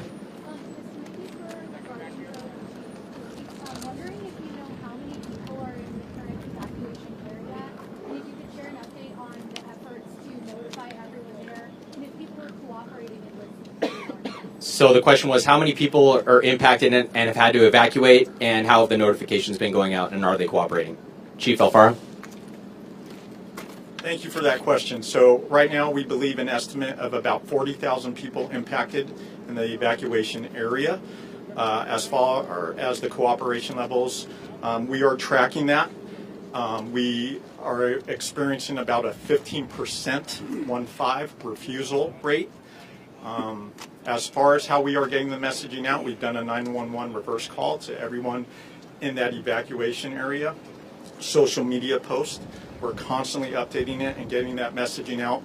So it is out there if people are paying attention, but this is where we need our community to really come together. This is where we need our partners in the media to get that information out. Tell your neighbors what's going on if they haven't been paying attention. And we are monitoring sensitive locations for any additional needs and resources that we can put that way. And Chief, could they be out for days? I don't have an answer for you on that. So this is a dynamic situation, and we're gonna be hopeful that we can resolve this quickly. But everyone needs to take the safety measures that are in place from their local public safety offices and adhere to those so they can make sure that they and their families are completely safe. Thank you. Ma'am? Yeah, I have two questions. One is, you guys were talking about a failed valve. How does that factor into this? Like, you guys, does that mean it couldn't offload properly and that's why you guys couldn't get it out of there on time, and that's what's creating this whole issue? And then the second question I had was, we were hearing from residents that police were telling them that birds were found dead nearby. Have you heard about that at all? So first let's address the valve question you had. So you were wondering the impacts of the valve and how that impacted operations? Yeah. Chief Freeman? Yeah, so to the question of the valve, there are multiple valves on this tank. While we were doing the transferring process and also trying to introduce a stabilizer into the tank to take away the concern, it was identified that there was no flow going back and forth between the tank, basically meaning there's some form of inclusion in the valves. And we are unable to get anything out, and we are unable to get anything in to stabilize these tanks. Chief Freeman, if I could follow up on the question about what kind of impact it could have health-wise. Can you expand on that? Like, what kind of symptoms, when it gets in the air, people start breathing it in, what kind of symptoms could you start seeing, and could it overload the emergency system? So that's a good question. As far as symptomology, as I previously stated, respiratory is our primary concern. So it's a respiratory irritant. So it can start off very mild, but it can progress to a point where, yes, you would probably require hospitalization, if not more. The other indicators more early on are going to be skin and eye irritation that might be felt by anybody that is exposed should there be a release. Short-term or long-term consequences? Both. You have the potential if we have a major release for an acute impact, and then if there is a prolonged release, there could be a chronic impact depending on what occurs in this incident. For some additional information on the health impact, we're going to invite County Health Officer Dr. CK up. She can provide a little more context. Yes. Good afternoon, everyone. Thank you for being here. As stated, it is very important for everybody to heed the instructions to evacuate. If you were told so, please evacuate. So what we know about methacrylate, which I'm going to refer to as MMA, is that it is a chemical that is very toxic. What we know in terms of human health is that we have very limited case reports of exposure. And when you have limited short-term exposure, meaning maybe you inhaled some of the vapor, it can cause significant irritation in the lungs, the nasal passages, and it can also cause nausea. It can also cause dizziness. At very high levels, it can really cause severe respiratory distress and hospitalization. And this is where we really need everybody to heed all of the evacuation orders. In terms of long-term consequence, it will affect other organs. In terms of birds and different animals are affected differently. Again, I'm working with EPA and South Coast AQMD, different specialists, to provide more information. And again, the reason why the evacuation zone was expanded was to take into consideration the potential of a plume. So again, if you're in the area and you were told to evacuate, please evacuate.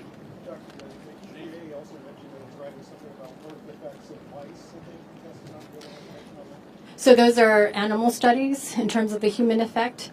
We don't know the long-term consequence, but already if it has that type of effect in mice, it can have the same effect in humans. When you're saying that there's been very limited cases reported, does that mean that there's possible shortage of knowledge on this for treatment-wise? Yes, this is a unique situation. We don't have information of a similar situation where this happened, right? So we're going into unique times, and we have limited information. We know it does cause irritation. We know that on the occupational side, people who work with this material are advised to wear goggles or respirators, try not to get in contact. If it gets in contact with the skin, it can cause a significant skin irritation or allergy. Chief Freeman? Okay, we got time for one more question. Sir? Yeah, regarding the dispersal rate of this stuff, it either spills or blows. Is this stuff heavier than air, meaning it stays close to the ground, or if you have an explosion, is it going to go up in widespread dispersion and cause problems? And second, to the health officer, if you take a breath of this stuff, how long before you have a lockup of this respiratory system? Is this similar to, say, OC or something like that, where you'll know about it in 10 or 15 seconds, or will it take longer for that to happen? Chief Freeman, let's go first. Okay, first question was, is the substance heavier or lighter than air? Chief Freeman will handle that, and then we'll turn it over to the doc. Yeah, thank you for the question. This product is heavier than air, so it's going to settle and sink into the lower areas in and around that facility and any of the holding places. If it blows, what's the chance of wide dispersion? We are anticipating and just planning for that as an inevitability, which is part of our isolation zones that we've done, utilizing our current wind and weather conditions in that scenario. And any injuries or deaths up to this point, people who work at the facility? No injuries or deaths at this point. Folks, so we're going to finish his other part of his question, and then that's going to be it for today. So, Doc, if you'd like to come up and explain the potential impacts if somebody was to inhale the substance. How fast does it hit the human being? How fast before someone goes in a vapor lock and goes down? So this depends on the concentration of exposure. We don't know. All right, I'm sorry, I got to interrupt because SpaceX right now, that's the last question of the press conference. Maybe we can go back and hear that answer again, but there's about 1 minute and 15 seconds until the SpaceX launch. So what I'm going to do is get rid of this on the screen. I'm not going to go full screen on SpaceX because we really need, this chemical tank could explode at any moment. So I do apologize. I'll put the volume on from SpaceX. At this point in time, we're going to stop talking. We're going to let the rocket take over and listen to some amazing pad sounds of the first flight of Starship version 3. Let me see if I can get it a bit bigger for you.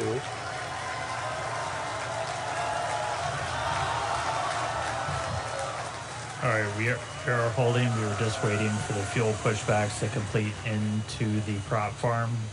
We did hear that did just complete. Oh, so expecting them to reset that hold shortly. There was a hold, but it's going to keep counting down. Clock, the hold is reset. Clock is rolling. Flight directors go for launch. All right, I'm looking at the clock. It says 24, 23, 22, 21, 20, 19, 18, 17, 16, 15. Starship, SpaceX Starship, test flight 12 about to happen. 10, 9, 8, 7, 6, 5, 4, 3, ignition.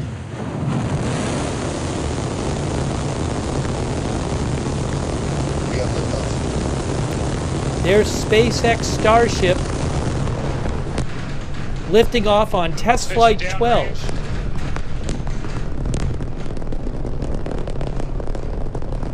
Yes, this is an unmanned test, as they all have been. They're testing out both stages of that. Both stages are new. Version 3 of the Starship spacecraft and the plus 30 seconds into flight, seeing 33 out of 33 Raptor 3 engines on booster V3, ascending over the Gulf now, coming up on maximum aerodynamic pressure. Booster and ship, avionics power, telemetry nominal. System's looking good. We're just passing through the period of maximum dynamic pressure.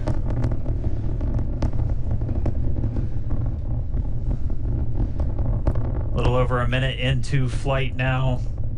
Vibrations chilling out here at Star Factory as we continue to watch Starship Flight 12 arc out over the Gulf. The next major thing coming up is going to be hot staging. Booster prop systems Reminder, we do what's our version of MECO. Most engines cut off, so we're going to shut down all but 5 of the Raptor engines on the booster. So it's a new version of the booster. After that happens, we're going to ignite the 6 engines on ship while it is still attached. We have clamps that hold the 2 together. Those are going to retract inside of that hot stage ring, kind of protect them.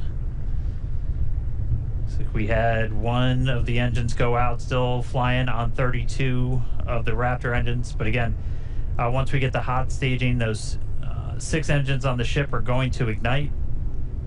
We're going to do it in a little bit different of a sequence on version 3. Essentially, those 3 RVAC engines will ignite first. Almost immediately after, just 1 of those central engines is going to ignite, and that's going to give the booster a bit of a kick, sending it in a known direction, followed shortly after by the other 2.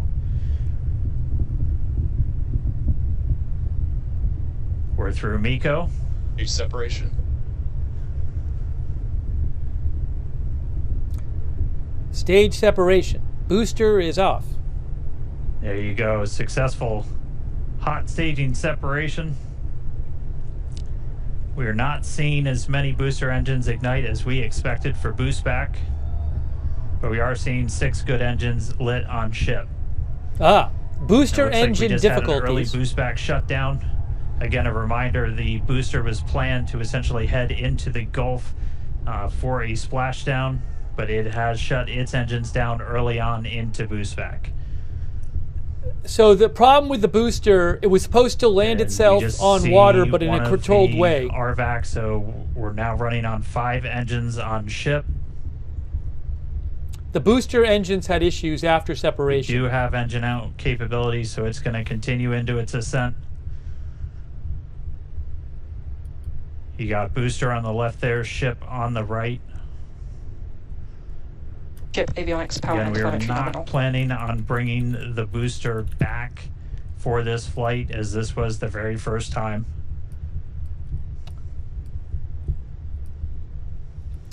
Again, the booster, they were supposed to not land. About 3 minutes 50 seconds into today's flight. Just a reminder that the ship planned to burn its engines for about 8 minutes and change. About 8 minutes and 11 seconds was our planned timeline for today. That could shift slightly, as we do have 1 engine out, running on 1 fewer RVACs.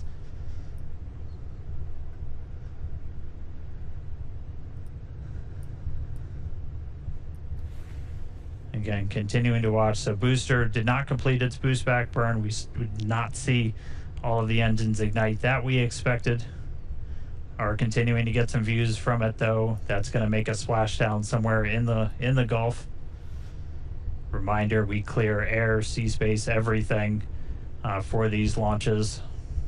So again, the booster was supposed to do a controlled landing on water, but they had problems with the booster engines after the booster separated from the spacecraft. This is the first test flight of the so we V3. are coming up on T+5 minutes. Ship continuing to fire 5 of the 6.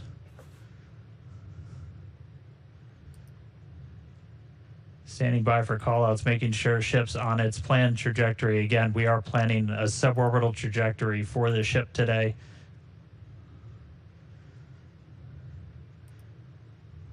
Booster giving us some views as it continues to make its way back down towards the water.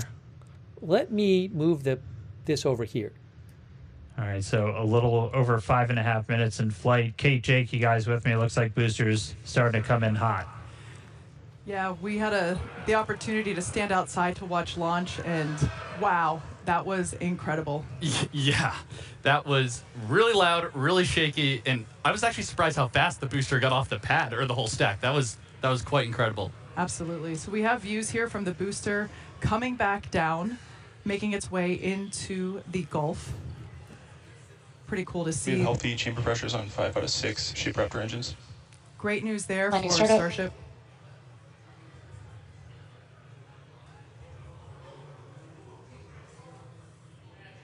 Once again, we were not going to bring the super heavy booster back to the tower. We were planning on having it land in the Gulf.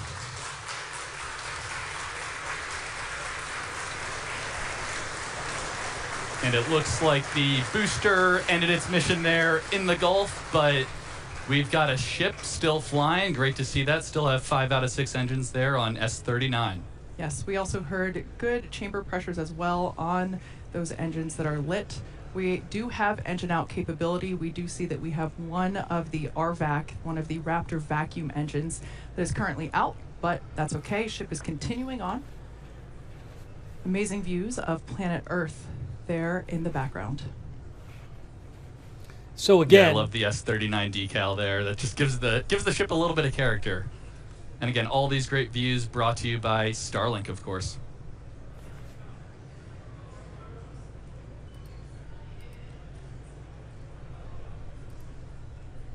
Yeah, obligatory shout out to the entire Starship avionics, camera, electronics team.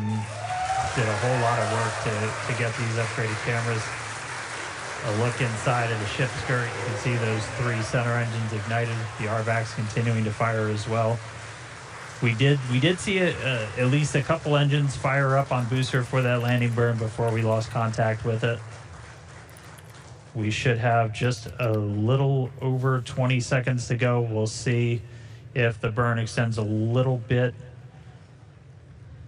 for the engine out. Essentially, you can run your engines a little bit longer or throttle up a little bit more to account for the one engine not being lit.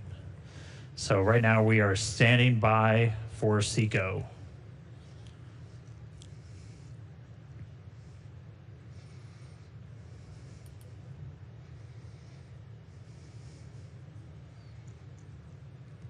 And again, we are continuing to go a little bit longer.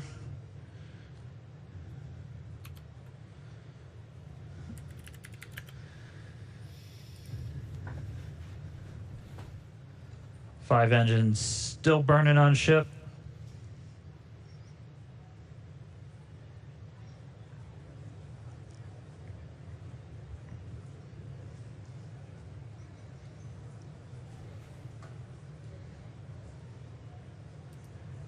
We are coming up on T plus 9 minutes.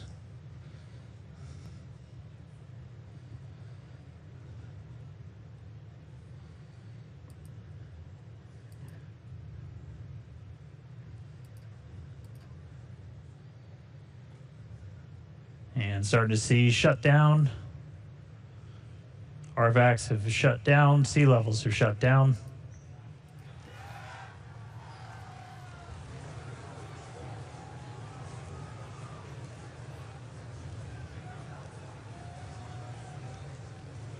Seeing if we can get an update on the ship orbit insertion, but we have shut down again. We did run longer as we were engine out. We were flying with 5 of those 6 Raptors pretty much the whole time. Ship FTS is saved.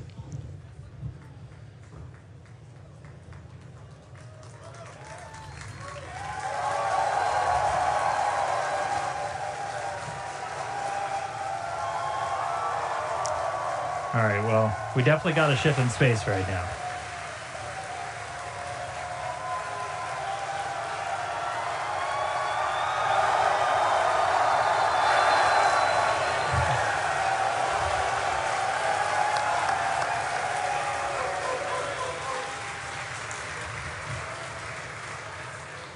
As you can see, the teams are incredibly excited to see Starship there in space. We are awaiting the call out of nominal insertion. So we're going to stand by for that. We can see the flaps moving here, actuating.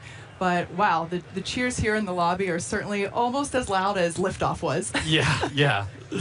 Man, a lot of action going on. And, you know, we said at the top of the show, excitement guaranteed. And we're only 11 minutes in. We still have a lot more to go here on the mission today. So all objectives are done on the booster. So now all eyes are on the ship as we get ready for our in-space objectives. Exactly. So like I said, we're still standing by to hear the call out for nominal orbital insertion, but we've got a few minutes before the next milestone. So we're going to continue. We've got some amazing views here of the ship. Wow, it's just that this is our planet. This is our home.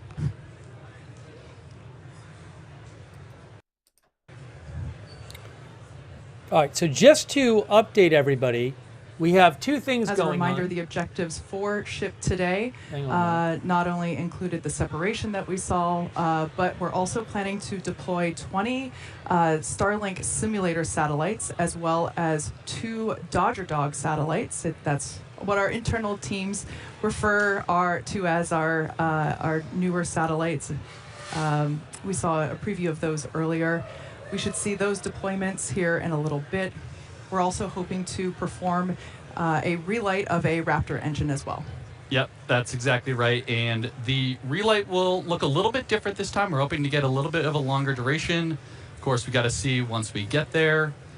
And that relight won't actually be changing our orbit necessarily, but we're doing it more so as a technology demonstration.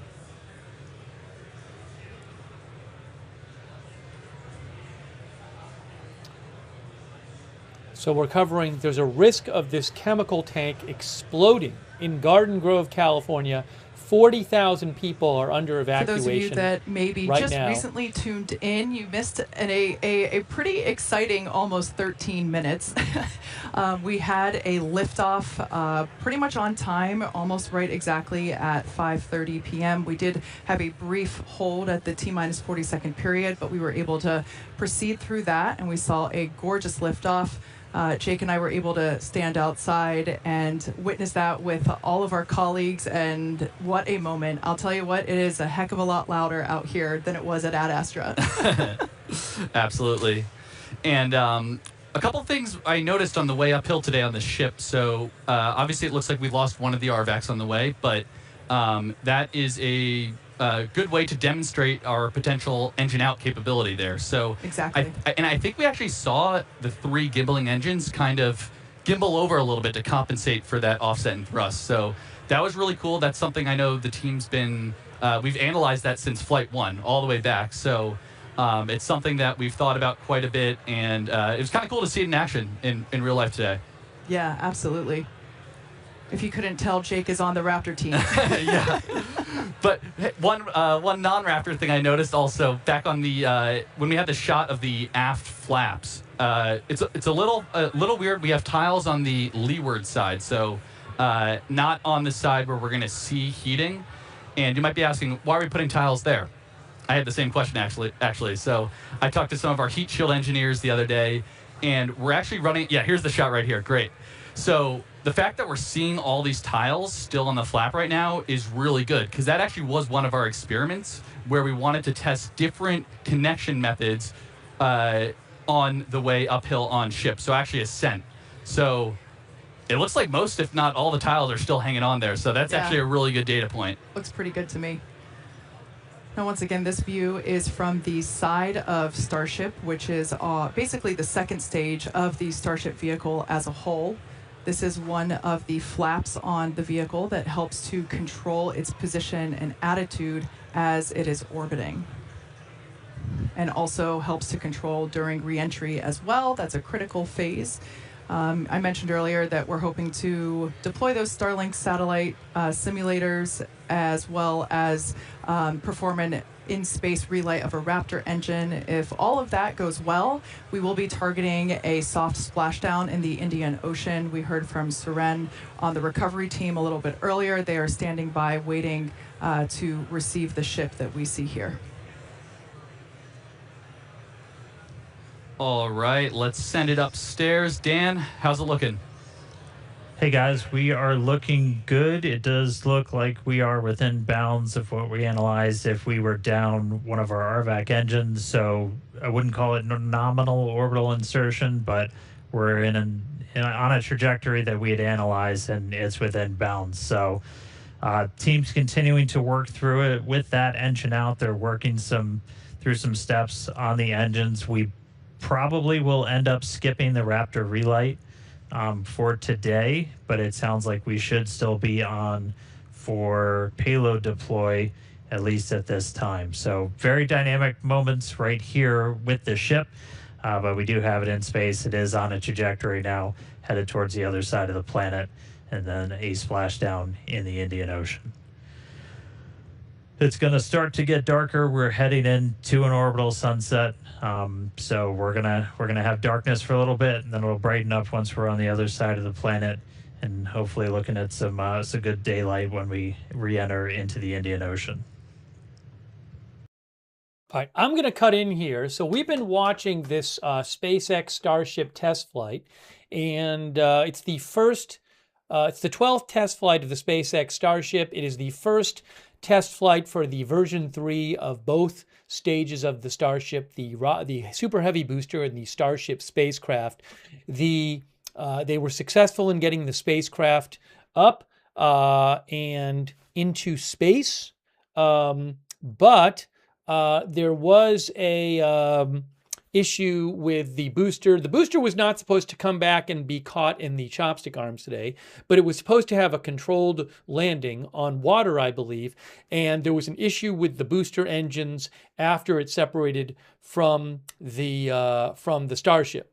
So that was an issue. And then it sounds like, if I'm getting this right, one of the Starship's engines is not working, but it is still the mission is still going.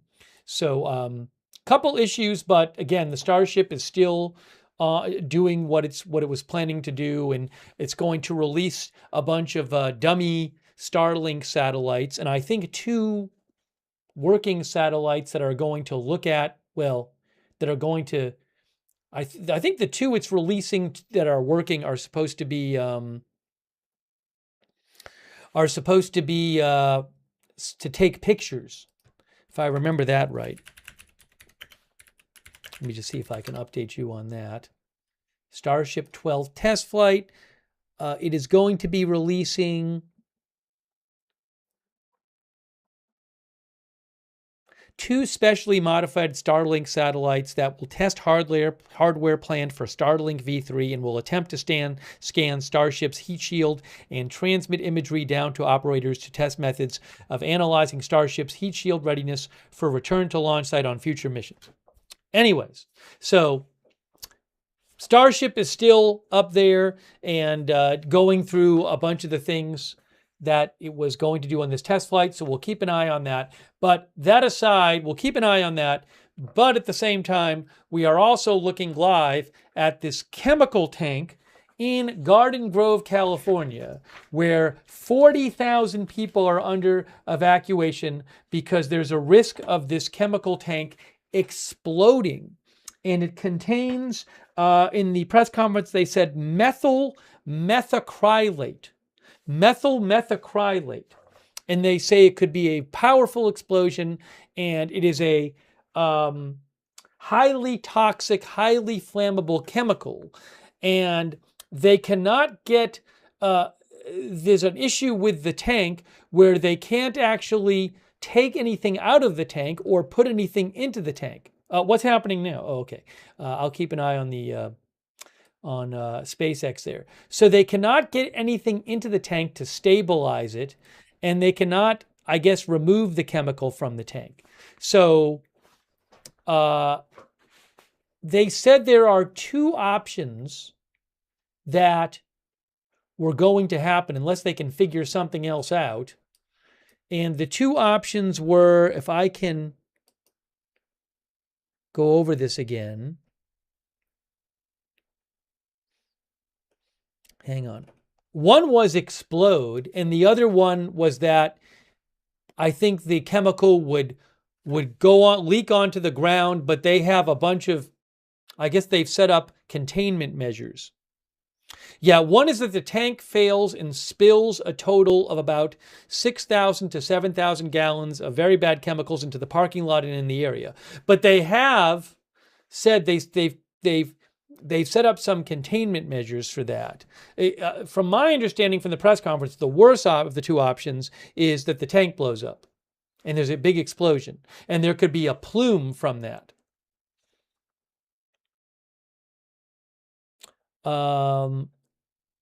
So now they said they were working to try to figure something else outside the box out, but there's a real risk that that tank could explode. And they say it would be a powerful explosion, and they have evacuated 40,000 people.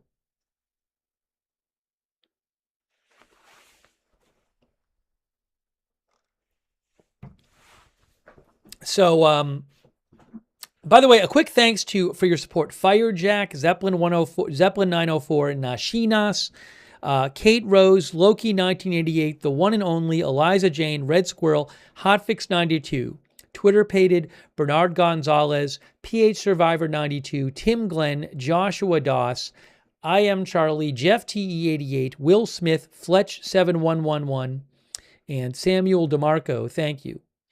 And also Michael McIsaac. And also, sorry, it's been a while since I thanked anybody. Who Shot JR and Guy from the 207 on Twitch, Andy in Austin, Annie Cush, CC Clipper, 19TW. Thank you. So the reason I don't have the SpaceX thing on wide screen, full screen, is because we really need to keep an eye on the live shot. That is a live shot showing you that chemical tank which could explode in Garden Grove, California. And there are a lot of houses in the area surrounding this. I don't want to take that off the screen, but if you go to Google Maps and you look up where this is, which is at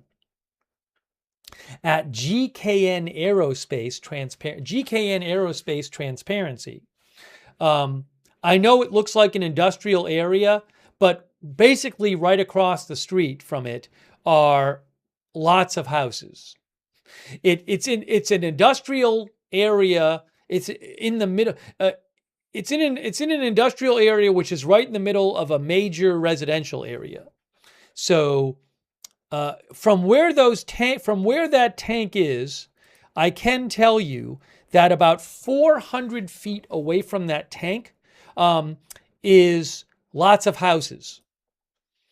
On one side of that plant, on one side of this area where that tank is, if you were to go across if you go across those, now I lost where I was looking here, but hold on, I can find it again. But that tank is, if you go across a parking lot, across the train tracks, across the train tracks there are a bunch of RVs. Actually, let me say this, it's even just right across the train tracks, you can see all those RVs parked there. Now, I don't know if that's an RV business or an RV living facility. There's all kinds of RVs there. But after the RVs, you get a street, you get a railroad tracks, and then houses, houses, houses. I don't know if I can quickly show you this. I'm going to quickly show you it really quick so you can see it. All right, ready? I'm going to show you this really quickly.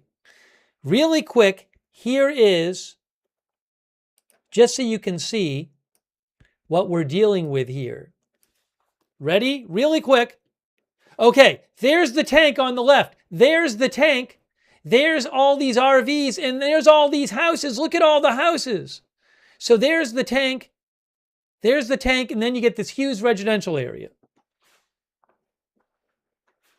The tank is currently not leaking, they said in the press conference. It is not currently leaking.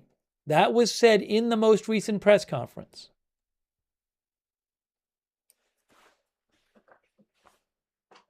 So if you go to Google Maps and you look up GKN Aerospace Transparency, you will see that, I know this looks like in a big industrial area, but it's just a short distance away from lots of housing. And it really is like the surrounding area in general is basically very densely settled residential area.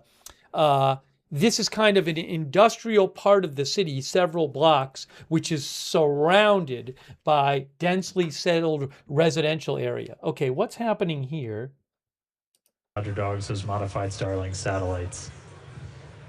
Just a couple of updates while we continue to watch payload deploy. Did get confirmation we're going to be skipping that relight of the Raptor engine, just due to everything that we saw on the way uphill.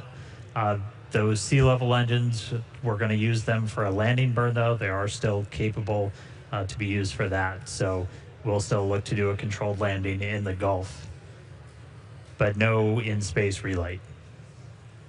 All right, so they were supposed to do an in-space relight and engine test, but they're not doing that today because of some issues they've had. They are also doing this thing where they on this SpaceX Starship test flight, there's 20 dummy Starlink satellites that they're releasing, and then there's 2 not dummy satellites that are related to Starlink that they're going to be using to test some things that they are releasing. So they're releasing the payload right now from Starship, and we're looking right now at this close-up. What are we looking at here? I mean, there are these 3 tanks, but only one of the tanks is in crisis. One of the 3 tanks is in crisis. Now, is something changing? Why are they focusing on this tank right here? What are we looking at here? Is there something? Because I don't know which tank is the one in crisis. I thought it was the one on the right. Is it that the side? Yeah, so some of our viewers are saying, I was wondering, is the side is there damage on the side of the tank? I'm not sure. I'm not a specialist in this. Some of our viewers saying they think it's starting to peel that tank in the back. But I'm not even sure which of the 3 tanks is the one in crisis. If one explodes, do they all explode? Good question. That's not what they said. They said they went through 3 tanks and they said one is at risk of exploding, although maybe if one explodes, then whatever's in the other ones explode too. I mean, I guess that would make sense, but I don't know for sure. But the risk is that one of the 3, they say one of the 3 is in crisis. One of the 3 is in crisis. One was having an issue but was neutralized and not volatile, and one was, again, only one of the 3 they said was in crisis.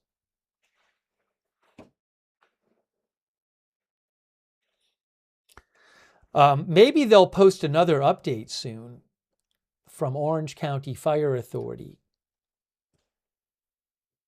But the last one was a couple hours ago. I'm going to play that. I'm going to play that again in a second.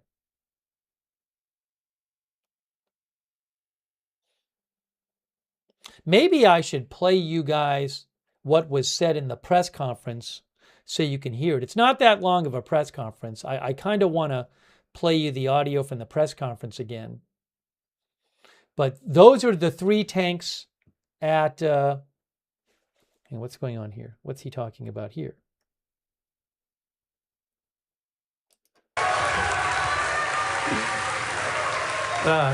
Starship, we closed the payload door, and we're going to continue to coast around Earth all the way to the Indian Ocean. So still a lot of major events to come today. Sounds like we're not going to hit that Raptor relight, based on what Dan was saying, but after that, of course, we'll have the atmospheric reentry and splashdown. And with that, we're going to go on another quick coast. So sit tight, enjoy some amazing... Okay, so we don't need the other for that. We'll keep an eye on the SpaceX. We'll keep an eye on that.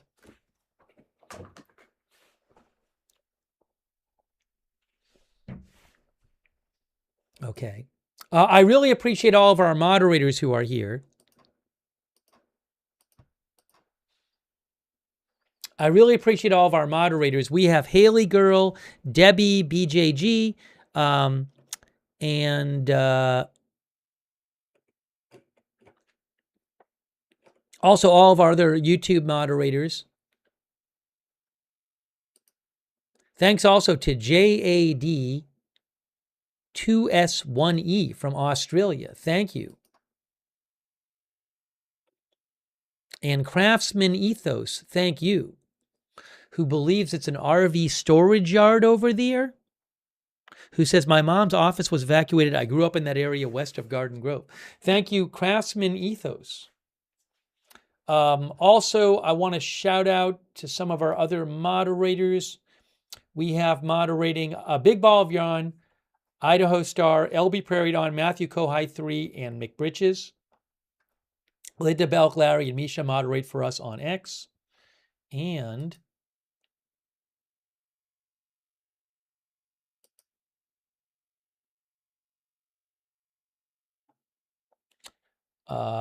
thanks to our Facebook moderators as well. Thanks, Brian Davia, for subscribing on Facebook, and Diane Allworth, Shannon Davis Hughes, Paul Anderson. Thanks to our moderators over there.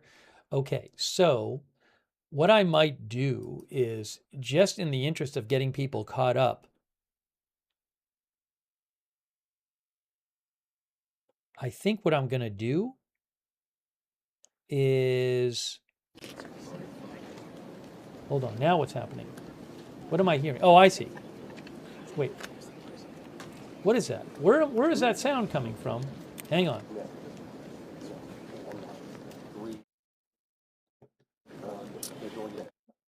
Hold on. Oh, I see where it's coming from. That was the sound from the press conference. I'd actually started to play the press conference again. So I think what I might do is maybe I should play you some of that press conference again, just so you can hear. I mean, I haven't seen many updates about what's going on officially, and that had the most information to me. I am aware, and again, it's just like I just don't put that much stock in this stuff anymore. CBS News has a report out where they say that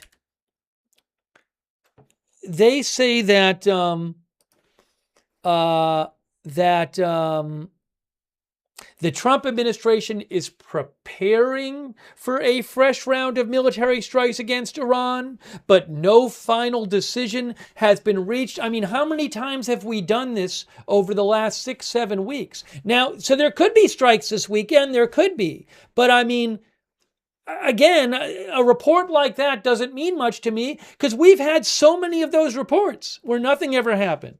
So I just can't put that much stock in those things. I don't know what's going to happen. Maybe there will be some strike this weekend. But there have been so many of these reports and so many of these reports that a deal was imminent. It's just at a certain point with me now, I'm just like, well, whatever happens, happens with the Iran stuff. But I'm not going to be hanging on every word of these reports because we've had all these reports before where nothing ended up happening.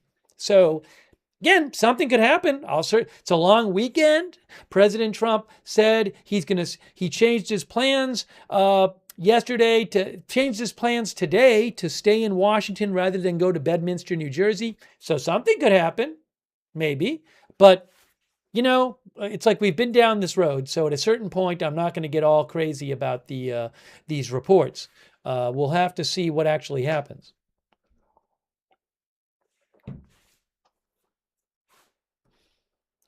Okay, what I'm going to do is, sorry.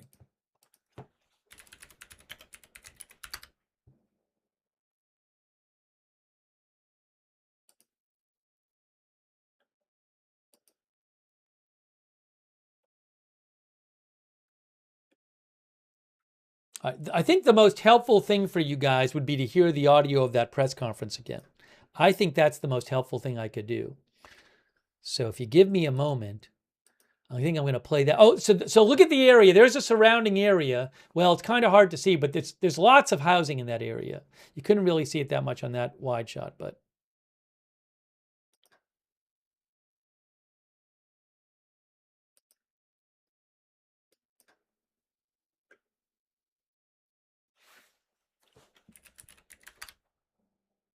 Hang on a second here.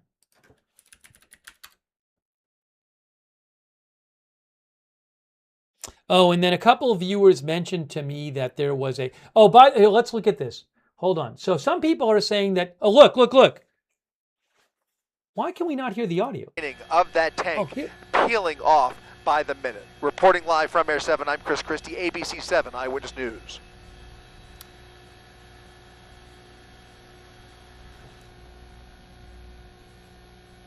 I'm gonna replay that so you can hear the audio. I didn't realize the audio was off. That's my fault. So let me go back and replay what he said. Reporting live from Air 7, here's the here. Want to focus your nose today here, which. All right, this is about a 30-second delay. Let's hear what Chris Christie said on this video.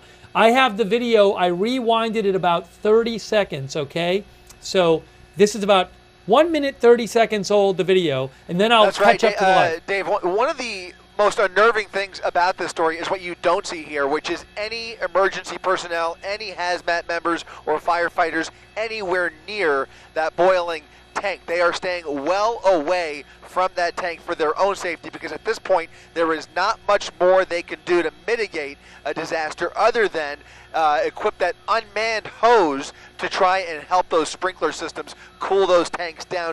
Want to focus your attention on one particular tank that appears to be the culprit here. That one there in the middle of your screen, furthest to the left of the other two, appears to be the tank that is deteriorating from the inside out as the chemicals inside boil, expanding the vapor in that pressurized tank. That is what is at risk of exploding, and you can see the external lining of that tank peeling off by the minute. Reporting live from Air 7, I'm Chris Christie, ABC 7 Eyewitness News. Let me get back to the live shot now. Oh, the live ended. All right, hold on. Last time, so I don't know if the helicopter is leaving. All right, for the moment, the live ended. So I'll keep an eye on that, because last time the live ended, we got another helicopter shot. I don't also know the helicopters can only be up there for so long. Oh no, it's back. Live shot is back. Live shot is back. It's back. Look, it's back. It's back. We're back live.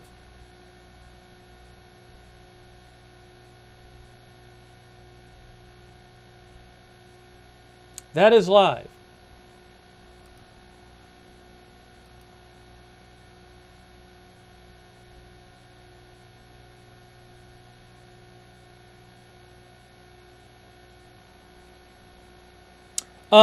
The chemical is called methyl methacrylate.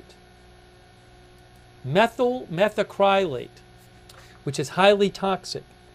By the way, I didn't see this before. Some of our viewers like Lisa Ontel and Sunny Night mentioned to me there was I guess a shipyard explosion in Staten Island that hurt a bunch of people.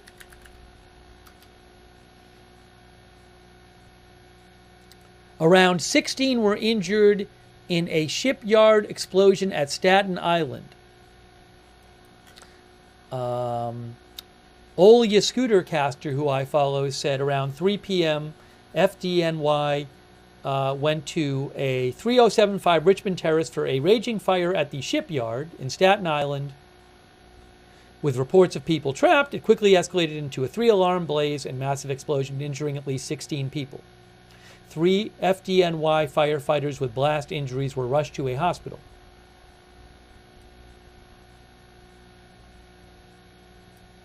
So that's not good. I hope my best to all of those people injured in that incident.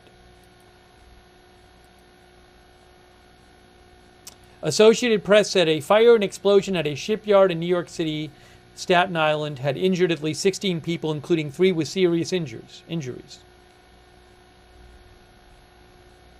Crews were fighting a fire when a major explosion occurred at the site. All right, that's in Staten Island.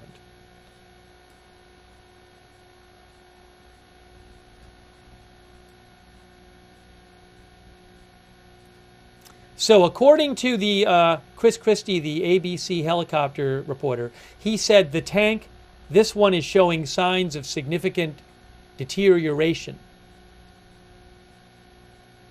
What's happening is so we're keeping an eye on the SpaceX test flight where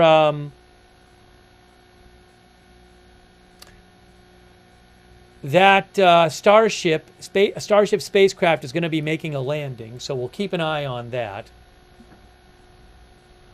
Yeah, one of the viewers said looks like plasma. The Starship spacecraft is descending right now.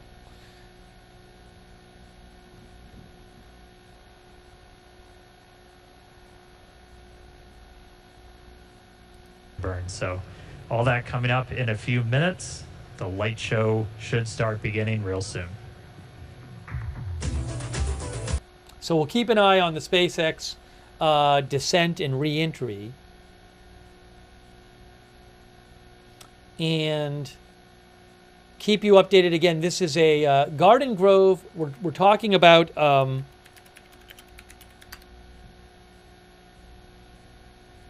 a tank, chemical tank, which has methyl methacrylate. Oh look! Oh look! Look at this! Look at the look at all the. Uh-oh! What happened? We lost the camera for a second. Give me a moment. Give me a moment. I assume we'll get the camera back, but give it a moment here.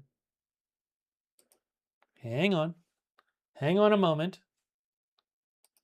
Well, at this point, there, the camera's back. Camera is back. Okay, so this tank is at risk of exploding,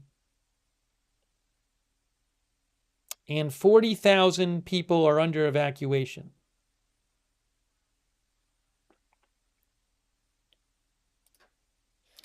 Thank you, Devin O'Neill, who says it's only a few miles away from Disneyland. Now Disneyland is not in the evacuation area, just so you know. But it is, yeah, about 5 miles from Disneyland. Yes, you are correct about that. But again, I do want to point out that Disneyland is not in the evacuation area. Oh, hold on, what's happening here? Look at this.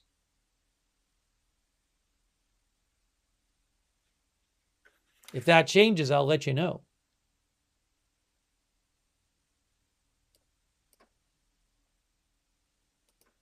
Oh, they lost the video again. Keep an eye out for more video. Oh, hold on. Stand by for more live. Stand by for more live, it says.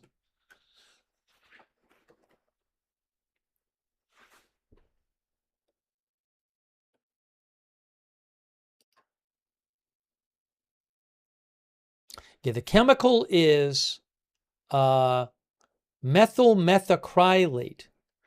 It can cause respiratory distress. It can cause skin and eye irritation. People could be have very serious health consequences if they ingest it. If they're and if this does explode, there could be a plume.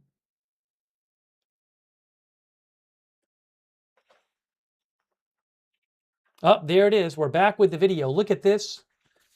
And again, the tank is compromised so that they cannot get anything in there to settle to stabilize it, and they can't take anything out of it to empty it. Meanwhile, we're keeping an eye on the SpaceX Starship spacecraft, which has been on its test flight 12. And it is the spacecraft stage is coming in. I guess it's going. Is it going through reentry right now? It's getting close. It's descending. They're not and the onboard camera is going to be showing you stuff that happens as it, I believe, as it re-enters. But we're keeping an eye on that. That's now, according to ABC7, that small tank in the back right there is showing signs of deterioration. Right there, right there. Now what happened? Now, why did the camera do that? I don't know. The camera did something. The camera switched to wide shot. Is it going to zoom in again? Let's see. Camera, look at all the housing. Okay. Oh, there we go. Right there, right in there. Oops, what's happening? So you can see the RVs. There's all the housing there. There's the housing. I don't know what's going on with this. There are the 3 tanks, and that one right there is showing damage. Look at this. But I don't know if that one in the back is the one they were most worried about. I have to do this now. They're having an issue with their camera. Or maybe they're showing you, well, they're spraying it.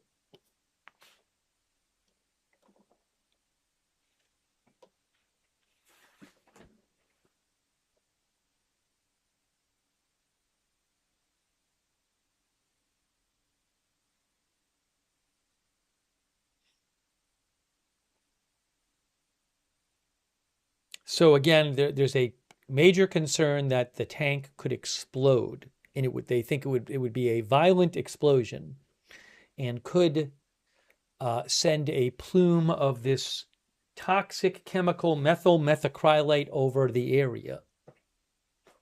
One of the viewers said the tops looks warped.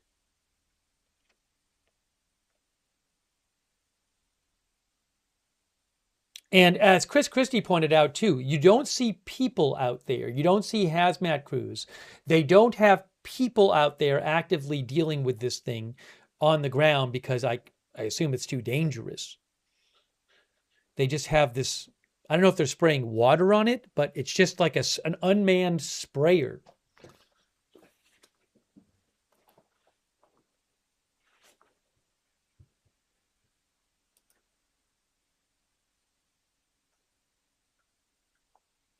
They have not posted anything new, Orange County Fire. City of Garden Grove has not posted anything new that I see.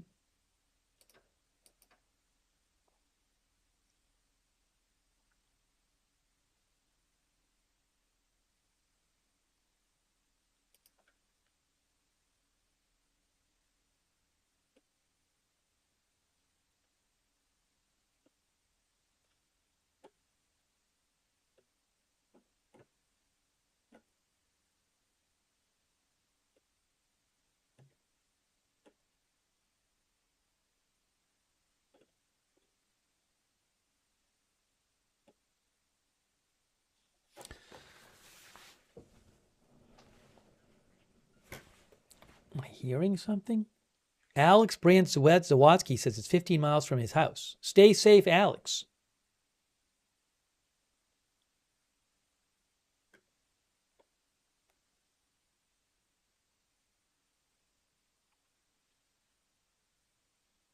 There's no sound on this video right now. I have the sound turned on. There's just no sound on the video. Now, let me check out the SpaceX video. Currently, the ship is re-entering the Earth's atmosphere. This is the plasma starting to build up on the exterior of the vehicle. Now, we do not plan to recover the spacecraft today, but rapid and reliable reusability is the ultimate goal. Yeah, that's right. And re-entry is a critical phase of flight, and we need information on how the ship's systems perform.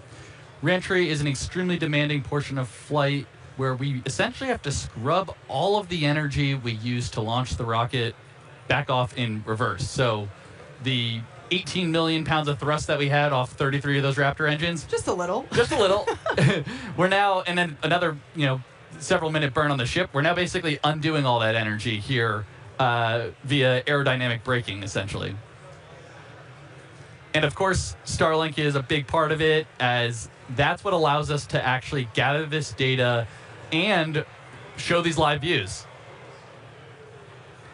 And again, all right, so we'll keep an eye on that as the Starship spacecraft makes re-entry.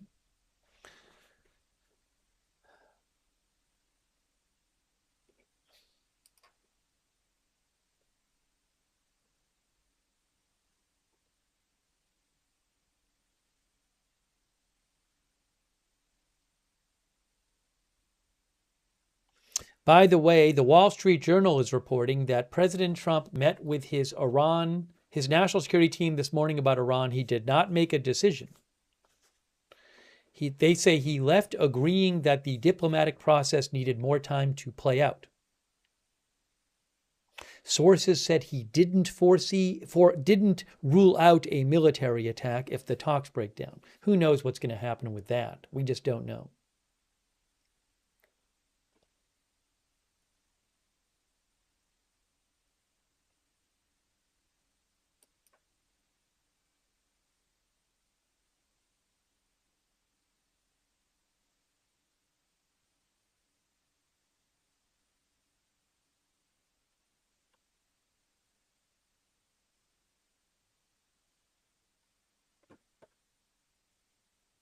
This is about 35 miles southeast of downtown Los Angeles.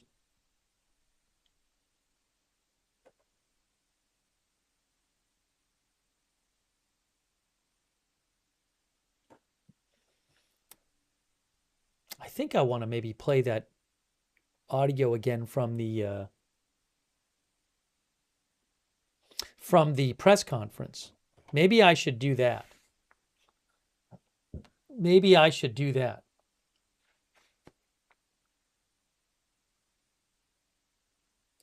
I don't know if I want to put the press conference video on the screen, though, because then you just get up too much video on the screen. Well, I could put it below me, but I'm going to put, here's what I'll do.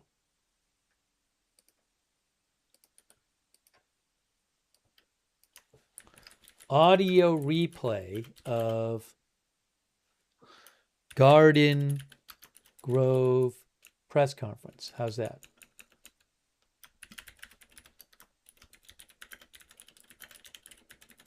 And that way you can hear it.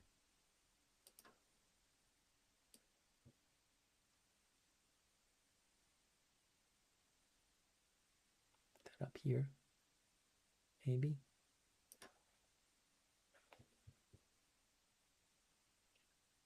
Yeah, so let me just play you some of that press conference so you can hear what was said. Okay? So that'll be the best thing. Where's the volume? Where's the volume? And Orange County Supervisor Janet Nguyen. Chief McGovern. Thank you, Captain Bartlett. Good afternoon. TJ McGovern, Interim Fire Chief for Orange County Fire Authority. Thank you all for being here as we work in unified command with our partners for keeping our community safe. Yesterday afternoon, the Orange County Fire Authority responded to a chemical incident in Garden Grove on Western Avenue. It was involving a vapor release from a tank containing an industrial chemical used in plastic and manufacturing. One of the 3 tanks affected experienced an increase in temperature, activating a relief valve and overhead sprinkler system to cool the product. OCFA resources were on scene in less than 6 minutes with a robust hazardous material response. Initial actions were the safety of our people, of the life of our communities, supporting the systems that the building already had in play with unstaffed ground monitors, and that was due to the safety risk of our first responders and the people in the vicinity. As precautions, nearby neighborhoods in Garden Grove and Stanton were evacuated. Throughout the day, vapor conditions improved and evacuation orders were lifted. After the evacuation orders were lifted, the facility and industrial crews continued to make progress towards the removal and the containment of the product. However, due to a damaged valve on the tank, it created additional operational challenges, preventing complete mitigation efforts. With these new circumstances, we modified our operational plan and response plan, and OCFA Incident Commander Chief Craig Covey will share additional details on what that additional operational plan was. We understand how disruptive and frightening this is to the public and our communities, particularly for the residents who have been asked to leave their homes for their own safety. Hazardous material incidents can evolve quickly and unpredictably, and so did our response. When our initial crews recognized what was going on, the citizens and the communities, that was their priority, to make sure they were protected. Together, we will all get through this to keep our community safe, and we will do our best to get those residents that were evacuated back in their homes when the incident is mitigated and it's safe to do that. It is our community's interest to keep them safe and out of harm's way. Thank you for all being here. Thank you for your support. And with that, I'm going to give it to our incident commander, Chief Craig Covey.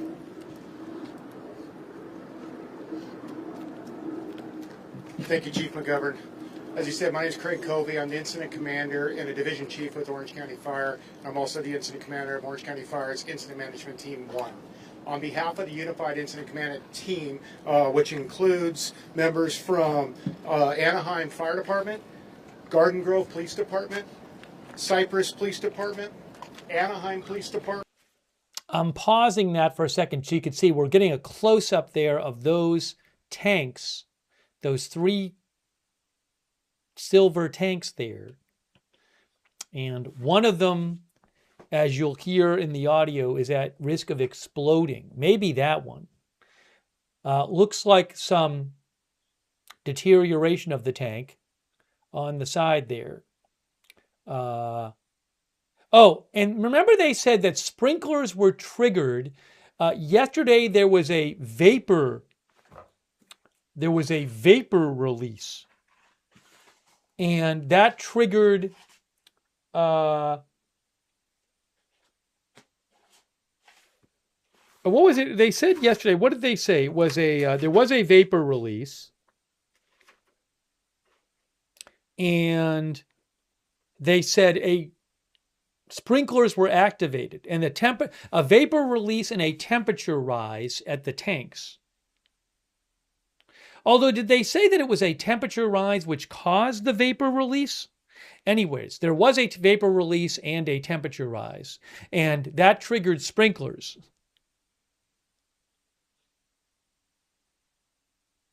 I think maybe what happened is a tank increased in temperature, and that triggered a vapor release and a sprinklers. And then they thought they had the situation under control, but then today, there was a valve problem in the tank, and that made the situation worse. Now they can't get anything in or out of the tank, the problematic tank, and there's a risk of one of the 3 tanks exploding. So, but I think those sprinklers, for all I know, the sprinklers over it could have been going since yesterday, because they did say that the sprinklers were activated yesterday.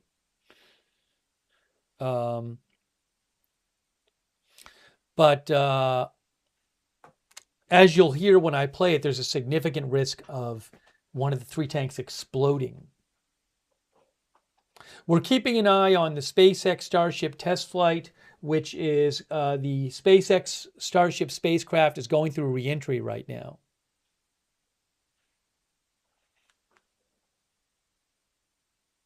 So it started yesterday. Hold on a second here. It started yesterday. Let me just see the audio here. Just enshrouded in plasma. We're able to kind of operate at a high enough frequency to punch through. And that is blue ocean and sunlight you're seeing just beyond the flap. So we are coming down into daylight, hopefully splashing down in the next 6 minutes or so in the Indian Ocean. We've still got a couple of maneuvers lined up where we're going to be really stressing the flaps on the ship. So ship has passed through the peak heating region. External temperatures are coming down. Wow, that is incredible news. As Dan mentioned, we were expecting this reentry to be super spicy, but excellent news that we're now past that period of peak heating and that now the external temperatures are starting to decrease. So we'll keep an eye on that. that. There on the belly of the ship, really doing a ton of work to burn off all of that inertia that the vehicle had prior to re-entering the atmosphere. Yeah, and you can tell by the G meter down on the bottom right that we're starting to pick up a couple more Gs here, so we're definitely entering the thicker part of the atmosphere where we're scrubbing off all that energy, like Kate's saying.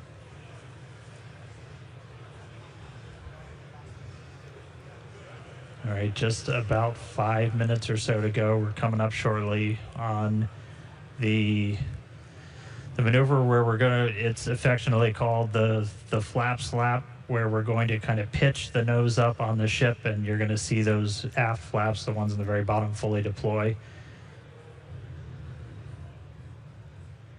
Ship is at peak dynamic pressure. And we're now at peak pressure.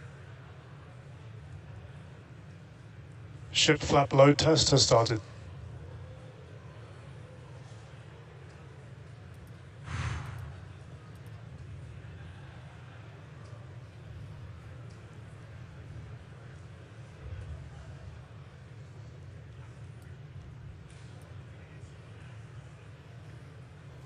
Looks like it's holding. Again, the intent of that was to put just a lot of extra stress on those aft flaps. We are expecting the forward ones too to see a little bit of extra stress, as we've got a little more propellant in our header tank, so the area right at the very nose of Ship Starship. flap load test is complete. And we're through that test. There we go. And we just did that test at Mach 7, just for reference there. So we are still going incredibly fast.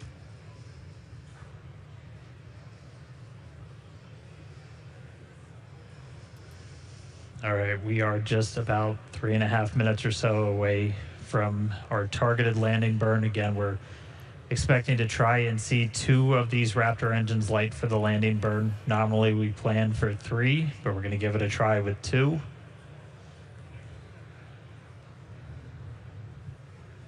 Hopefully we've got Ship is starting the RTLS banking maneuver.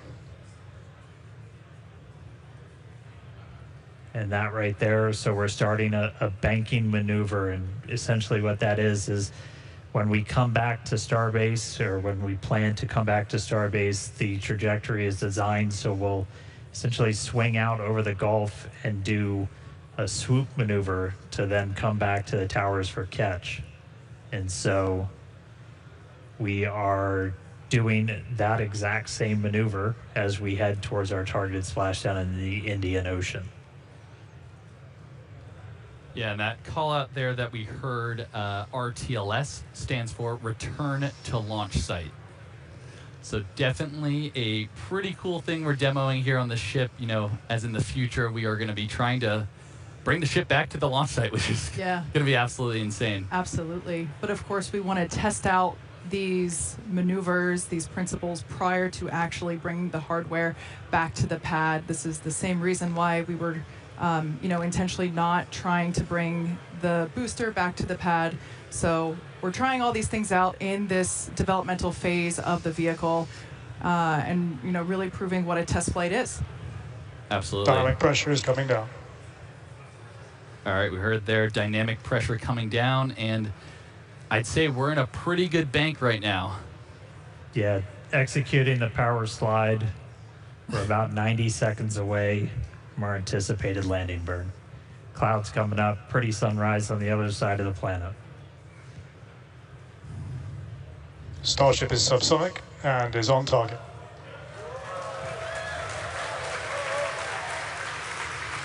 The crowd here reacting to that call out, letting us know that we are on target for this precise landing in the Indian Ocean. This will once again be a soft splashdown. We should get some pretty cool views from the recovery team who we chatted with earlier. They are standing by to receive this ship. Once again, this is the first flight of our completely redesigned Starship version 3.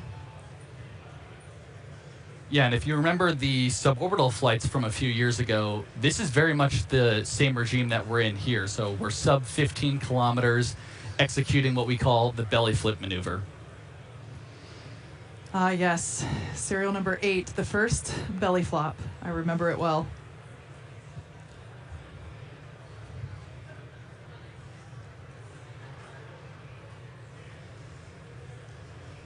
Just some really amazing views of the Earth as the ship is coming back home.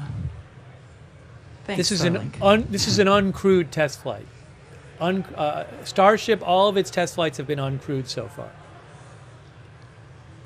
Yeah, you can see the aft flap there making minor corrections. Starship is turning for final approach to landing site.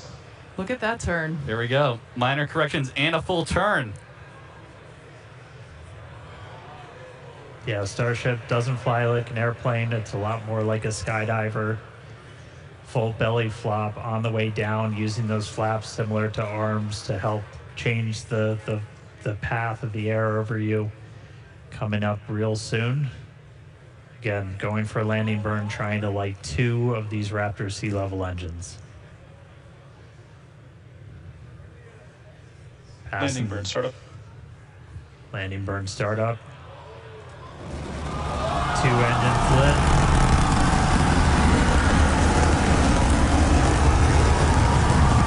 There you go.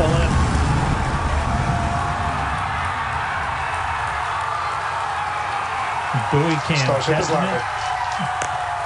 Heat shutdown.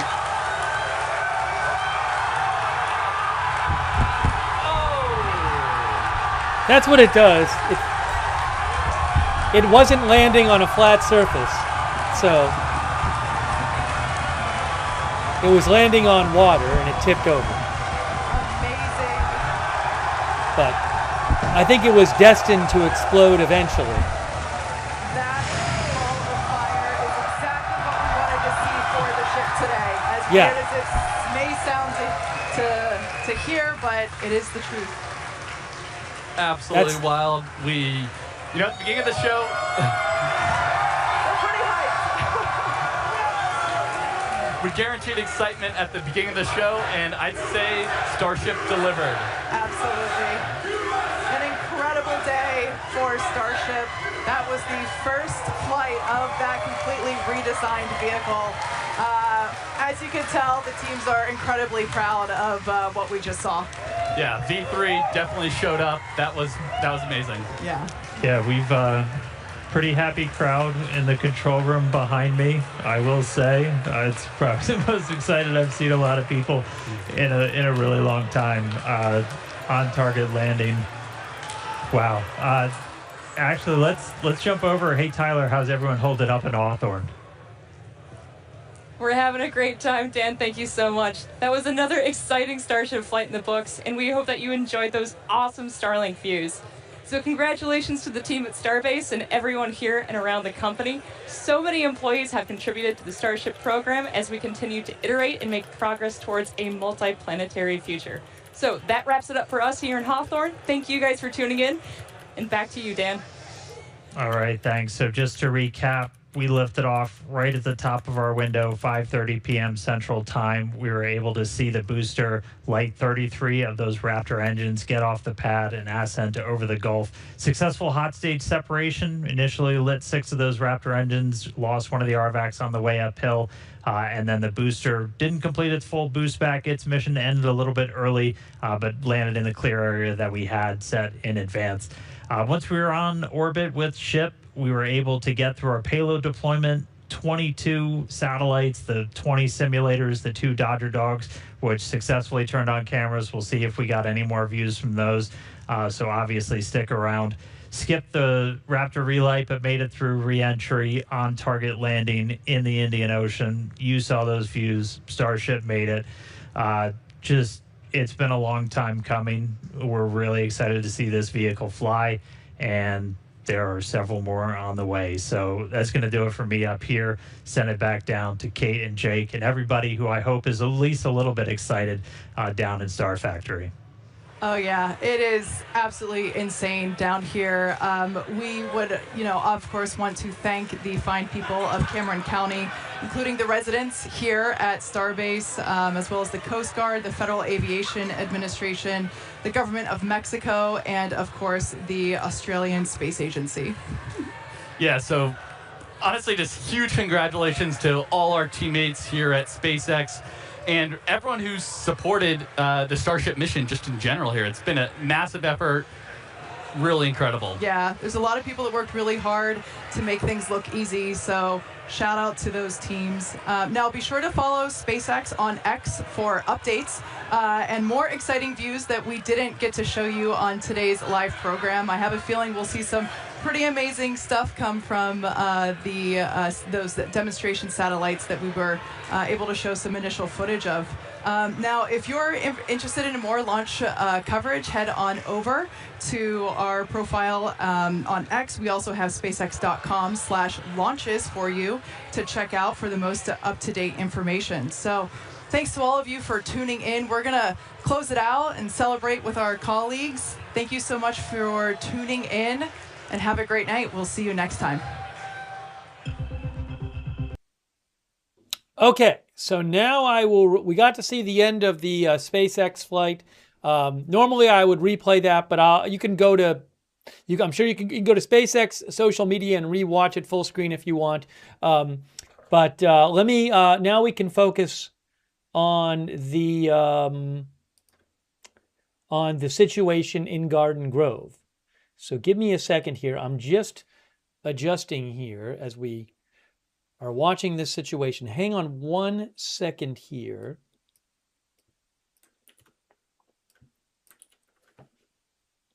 I'm just adjusting the description of the video since we're only focusing on this right now.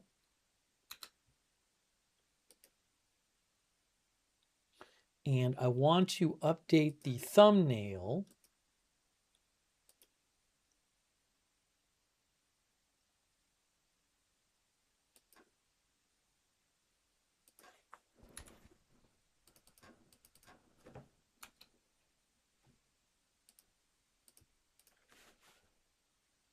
Just bear with me 1 more second here, guys, as I leave on for you the live shot. I just need to update the thumbnail, the graphic for the broadcast, because we are now exclusively focusing on this. So bear with me while I do this. Thanks for your patience. Just need another minute here. That seems fine.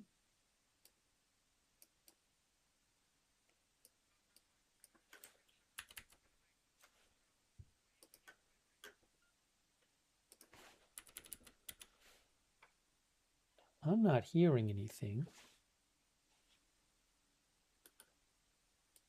There's no audio on this one.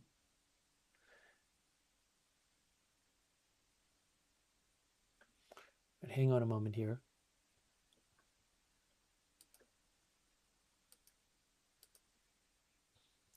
Just changing this.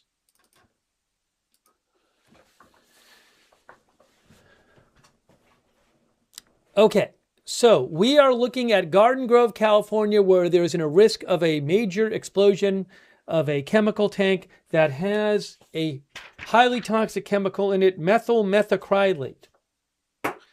And what I'm going to do is I'm going to replay you some of the audio. Well, I'm actually going to show you.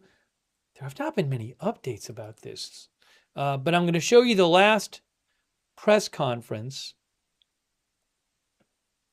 so you can hear it and get that update. Copy that. Hold on. We have audio. We have some audio. I like that. I like hearing the audio. Maybe we'll get a little update here on the audio.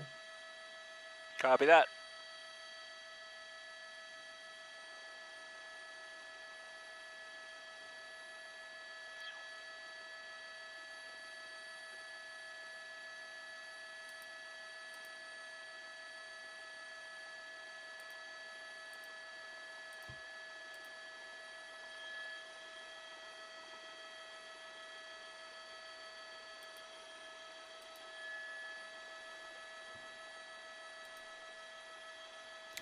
Thank you, KWNY Upstate. KWNY Upstate, thank you. Danny Has Receipts, thank you. Danny Has Receipts lives a mile from this and says, evacuated today. No one can drive into the area. I'm sorry to hear about that, Danny. I'm glad you're safe right now. Thank you, Danny Has Receipts. Okay. So what I need to do now is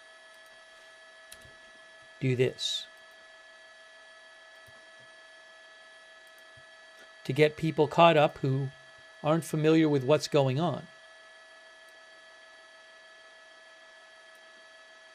We're going to make this small. Small. We need small. Small.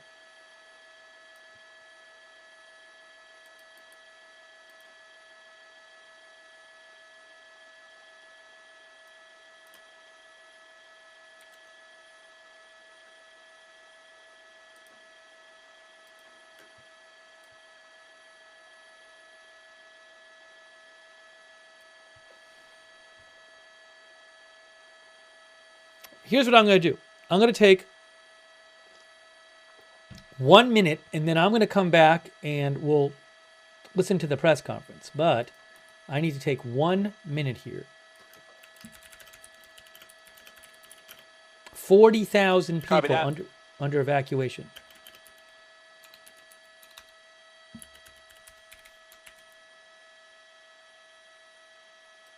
So just give me 1 minute.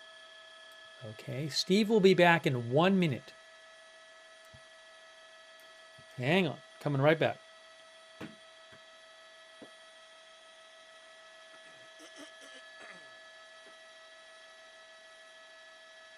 I haven't left yet, but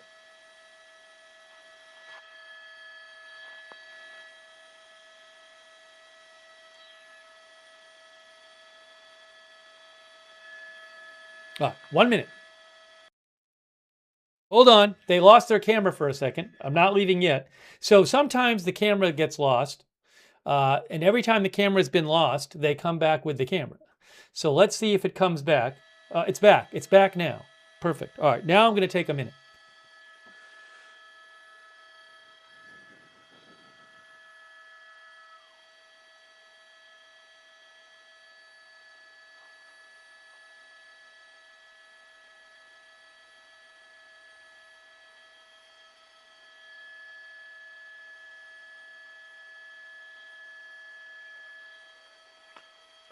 No. Copy that.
Okay, I am back. Okay, I am back. Oops. I don't want that to happen.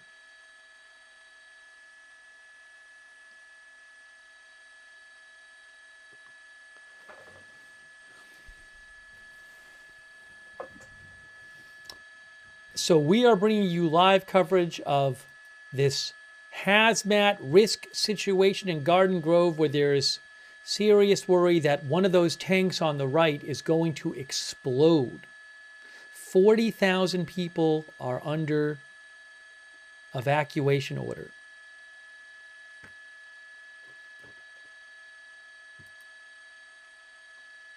And now I have to move this. Hold on. Now what I'll do is move this.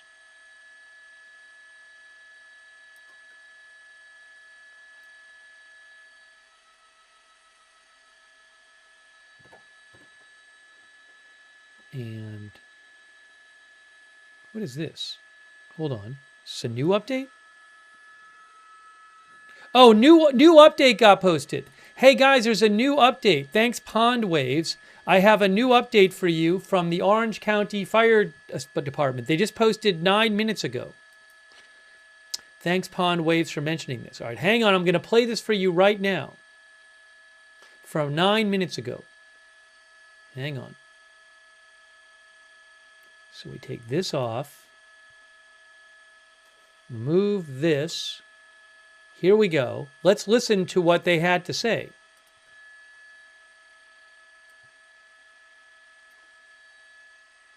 They say critical incident update. Turn this down a little bit. No. Let's turn the volume down on this a little bit. I'm a division chief with Orange County Fire and the incident commander as part of the Unified Incident Command of the Western Incident in Garden Grove. Just want to take a moment to keep you updated of exactly what's going on. I know there's a lot of interest with so many people evacuated. And trust me, our intentions are 100% about keeping you safe. We want to get you back home as soon as possible, but the situation is such that we have to keep you away. But here's the update so far this afternoon. The positive news is we have been able to keep the tank temperature maintained. The primary one that's in crisis and has been damaged, we've been continuing our water curtain on it, and our active monitoring has showed that the temperature of it is stabilized and buying us time to continue to sort out how do we fix this. I know I keep talking about we were handed this situation where there's only two things that can happen. It could crack and leak, or it could blow up. That's not acceptable to us. I have an entire team actively working locally, regionally, across the state and across the country to try to figure out how to fix this. What can be done, create something that's never been done before, get all these brilliant minds together to put a plan together so that we don't let this blow up. That was what we were told. Our goal is not to let it happen, and we'll do everything we can to do it. Appreciate everybody that's evacuated. We've supported those that couldn't evacuate with between PD and fire resources to get them out of the danger zone. And please stay out until we can get a final outcome of this incident. Thank you. CK? My name is Dr. Regina Chincio Kwong. I go by Dr. CK. I am your County Health Officer from the Orange County Healthcare Agency. And I, along with Chief Covey here, have been behind the scenes working with the team to understand the situation and make sure we safeguard your health.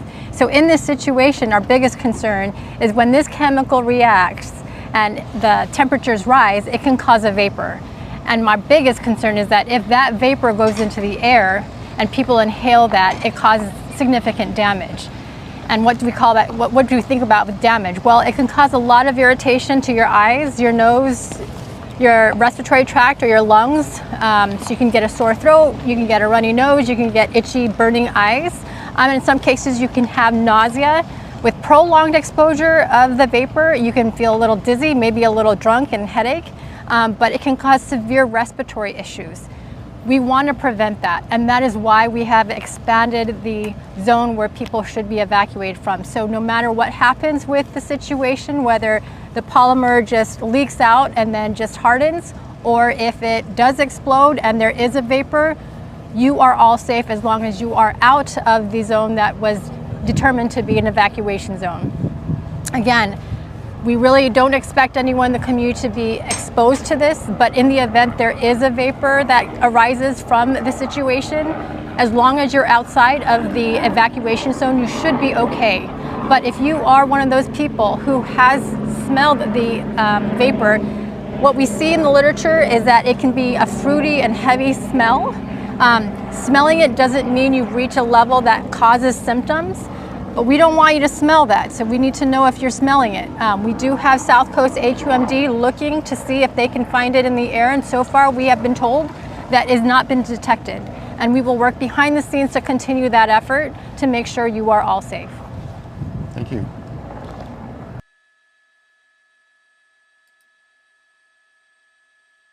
Okay, so that was the update. They said that the temperature is stable in the damaged tank, which is good, but they are still trying to figure out some sort of fix that will be a third option other than it either spilling out or exploding.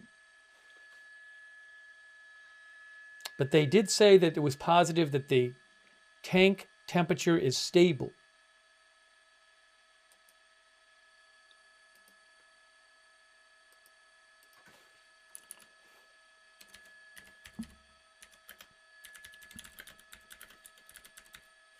Hang on one second here.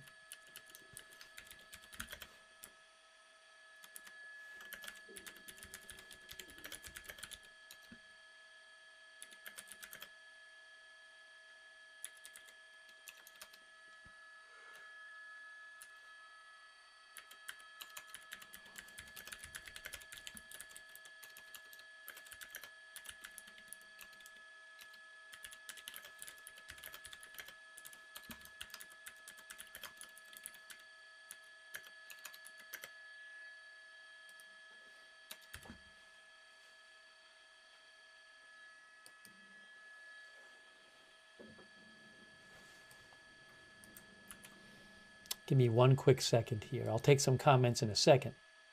Oops. I need to just get rid of that. Okay. Now, hang on one moment here, guys. Thanks for your patience.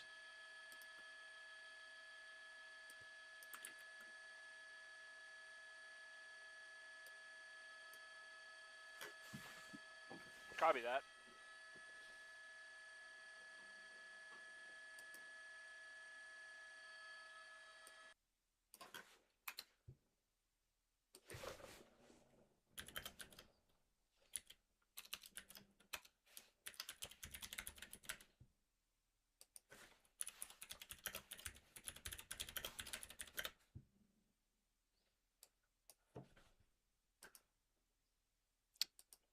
No sound for the moment.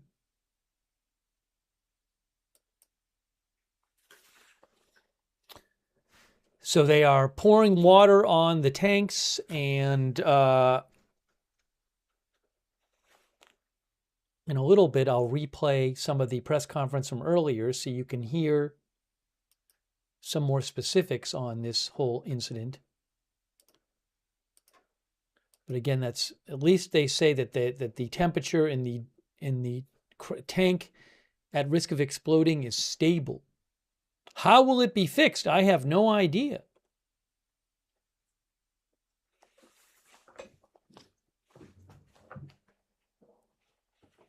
Why'd they get hot? We don't know what caused the initial problem. I don't believe it was said in the press conference what caused the initial problem.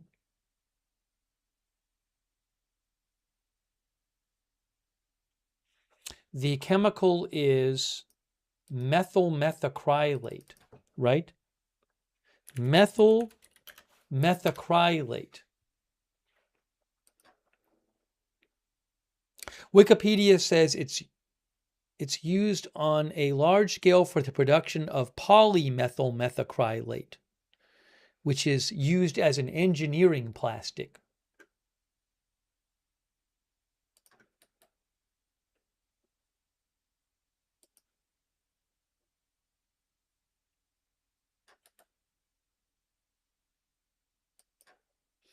According to the New Jersey Department of Health and Senior Services, I found something that they put online about this substance. Methyl methacrylate can damage can affect you when you breathe it in, can damage a developing fetus, can irritate the lungs, causing coughing and/or shortness of breath. Higher exposures can cause a buildup of fluid in the lungs, a medical emergency with severe shortness of breath.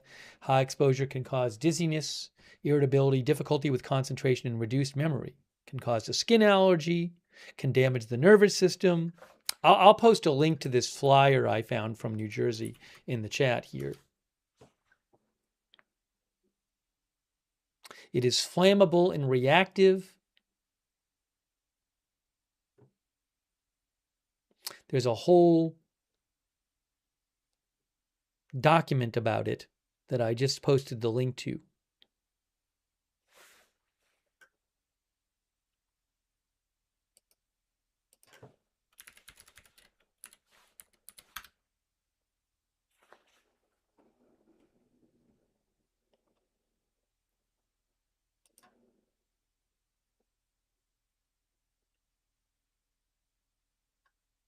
The National Institutes of Health say, there's a paper on the National Institutes of Health site which says it is used in the manufacture of resins and plastics.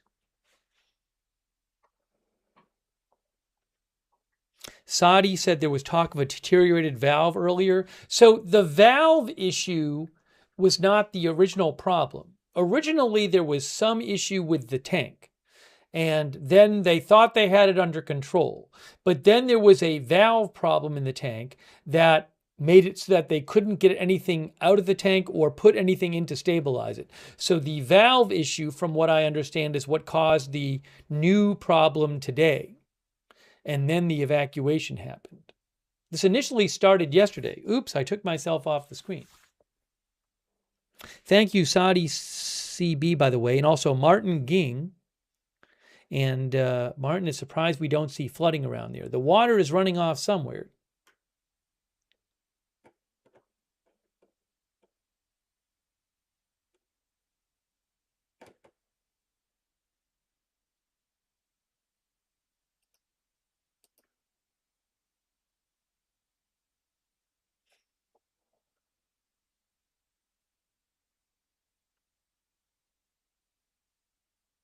One of the viewers said they must not have been able to move the trailers. There's a lot of money in those trailers right there. Pasta Sauce says. Yeah, I mean, once they declared the evacuation, I'm guessing they were not going to let people come in and move trailers. Those RVs or whatever they are on the right, there's lots of them.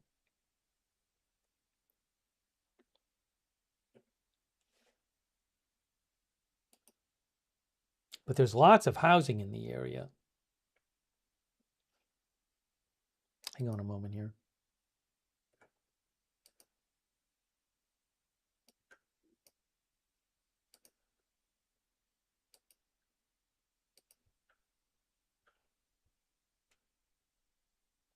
I'm going to put this on again, because I just think this is the best way for people to hear about what happened.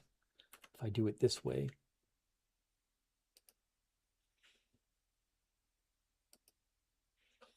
Let me play you a little audio from the a little bit of the press conference from earlier. I know if you've been with us, you'll have heard it already, but I mean, not everybody is with us the whole time, and I just think it's helpful for you guys to hear something about. This is the most helpful thing I found. If I could turn the volume up. Yesterday afternoon, the Orange County Fire Authority responded to a chemical incident in Garden Grove on Western Avenue. It was involving a vapor release from a tank containing an industrial chemical used in plastic and manufacturing. One of the 3 tanks affected experienced an increase in temperature, activating a relief valve and overhead sprinkler system to cool the product. Hey, there's a person there. There's a person with their bike. Why is the person with their bicycle going right near the tank? That shouldn't be happening. That should not be happening.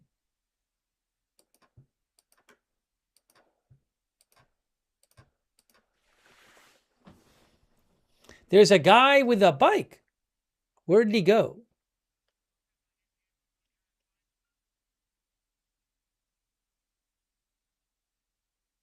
I can't see him anymore. We saw him before.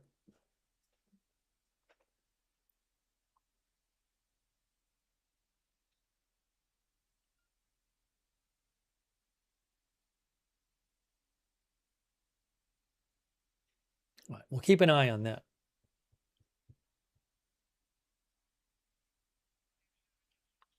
Rewind this for a second. I don't know if they're going to send. I don't know that they're going to send police in there after the guy. They don't want. I'm sure they don't want responders to be hurt.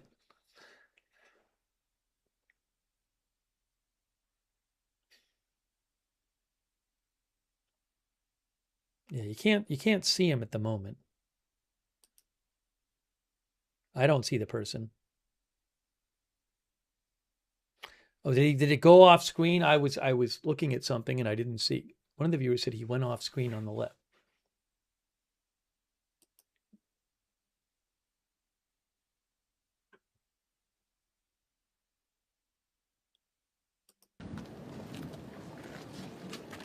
Thank you, Captain Bartlett. Good afternoon. TJ McGovern, Interim Fire Chief for Orange County Fire Authority. Thank you all for being here as we work in unified command with our partners for keeping our community safe. Yesterday afternoon, the Orange County Fire Authority responded to a chemical incident in Garden Grove on Western Avenue. It was involving a vapor release from a tank containing an industrial chemical used in plastic and manufacturing. One of the 3 tanks affected experienced an increase in temperature, activating a relief valve and overhead sprinkler system to cool the product. OCFA resources were on scene in less than 6 minutes with a robust hazardous material response. Initial actions were the safety of our people, of the life of our communities, supporting the systems that the building already had in play with unstaffed ground monitors, and that was due to the safety risk of our first responders and the people in the vicinity. As precautions, nearby neighborhoods in Garden Grove and Stanton were evacuated. Throughout the day, vapor conditions improved and evacuation orders were lifted. After the evacuation orders were lifted, the facility and industrial crews continued to make progress towards the removal and the containment of the product. However, due to a damaged valve on the tank, it created additional operational challenges, preventing complete mitigation efforts. With these new circumstances, we modified our operational plan and response plan, and OCFA Incident Commander Chief Craig Covey will share additional details on what that additional operational plan was. We understand how disruptive and frightening this is to the public and our communities, particularly for the residents who have been asked to leave their homes for their own safety. Hazardous material incidents can evolve quickly and unpredictably, and so did our response. When our initial crews recognized what was going on, the citizens and the communities, that was their priority, to make sure they were protected. Together, we will all get through this to keep our communities safe, and we will do our best to get those residents that were evacuated back in their homes when the incident is mitigated and it's safe to do that. It is our community's interest to keep them safe and out of harm's way. Thank you for all being here. Thank you for your support. And with that, I'm going to give it to our Incident Commander, Chief Craig Covey.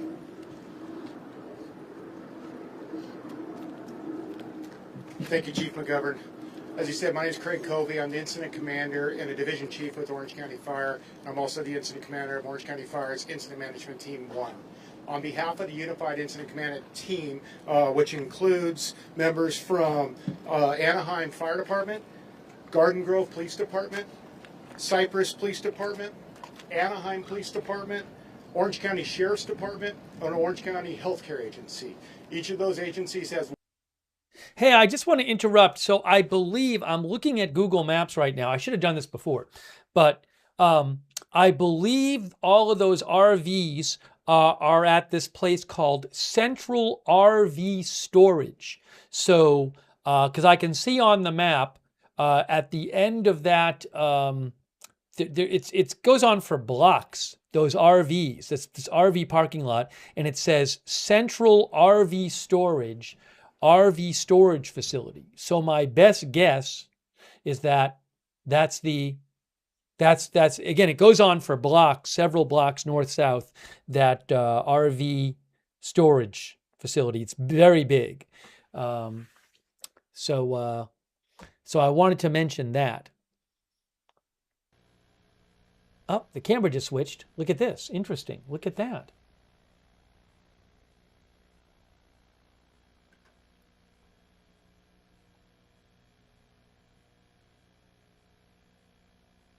Real Joe Bob thinks a polymerization reaction is taking place in the tank and thinks they are waiting for the reaction to finish and will have to cut into the tank to dig out the polymer. Hey there, Michael, I have no idea.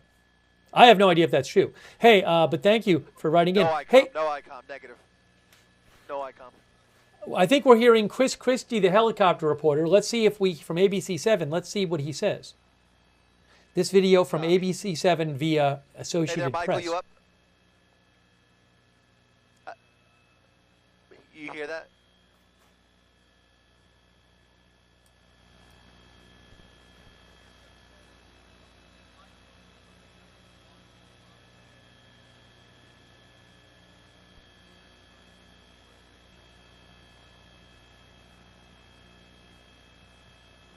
Katie Kubiak says, I Hey hope there, no... Michael, I've got you. Go ahead.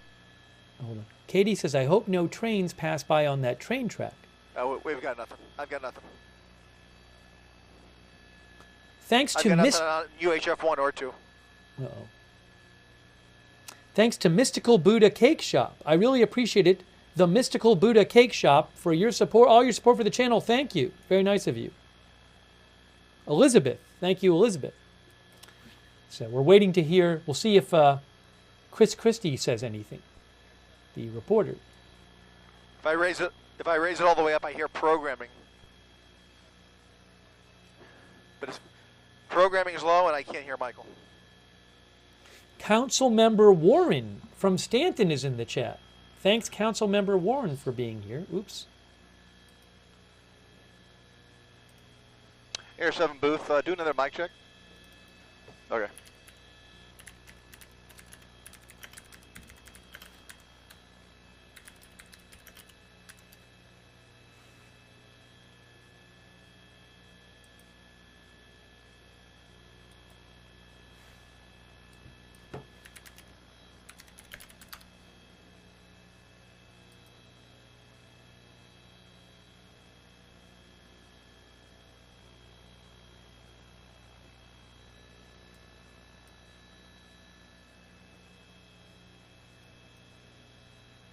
Council Member Warren is from Stanton, which is right near Garden Grove. Might be next to it. I'm not positive.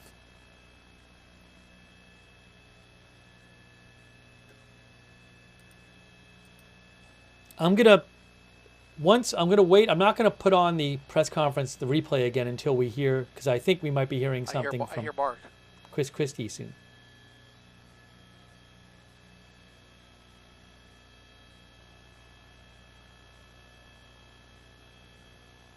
Crazy. Copy. Oh,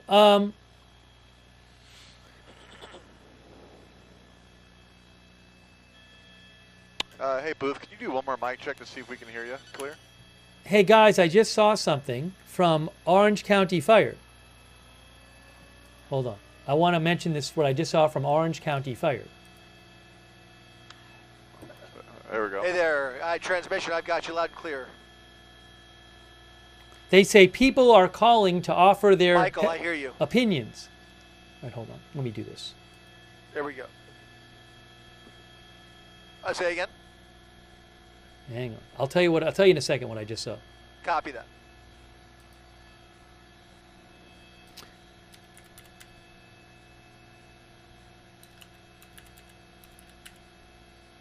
Orange County Fire just posted, guys, and said,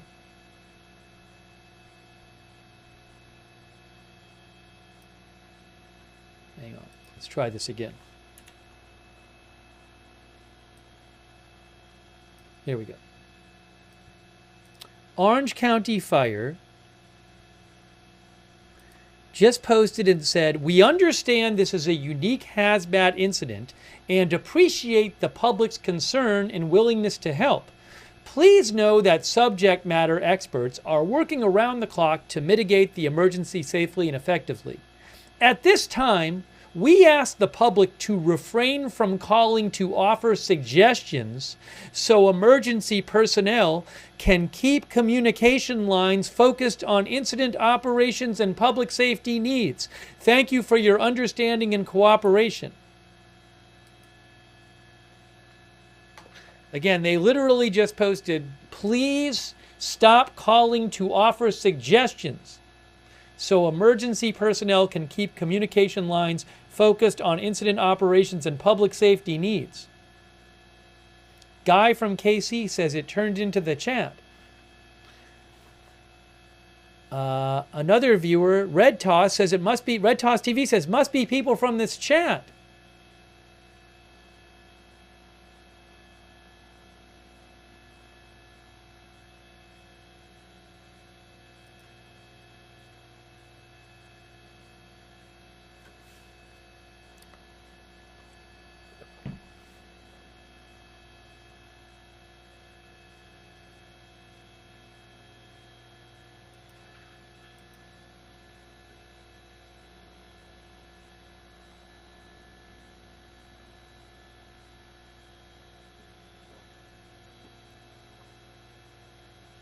Again, the chemical inside is the highly flammable, highly toxic methyl methacrylate.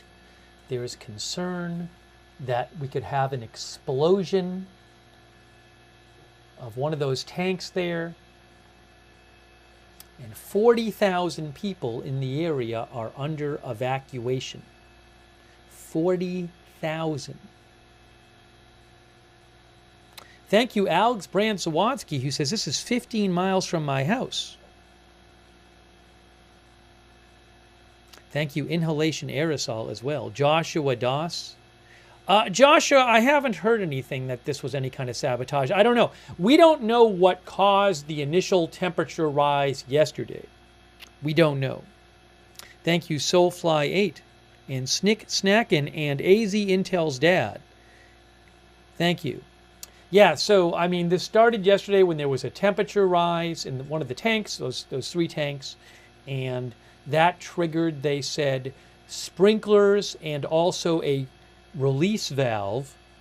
So there was a vapor release, and they thought they had it under control yesterday, but then there was an issue, I guess, with the valve or valves in one of the tanks. That made it so that they couldn't get anything in or out of the tank. And that made the situation worse. By the way, Sonic says, Sonic mentioned GKN Aerospace.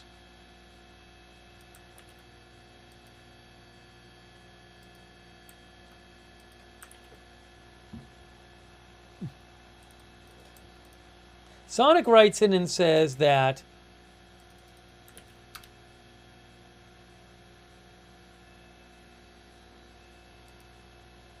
GKN, I'm looking it up on Wikipedia, is in a multinational automotive and aerospace components business.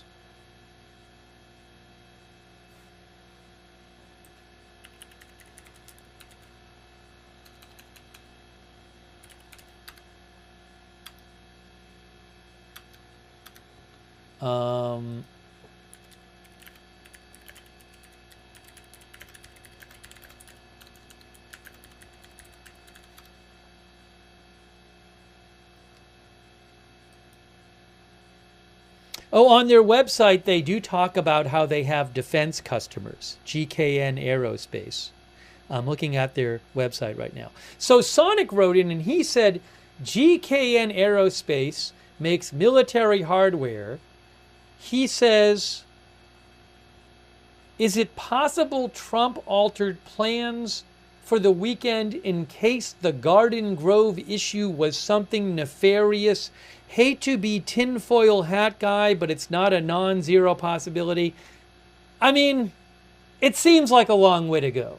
That's all. Is it possible? I guess it's possible. It just seems like a long way to go.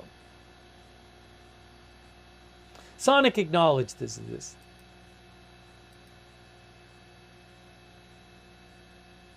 Oh, but then Sonic wrote me back and he said, likely no basis for this. They apparently make a canopy for F-35 at this site. That's what Sonic said. No need to. So it sounds like Sonic doesn't really think it's likely.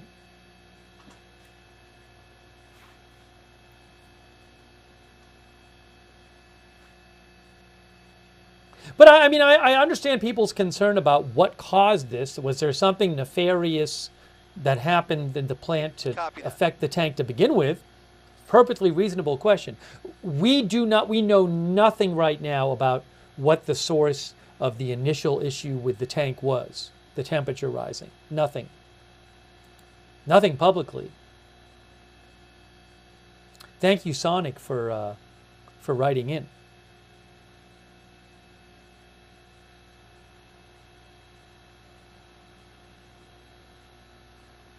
Mikey Strikes thinks nothing is going to happen there. Well, we'll have to see. I mean, they have evacuated 40,000 people. They said earlier that there was about a 15% of the people who were not evacuating, but that was several hours ago. So I don't know if that has changed.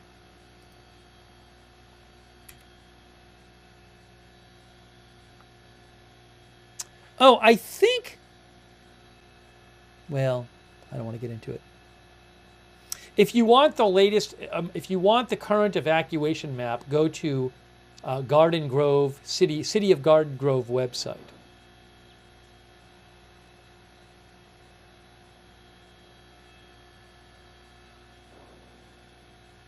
Oh, the City of Garden Grove says Hotel Farrah Anaheim is offering discounted rates for Garden Grove and Stanton residents that are part of the evacuation order. During this emergency, they are offering a discounted room block rate ranging from $119 to $129 per night. For all I know, it could be a lot more expensive because it's not that far from Disneyland. It's like 5 miles from Disneyland. But Disneyland is not under evacuation order. Anyways, they have that on the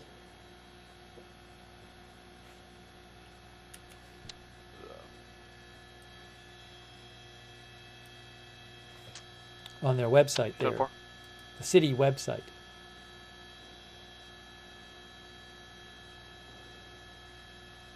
Tui says it should be free. Well, I'm sure there's an issue of, it's a DoubleTree hotel by Hilton, so.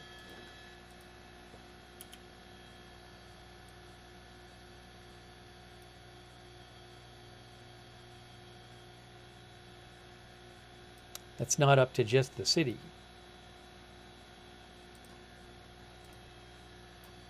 From City of Garden Grove website.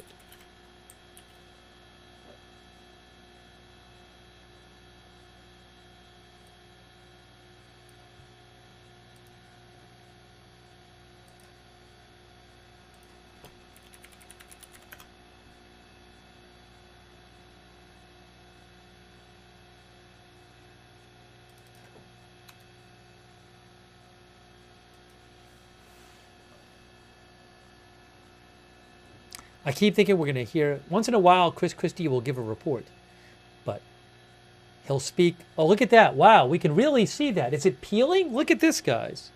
Can really see that close up. What are we looking at? What's happening on the right there? Is it peeling? I have no idea. Something on the side of it. Look at the right. Is that normal?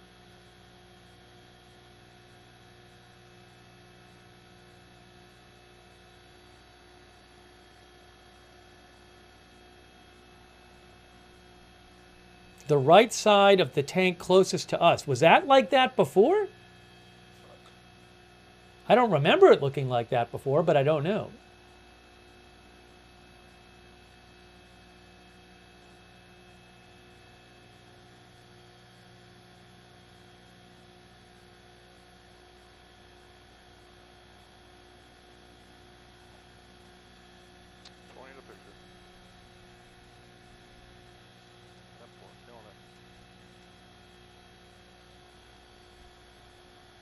Yeah, look right here. See this right here? What's that? Got my pointer out.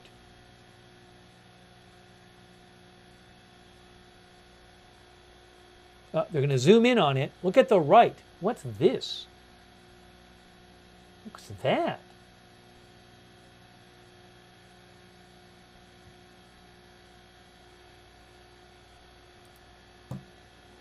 I don't know if I can go to Google Maps. Will I be able to see? They have a photo there, but if I'll be able to see the what it originally looks like.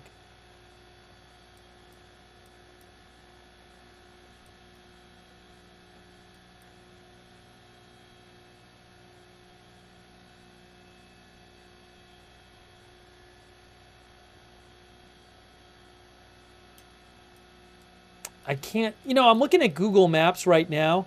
I'm looking at Google Maps and I can't tell. Well, it does seem like there is something on the side of it. So maybe something's been, that there is.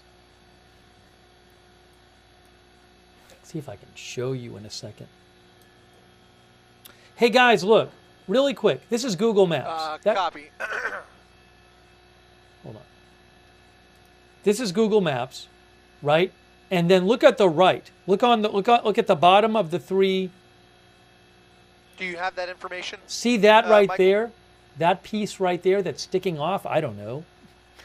So is that what we're seeing? But it's like messed up? I don't know.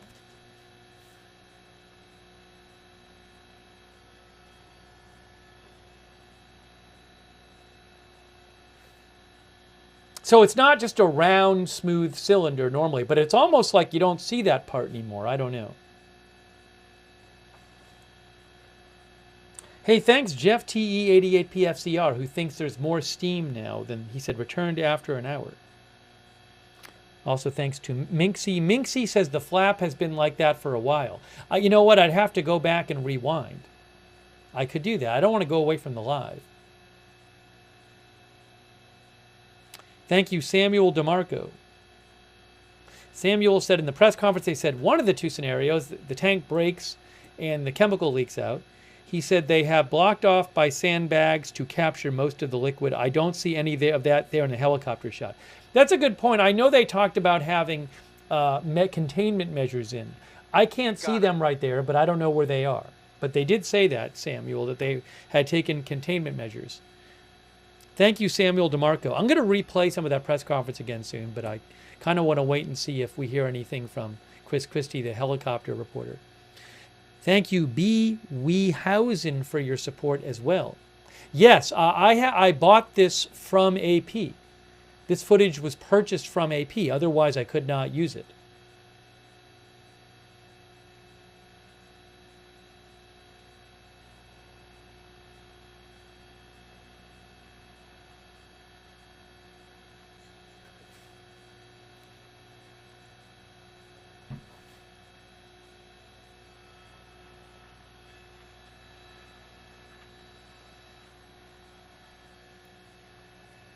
Copy. The substance is methyl methacrylate.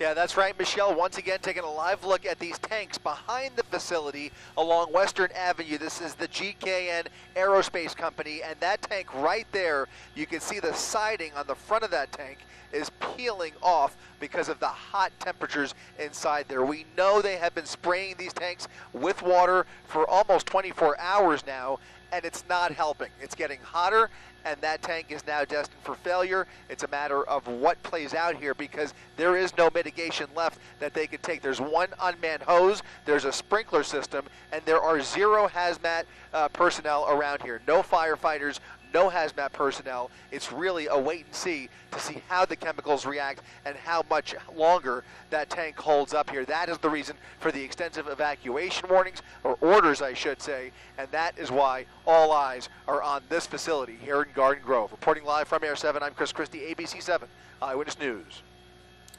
Now, I will say, I don't know if they relayed to Chris Christie the latest update from Orange County Fire, which said that the tank temperature was not rising for the moment. That was a short update. I'm going to play that for you again in a second. But they said it was about, what was it, an hour ago, that the tank had stopped rising. Let me play the audio from this update. This was this is about 48 minutes ago.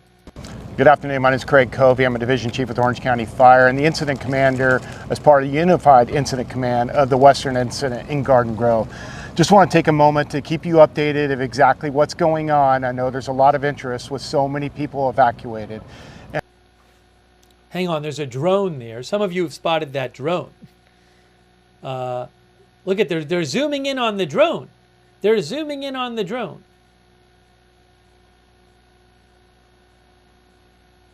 There it is. Wow.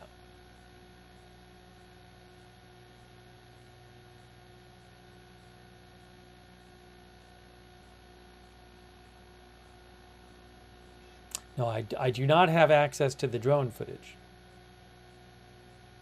Let me keep playing this update for you. This was about an hour ago from the Orange County Fire. And trust me, our intentions are 100% about keeping you safe.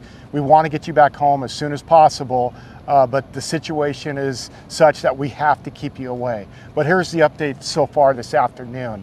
The positive news is we have been able to keep the tank temperature maintained. The primary one that's in crisis and has been damaged, we've been continuing our water curtain on it, and our active monitoring has showed that the temperature of it is stabilized and buying us time to continue to sort out how do we fix this. I know I keep talking about we were handed this situation where there's only two things that can happen. It could crack and leak, or it could blow up. That's not acceptable to us. I have an entire team actively working locally, regionally, across the state and across the country to try to figure out how to fix this. What can be done, create something that's never been done before, get all these brilliant minds together to put a plan together so that we don't let this blow up. That was what we were told. Our goal is not to let it happen, and we'll do everything we can to do it. Appreciate everybody that's evacuated. We've supported those that couldn't evacuate with between PD and fire resources to get them out of the danger zone.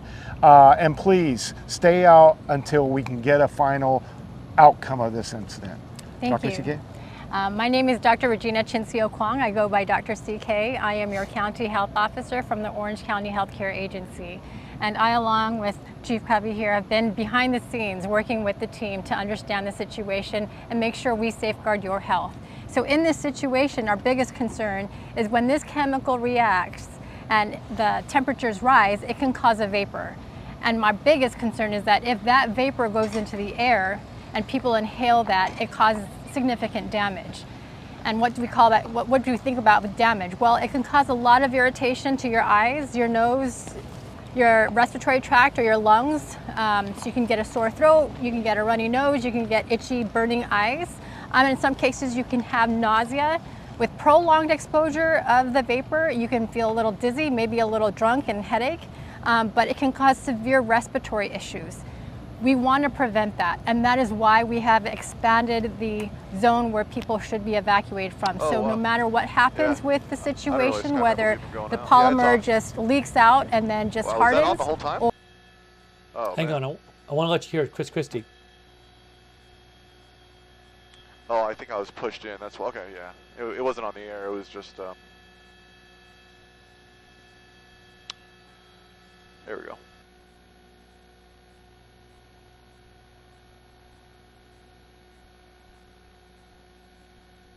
Sorry, I'll play the rest of what was being said on that. I'm replaying you the audio from the update about an hour ago from the county fire.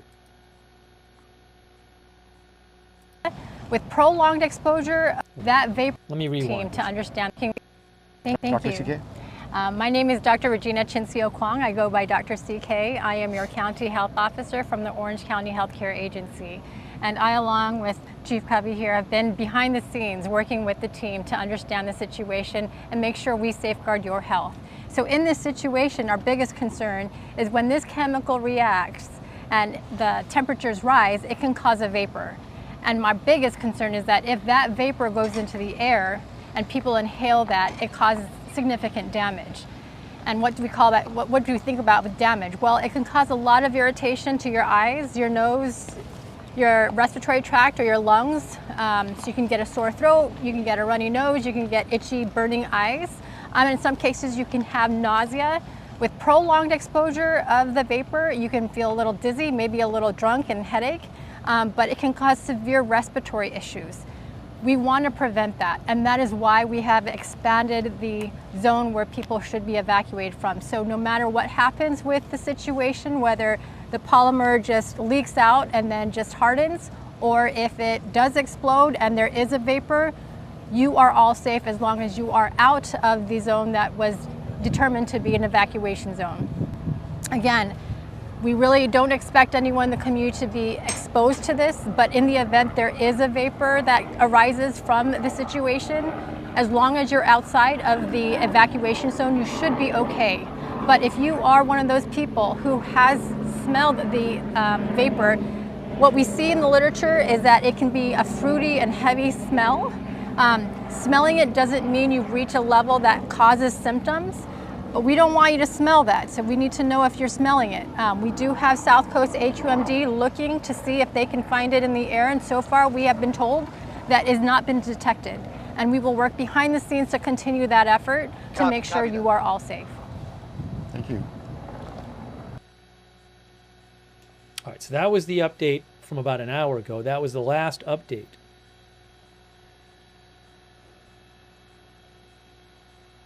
Okay. Good to go. Thanks to Ruth, who's moderating, and Haley Girl right now. Appreciate you moderating.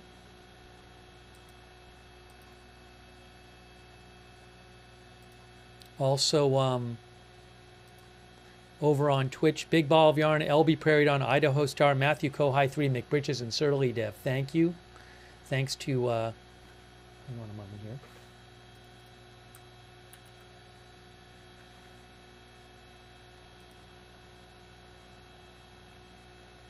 Thanks also on Twitch to Andy and Austin for the gift sub. Thanks Saseltji for subscribing.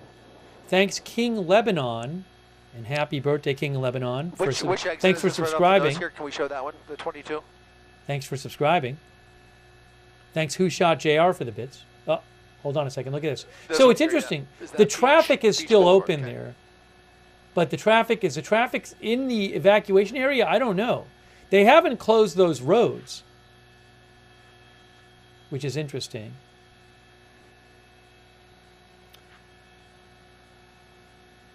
I have to check and see if any of those... What are we, how many miles would you say, 1 mile from the freeway? Yes, because the 22 freeway does go through the evacuation zone, the 22 freeway. Robbie, about a mile, half mile? And I'm not aware that it's closed. The 39 freeway goes through as well. I don't know for sure. I think they just showed the 22, but I'm not sure.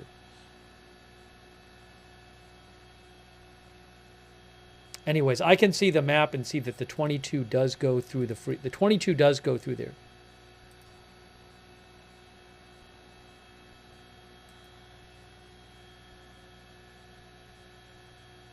People need to get out. Well, people are saying they need to get out. That I understand that. You're saying if people need to get out.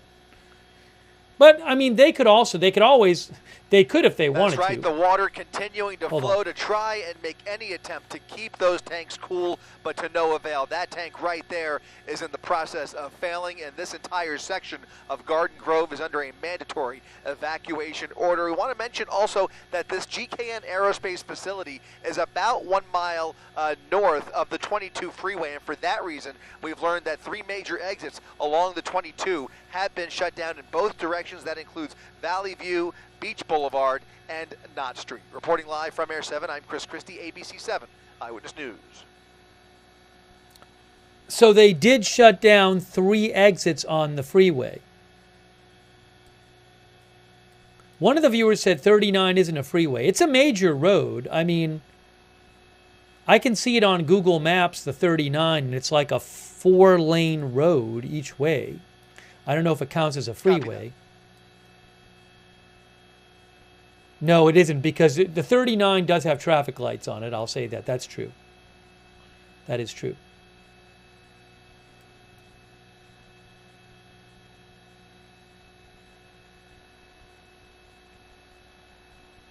So they have on 3 exits of the 22 freeway. They've just on and off ramps.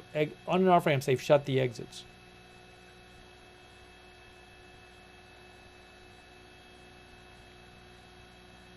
Thank you, Jackie Morgan. Jackie says, I live about 15 to 20 minutes from there.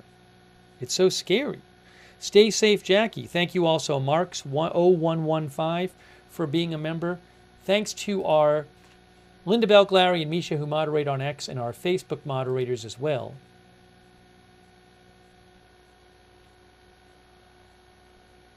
Paul Anderson, Michael Furgal over there right now. Priya Gupta Sheriff says 39 is Beach Boulevard. Chris Sear, thanks for subscribing, Chris, says, are all the tanks heated up? I don't know. I mean, so what I know is that there was one in particular that is at risk that they've been talking about, and they say that had an elevated temperature, but I don't know if the other 2 do now as well. I'm not sure. But they did say that the one at risk that they're most concerned with for the moment, an hour ago they said the temperature had stabilized and wasn't going up for the moment. Thanks Sharon Klassen Goslin and Diane Allworth for subscribing on Facebook.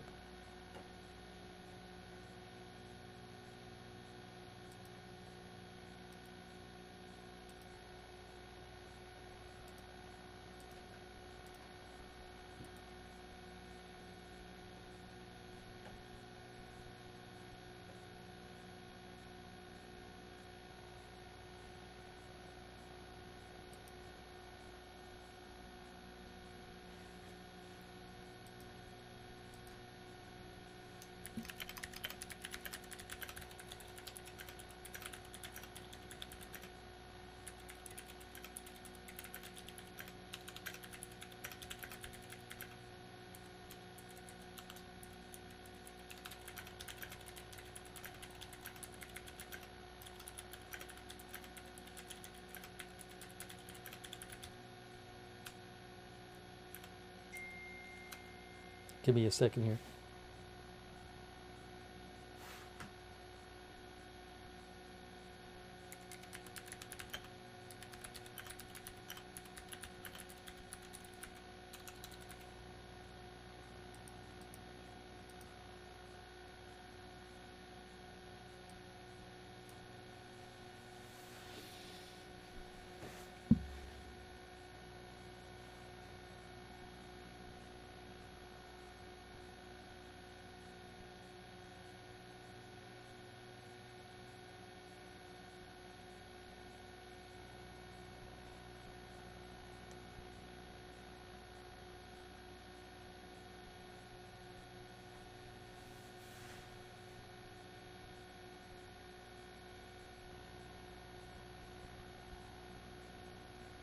If I see any further updates, I'll let you know.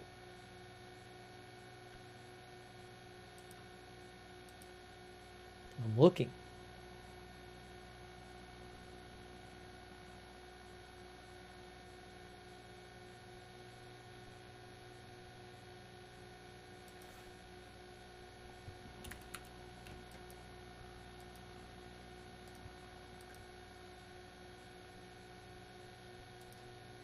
Oh, I know what I was going to mention. Give me a moment here.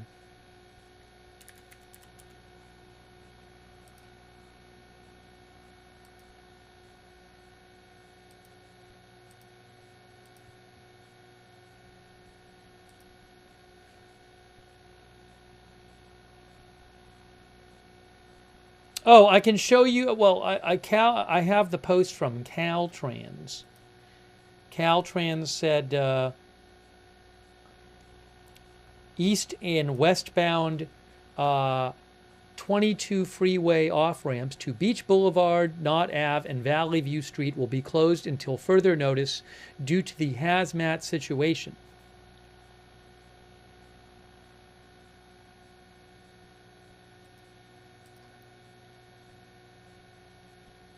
So it's the on the 22 freeway, which is nearby, east and westbound State Road 22 off-ramp closures, Beach Boulevard, Knott Ave, and Valley View. Oh, is it all off-ramps? I see. So I'm confused. I thought it was off and on ramps. What it is, my mistake. I don't know what was said, but it's the eastbound and westbound off ramps. So you can't get off the 22 at Beach Boulevard or Knott Ave or Valley View. I guess that makes more sense because you'd want to let people get out of there. So again, I'm literally looking at the Caltrans post, and it says east and westbound off ramps to Beach Boulevard, Knott Ave, and Valley View Street will be closed until further notice. Plutonium says you can escape but not come back. Well, I mean, you could maybe somehow get back. Not that I would encourage you to not go back, but not on the 22, not on those exits. So sorry for the confusion. It may have been said on the broadcast too, on the ABC broadcast. I don't remember what exactly was said, but sorry for the confusion about that.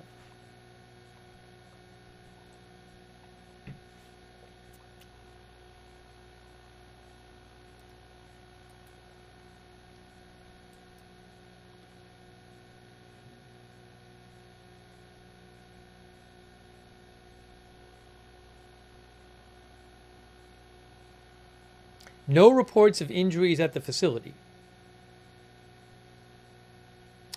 ABC 7 News says GKN Aerospace supplies other companies with various aircraft components, providing those parts to both commercial and military aircraft.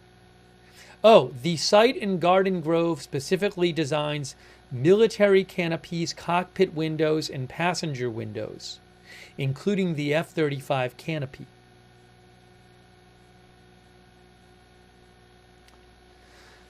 So this site manufactures military canopies for planes, cockpit windows, and passenger windows. I guess it's for both commercial and military aircraft.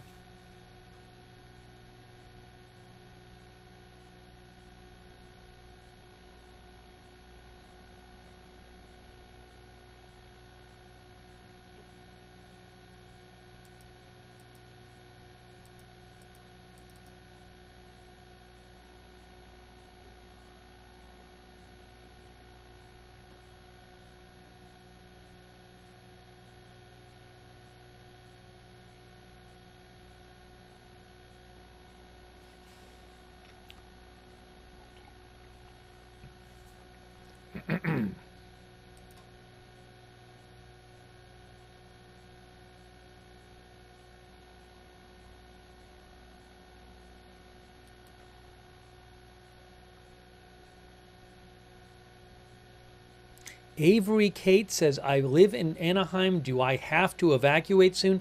I haven't heard anything about new evacuation orders. If I do, I'll let you know. You can go on to the Garden Grove site.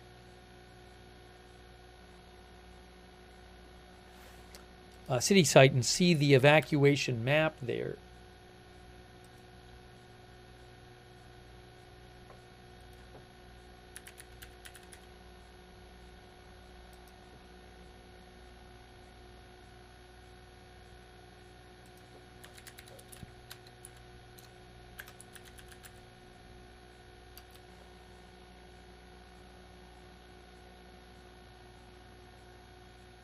I don't have any kind of updated status information on this besides what we've heard publicly.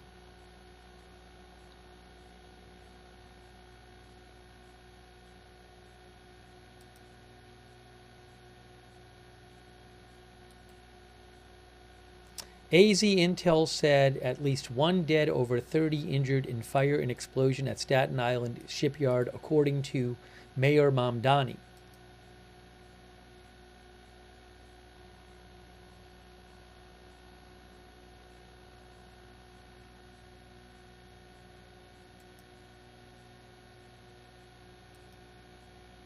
Yeah, 1 dead and over 30 injured.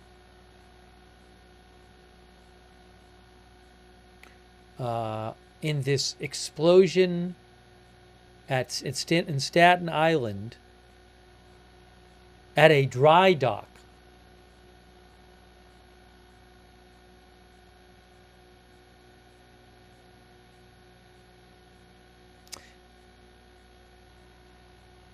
Multiple people were hospitalized. A fire marshal is in critical condition. Terrible.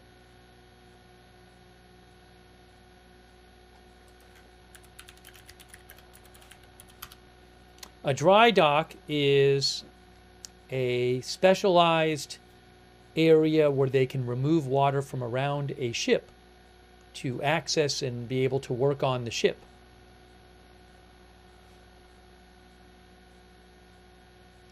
It's used to construct, maintain, and repair ships, says Wikipedia.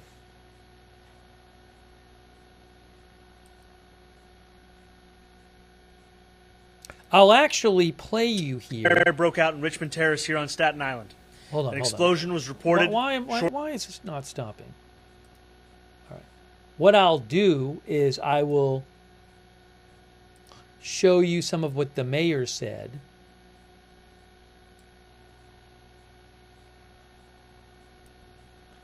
This is not this is the mayor of New York talking about Staten Island, not this.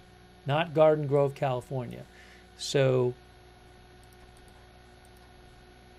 I will put on the screen replay of NYC mayor on Staten Island explosion. So let me just let you hear a little of this while we keep an eye on Garden Grove, California. On Staten Island. An explosion broke out in Richmond Terrace here on Staten Island. An explosion was reported shortly afterwards. This was a complex, fast-developing emergency situation. More than 30 New Yorkers, both civilians and first responders, have sustained injuries. 2 first responders with non-life-threatening injuries have been transported here to Staten Island University Hospital. Both are stable. 1 fire marshal is in critical condition, and 1 firefighter is in serious condition. A few minutes ago, I met with the firefighter and his family, as well as the fire marshal's family. I am deeply moved by their courage, as well as by their service to this city.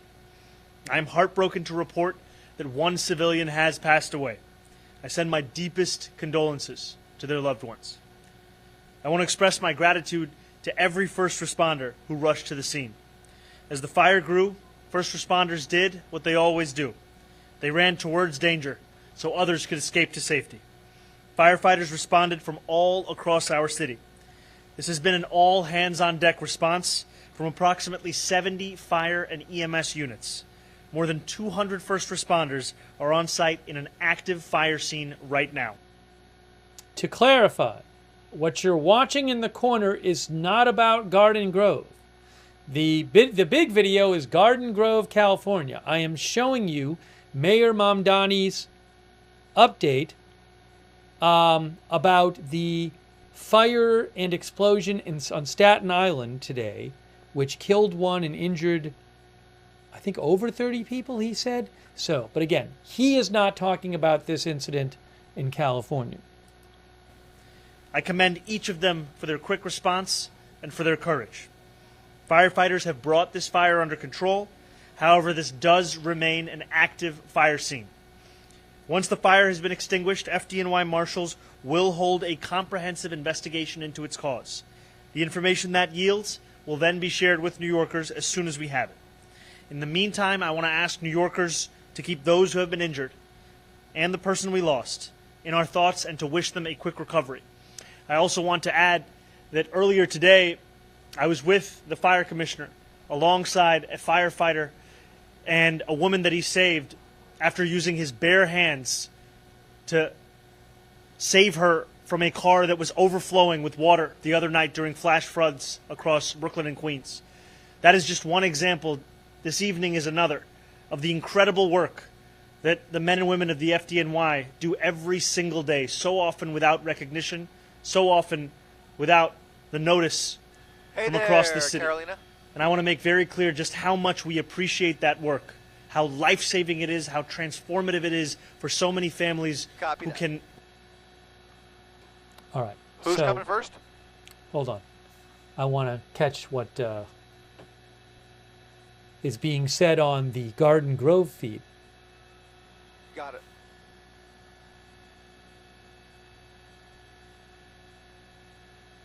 Copy that.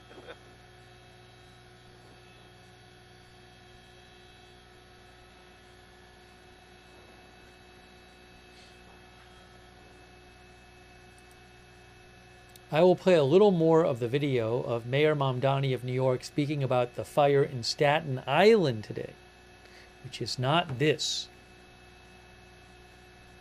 Rest assured, knowing that there are men and women like these who will do everything in their power to keep them safe. That is the story of this fire as well. It is first responders from across the city rushing in to try and save the lives of those who were in danger, and in doing so expose themselves as well to that danger. And we now continue to pray for them and their families as they make this recovery. I will now pass it over to our fire commissioner. Thank you, Mr. Mayor, and thank you for the kind words and being here with us during this difficult time. This is one of those very difficult fires that happened about 3:30 or so. We received multiple phone calls for smoke in the area of 3075 Richmond Terrace. Our unit showed up within 6 minutes, and they were met with limited visibility and high levels of smoke, heavy smoke. There was a fire in the basement of a 150 by 150 metal structure in the rear of a shipping dock. We knew that 2 workers were trapped in the basement and there was a fire. The changes in the conditions caused our units to transmit a second alarm, which brought additional resources to the scene. Shortly after our companies were there, we had an explosion. And the explosion caused serious injuries to multiple FDNY members.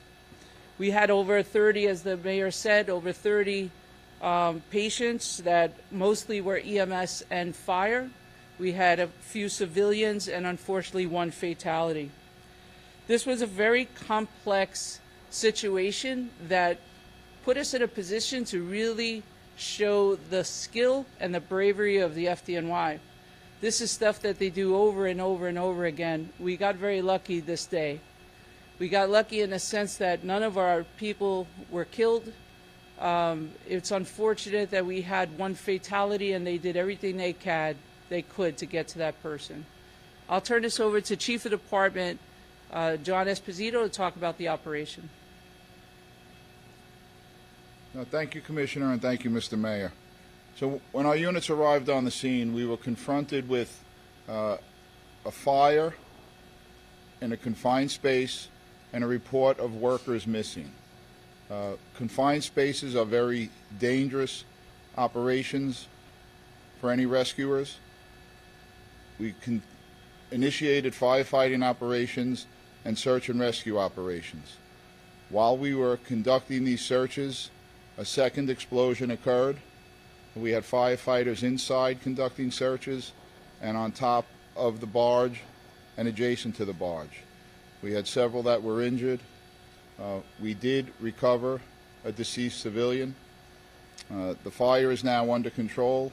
All searches have been conducted. There is nobody remaining unaccounted for, and there will be an ongoing investigation. I'll now turn it over to Deputy Assistant Chief Ian Swartz from EMS to talk about our injured members. Thank you, Chief. This incident produced a total of 36 patients. 2 are civilians. Like we said, we had 1 deceased left the scene. 1 was transported to Richmond University Medical Center, and also 34 members of the FDNY, including the fire marshal and firefighter, and 2 rescue paramedics were transported here. In addition, about 10 were brought over to Richmond University Medical Center.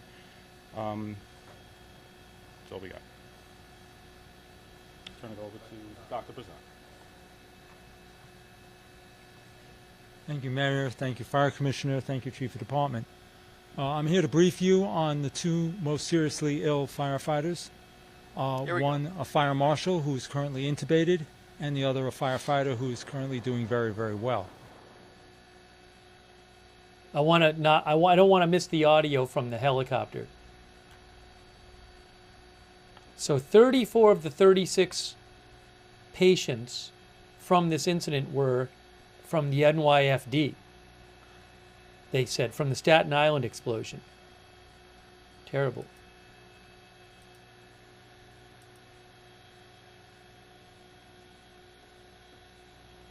One second here.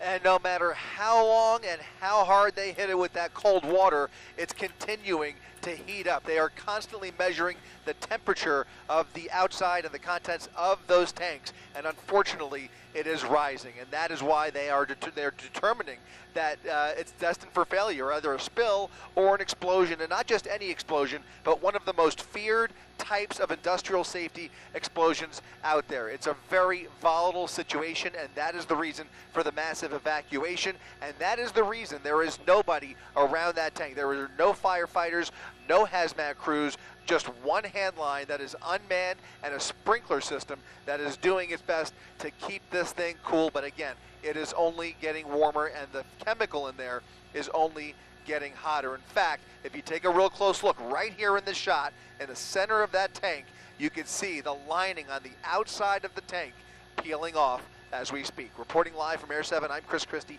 ABC 7 Eyewitness News.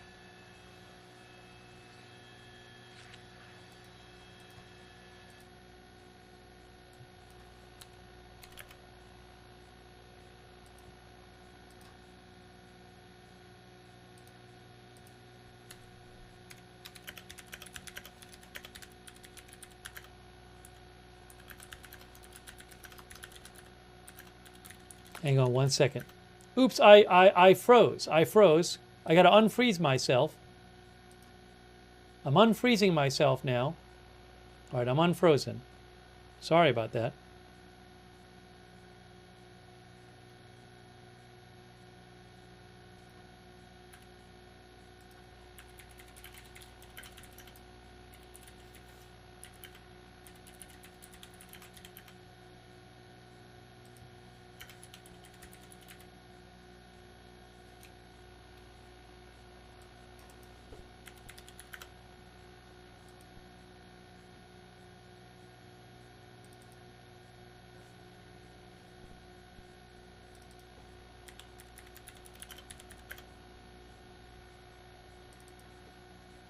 I want to say, I just wanted to hear that. We heard that, wasn't it? Didn't they say 34 of One the 30? fire marshal Hold on. is in critical. Didn't they say 34 of the 36 in Staten Island were? Second explosion occurred. I got to get this thing off the screen. There's too much on the screen right now. I just wanted to rehear the thing about the Staten Island explosion. 34 of the 36 patients were from the. Like we said, we had one deceased left the scene. One was transported to Richmond University Medical Center, and also 34 members of the FDNY, including the fire marshal and firefighter, and 2 rescue paramedics were transported here. In addition, about 10 were brought over to Richmond University Medical Center. That's all we got. All searches have been conducted. Will be an ongoing. Turn it over. Thank you, Chief. I'm just listening to this audio about the Staten Island explosion, and I just want to re-listen to this one part of it again. This incident produced a total of 36 patients. 2 are civilians. Like we said, we had 1 deceased left the scene. 1 was transported to Richmond University Medical Center, and also 34 members of the FDNY, including the fire marshal and fire. Yes, so 34 of the 36.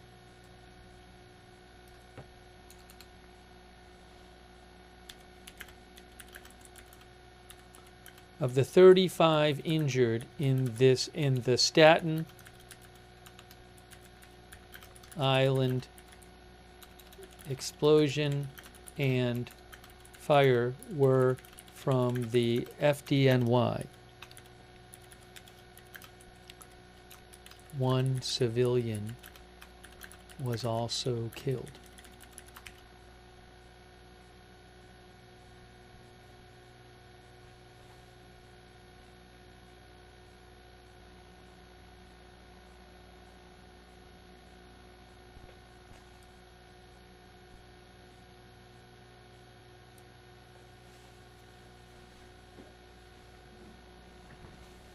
Okay. Sorry, I just wanted to. Sorry for. I just wanted to post that. And we are still waiting for an update on this situation where the evacuation is still in effect. Hold on a second here. Someone in the chat mentioned something.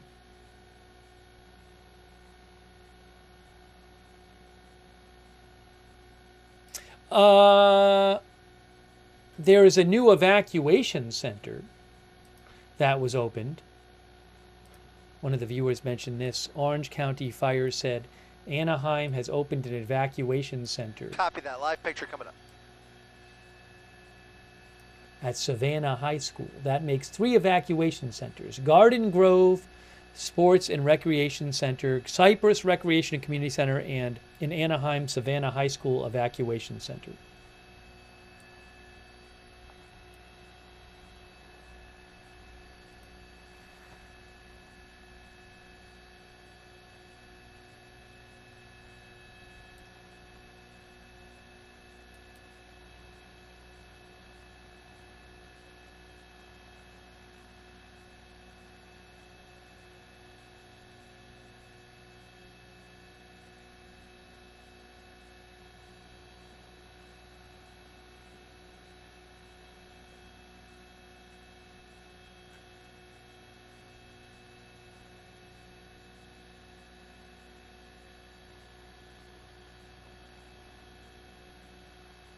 I'm just seeing if I have any updates here That's for the you. only reason that we go back to Van Nuys.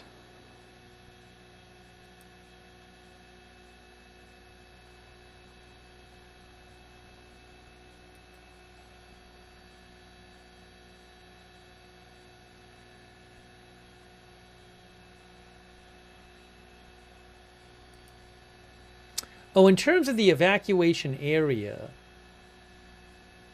so roughly speaking, it's a rectangle that is roughly, I have to look this up to measure it.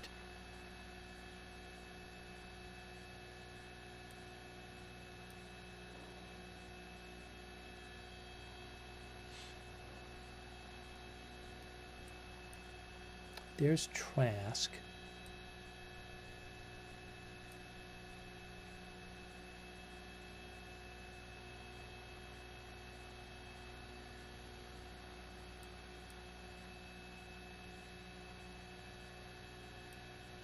So from north to south, the evacuation area is about 3 miles. And then from east to west, Really? it is roughly, Live picture coming up.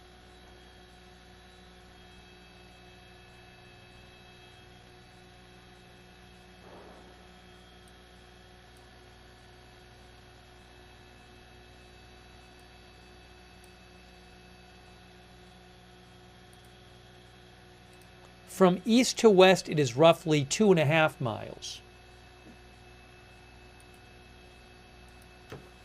So about 2.5 by 3 miles, roughly, is this evacuation area.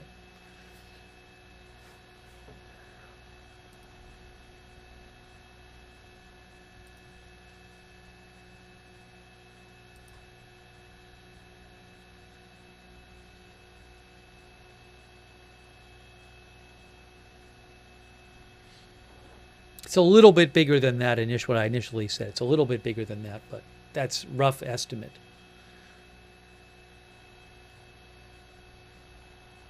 R Jam says, I can't find a hotel to go to. Everything is booked.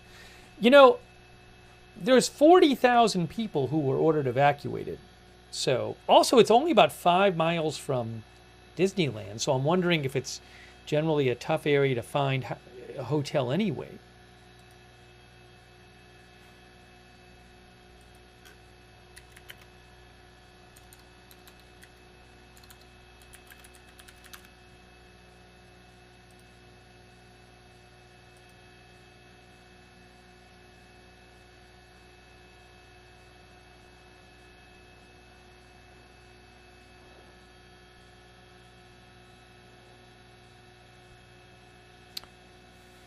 Thank you, Rex M15. I appreciate it.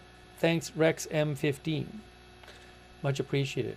Yeah, as I said with Iran, as I've said multiple times, we have had so many reports over the last month and a half of, oh, there's going to be an attack soon, or there's going to be an agreement on a deal soon. At this point, I'm just going to wait and see what happens, but I'm just not putting that much weight to any of the, giving that much weight to any of these reports. Because, like, how many times have we heard these things before?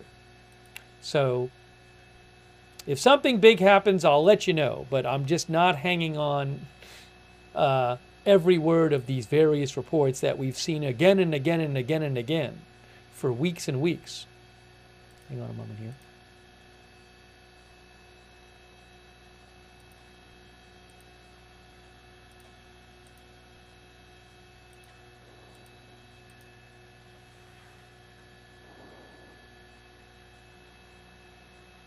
But I'll keep an eye out. Yeah, I saw from, I reposted it on my X account from Global Military Info that there was I believe over the weekend, a Western Iranian airspace closure for the evenings on the weekend. But again, I'm not going to be driven crazy over all these reports when it's just been happening so much for weeks. It's getting old, says Tracy Burnett. Yeah, so again, could there be an attack this weekend? Sure. Who? Could they agree on a deal? Sure. Really? I'd be surprised if they did, but I just, I can't, I refuse to be glued to these reports anymore.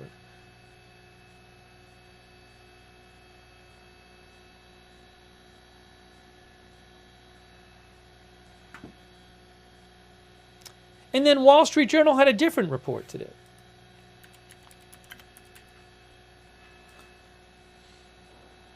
Wall Street Journal says Trump hasn't decided about an attack. CBS News said he hadn't decided. So, and what can I say? Thank you again, Rex M15. I really appreciate it, Rex M15.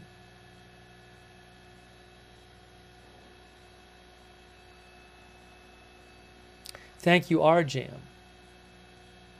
RJam, for questions about evacuations, I would defer to your local authorities. So do what your local authorities are telling you. So either on the city website, or I would do whatever you do to whatever city you're in. I don't know if you're in Garden Grove or others. Garden Grove has stuff on their website. But my advice is to do what the local authorities are telling you to do.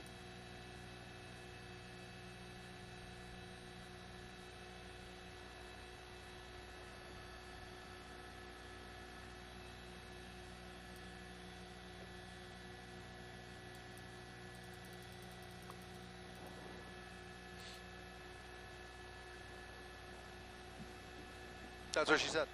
Stay safe, RJam, though. RJam is wondering that if Stand by, guys. Come on. Hold on. Sounds like they're going to say something. RJam said, I'm a mile from Dale. Should I leave? A mile from the evacuation zone. Yeah, again, this is not my... I'm going to defer to the authorities on this.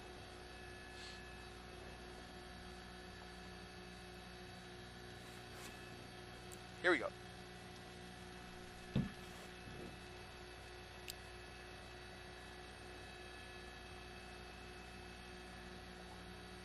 Thank you, Jeff, TE88 PFCR, for the memberships. I really appreciate it. Jeff, thank you.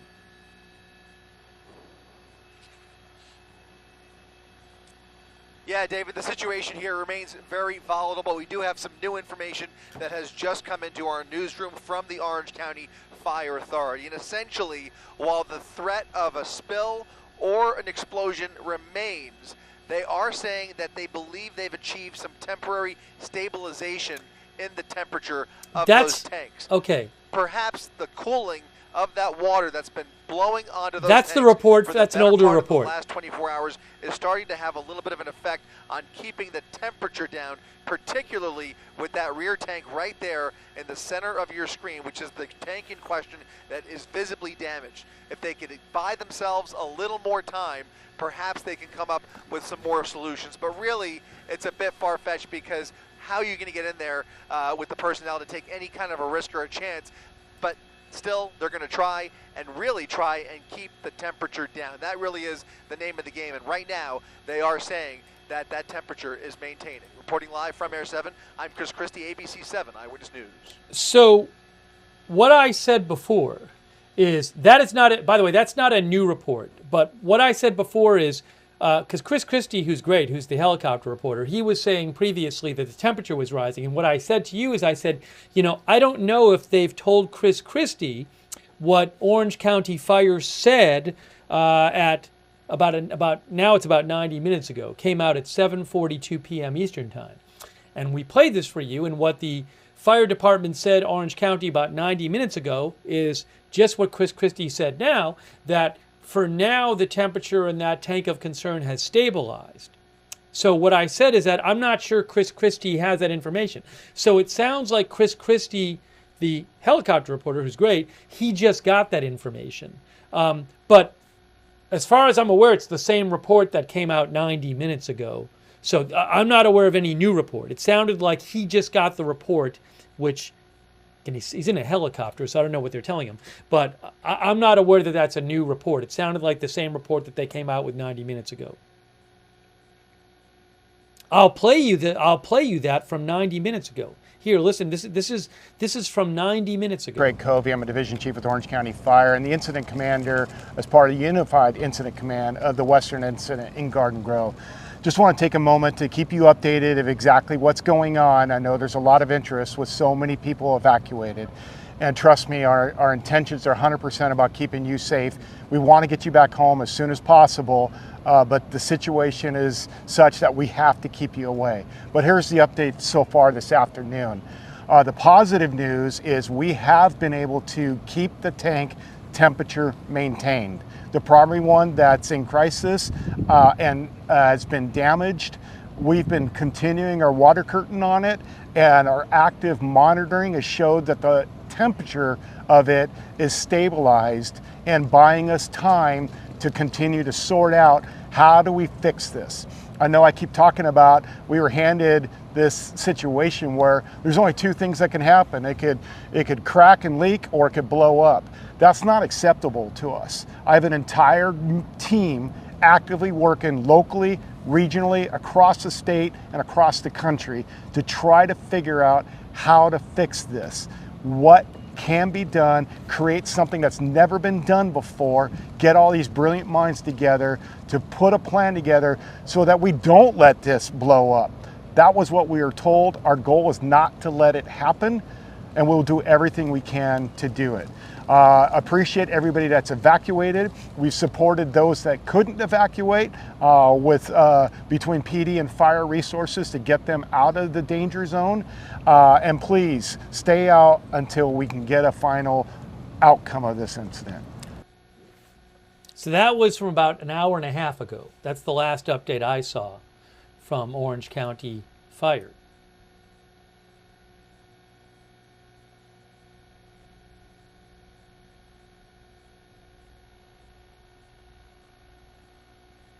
But again, about 40,000 people under evacuation. Oh, Mayor Mamdani just posted from New York. He said today a fire broke out on Richmond Terrace on Staten Island, followed soon after by reports of an explosion. What unfolded was a fast-moving emergency on Staten Island that claimed one life and left more than 30 civilians and first responders injured. The fire is now under control.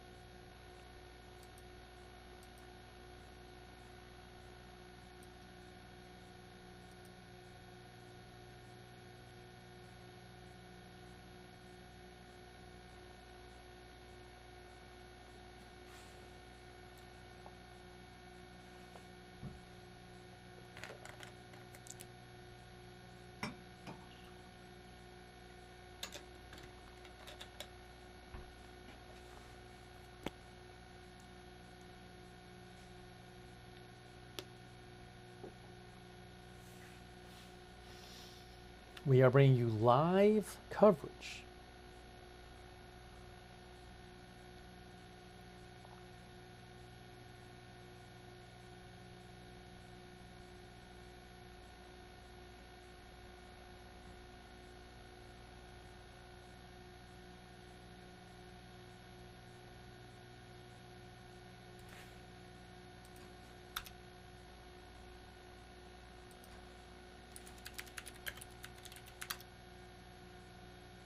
Why there's so many campers? There's an RV storage business, which I believe is why you see so many RVs there.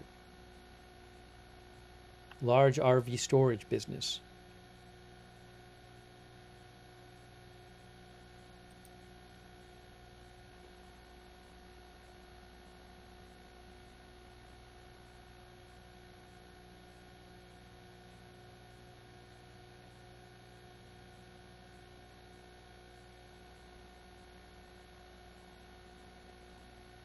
The New York Times said they talked to a professor at Caltech who said that 7,000 gallons of methyl methacrylate could produce a very large fire that would have to be extinguished. With, I cannot speak. This Caltech professor told the New York Times that 7,000 gallons of methyl methacrylate could produce a very large fire that would have to be extinguished with special foam and maybe produce a large fireball in the air.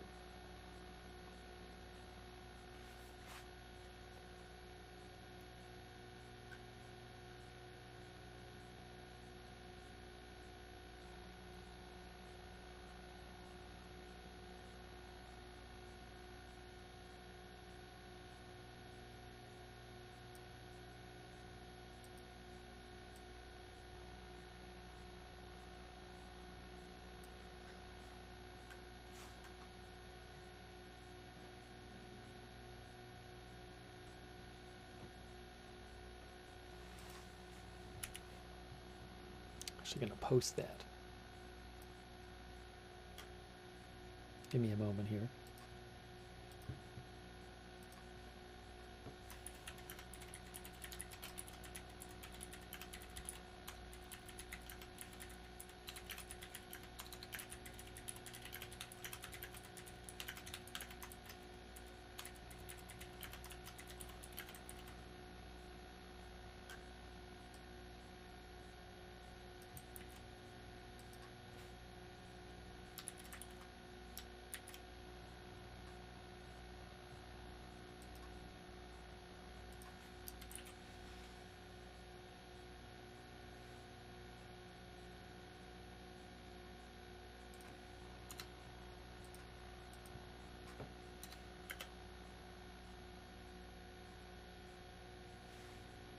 All right, just want to get that posted.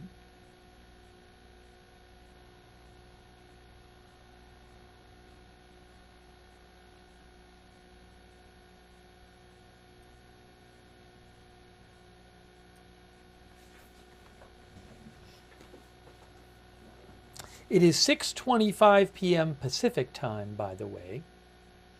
This is a facility owned by a multinational company. This facility makes parts for airplanes, commercial and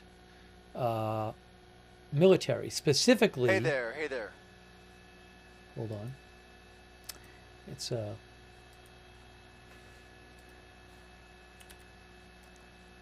GKN Aerospace. According to ABC7, they make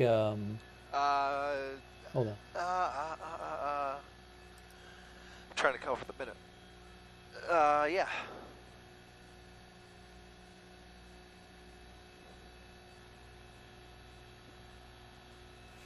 They design military canopies, cockpit windows, and passenger windows, says ABC7.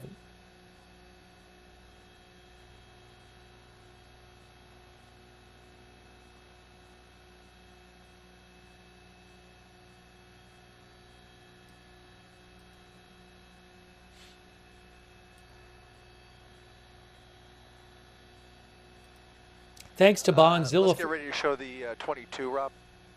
Thanks. They're going to show the 22. The 22 freeway, the 22, there it is there. Beach Boulevard traffic. So the 22, 3 different exits on the 22 have been closed. Exits at 3 places on the 22 have been closed. You can't get off.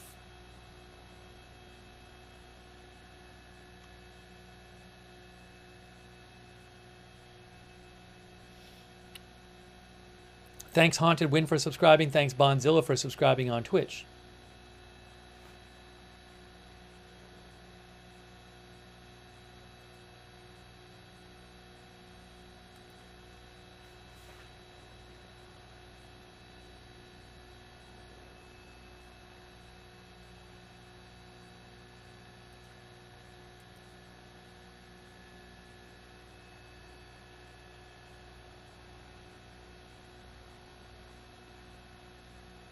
So they're going to be showing that 22 shortly.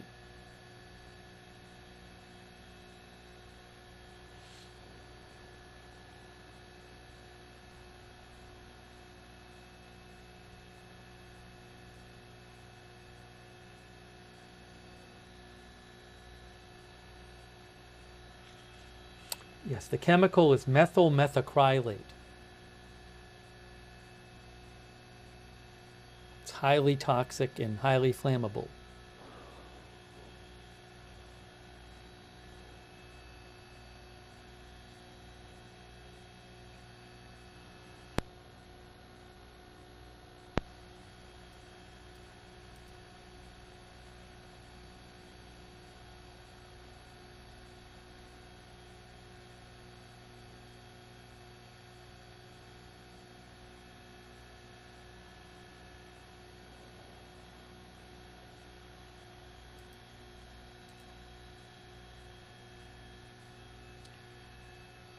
Hey there, guys. Yeah, one more update on the situation here in Garden Grove. You can see those tanks continuing to boil inside and water attempting to cool down the temperature. And the latest word from the Orange County Fire Authority is that they are reaching a maintenance, they are managing to maintain at least the temperature for now. And hopefully that could last as the sun goes down any little bit to buy them some time and figure out how to mitigate a potential disaster in the event of an explosion or a potential catastrophic spill here along the 12,000 block of Western Avenue, where upwards of 40,000 people have evacuated, and the 22 is shut down at Valley View, Knott Street, and Western Avenue. Reporting live from Air 7, I'm Chris Christie, ABC 7 Eyewitness News. There's the 22.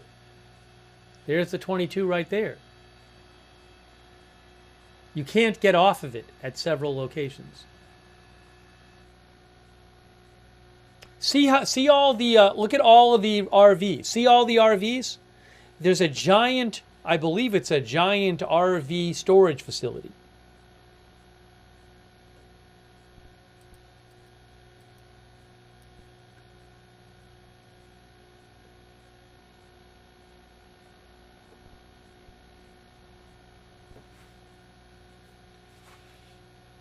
In case you're wondering,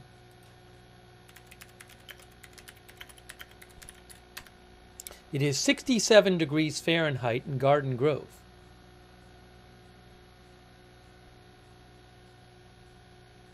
Uh-oh. Now, this helicopter looks like it might be leaving, but I don't know, they've been cycling through helicopter shots during the day, so let's see if we get another one. At a certain point, we might not have them anymore.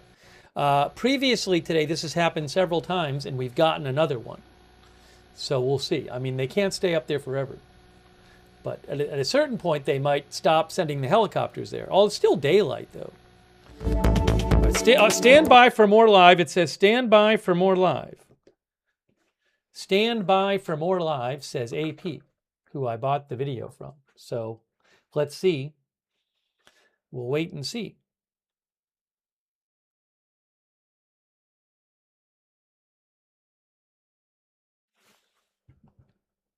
Previously, it has not taken that long for them to put another video up, but we'll have to see here.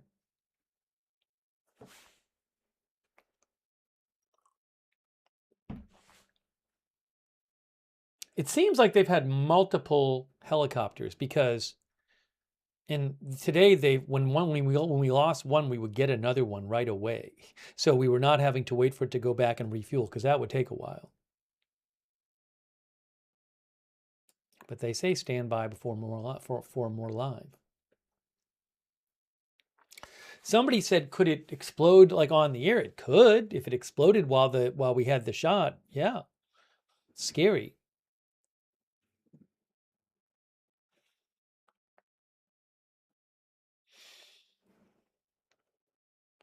Yes, Melissa says, could it fail today? Yes. I don't know how long the situation would last for, though. Melissa says, tomorrow, in a week. I don't know how long. They are working on trying to figure out some possible way to get this under control besides it exploding or spilling out. But it's a good question. So we're waiting, hoping they get another. It does say stand by before more live.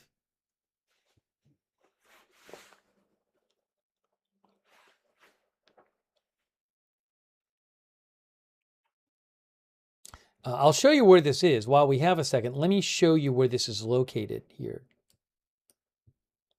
So look, see, this is Google Maps. Hang on. This is Google Maps.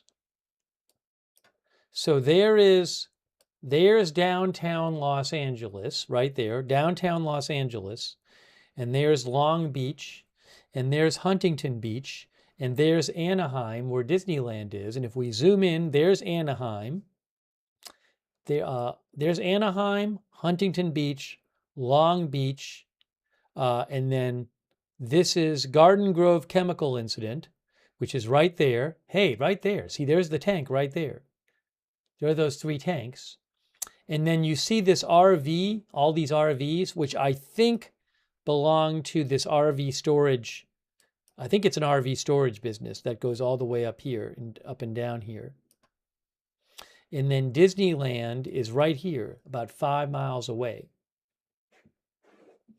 But what you can see is that, it's pretty much surrounded by residential area. There's the tank right, where does it go? The tank is right there. There are the tanks. But if I zoom out, you have the RVs here, but all this is residential. See, all over here is residential.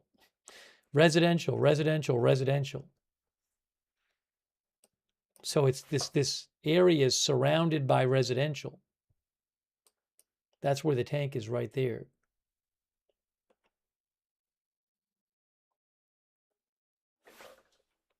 So we've been looking at this shot on the helicopter, which hopefully we're going to get back shortly. And we've been looking at those 3 tanks. Specifically, I think this tank right here.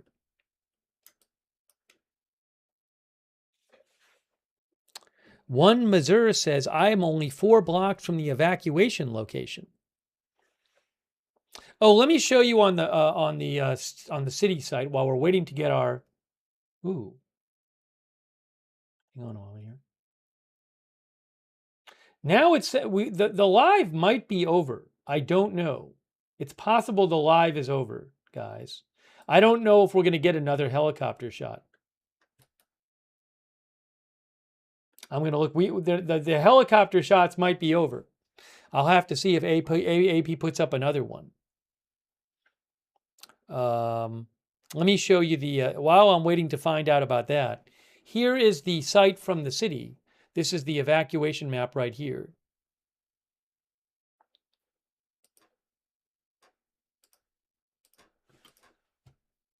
Evacuation zone south of Ball Road, east of Valley View Street, west of Dale Street, north of Trask Avenue. It's about 3 miles from north to south and about 2.5 to 3 miles east to west, this evacuation zone.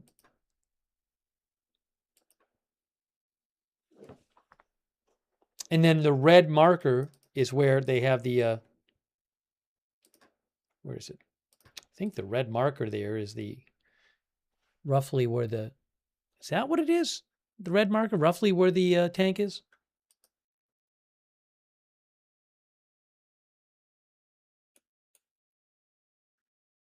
Yeah, so I do not know if there's going to be any more.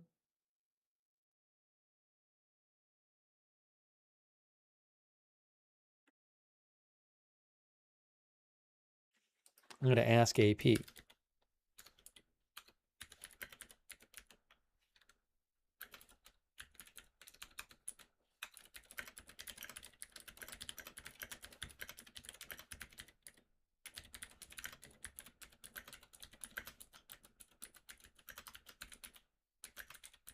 I'm messaging them right now to see if there's going to be any more lives. It's about 6:37 p.m.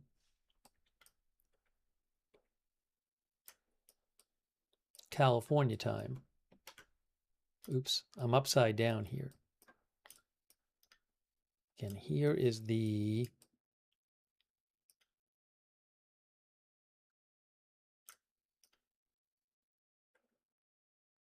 oh no, there it is.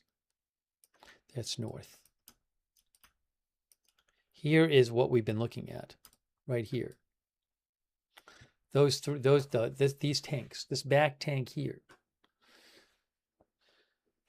All right, I'm looking into whether there's going to be any more helicopter shots. Let's see.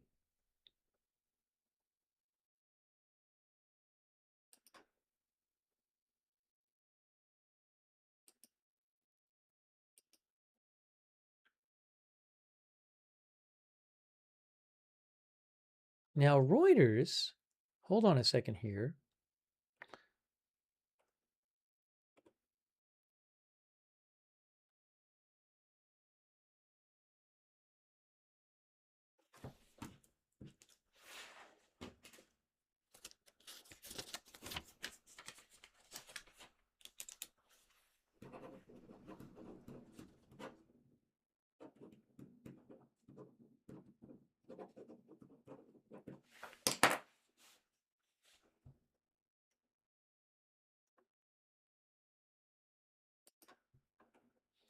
There is a shot, but I can't use the Reuters one is restricted right now. So will AP be putting up another one? Oh, AP is checking right now. AP is checking into getting more helicopter footage. So I'm waiting to find out about that.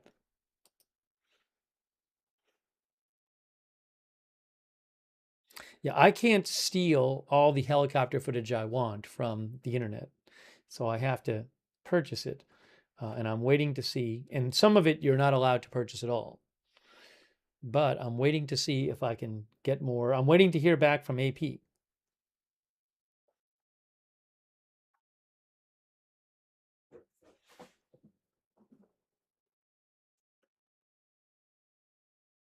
I am looking. Joanna Schlicker says no notice about this broadcast. It's because we didn't do a new stream today. We were covering other things, and then we changed the title of the broadcast. So there was no new broadcast to get a notice about. I did post on our X account that we were covering this now. I'm looking online at what I think is live helicopter footage. Nothing's really changed, but I don't have the rights to that.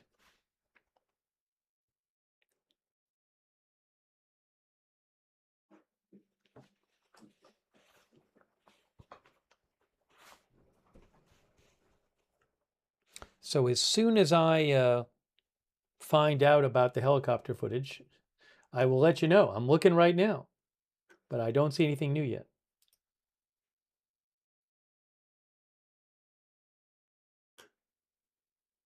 They are checking. They are still checking. Yeah, it started yesterday, but they thought they had it under control, and then it got worse today.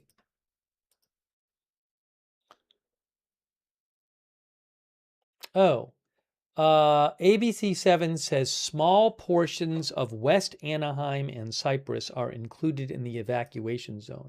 I don't know if that's new or just that's what it was before. I think that's what it was before, yeah. Small portions of West Anaheim and Cypress are included in this evacuation zone. But I don't believe it's been changed because I'm looking at a picture of it.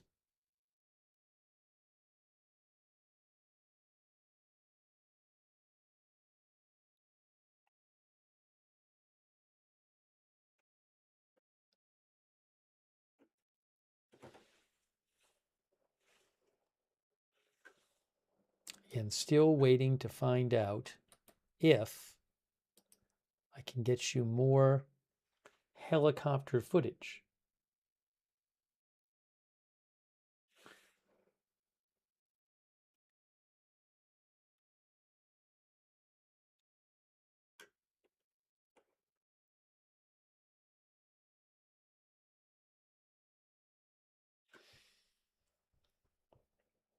Inevitable says I have a bad feeling about this.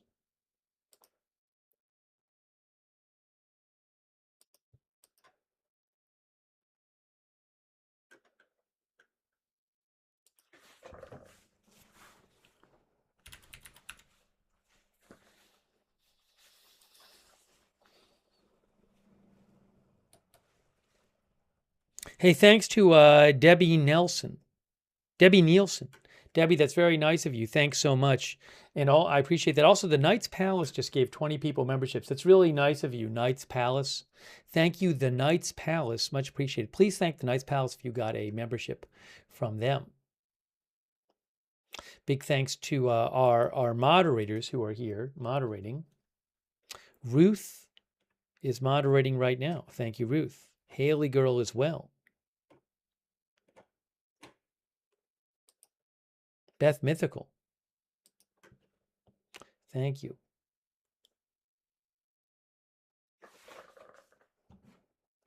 One second here. Also, Idaho Star, Matthew Kohai, 3, Sarah, and Surly Dev on Twitch. Linda Belk, Larry, Misha, who moderate for us on X. Paul Anderson over there on Facebook is moderating over there. Thanks, Paul. And all of our other moderators, if I'm missing any. Again, I do apologize. I'm waiting to see from AP if I'll have access to any other helicopter footage. Thank you also so much to Lisa Messer for the membership. She gave 10 people memberships. That's very nice of you, Lisa. Thank you so much.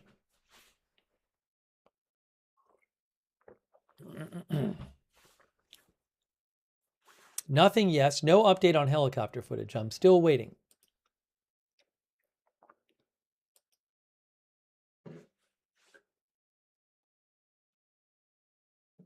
Oh, so the Reuters one ended as well.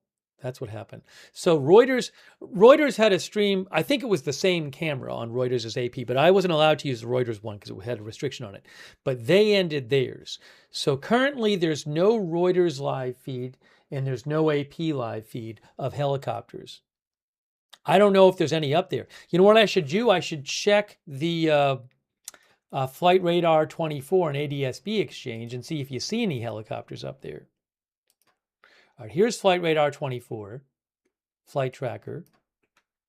So if we go here, Southern California, there's Long Beach, there's Anaheim, there's Garden Grove. Okay, I see that. That's the right area, isn't it? No. Yes? Yes. That is a helicopter. I don't know what helicopter this is, though. I mean, that's been up there for a while.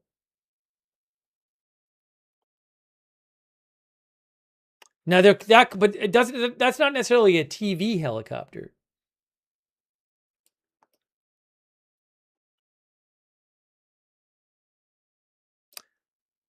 Let me see if ADSB Exchange says. Now, Tim Horton says, I live here. There's none in the air. Crappy thinks that's PD. I mean, that looks to be one right there, but I don't know. Let me see if ADSB Exchange says. So let's go to ADSB Exchange here.com and we'll go over to California and we'll go down here and we'll go to, that's too far south, too far north. Anaheim. Yeah, it's this one right here is, what did I do? Garden Grove. Yeah, the one we were just looking at is that one. That's the one, same one. That's the one we saw on Flight Radar 24, and it doesn't say who it belongs to. This one. It's LADD. Oh no. Yeah, so I do not know what helicopter that is. Leaf thinks it's a backup. It's an NBC-4 helicopter backup. Let me see if I can look up the registration here myself.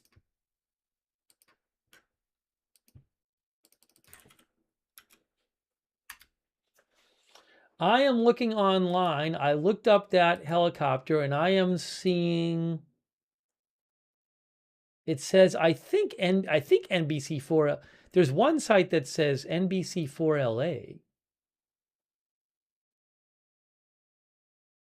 But another one says KTLA5. I'm not sure. Maybe it's a helicopter that they use, that they rent or something, these news channels.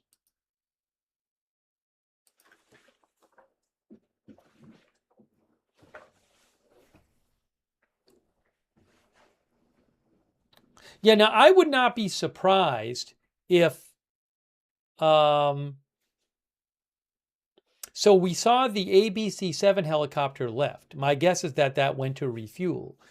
They might come back out, but if they come back out, we very well could have access to that. Is there even any, hey, thanks Solstar LA and WQND 300. WQND thinks it's NBC4. The thing is, when I look up the pictures of it, I'm not seeing NBC4 logos online on the actual helicopter.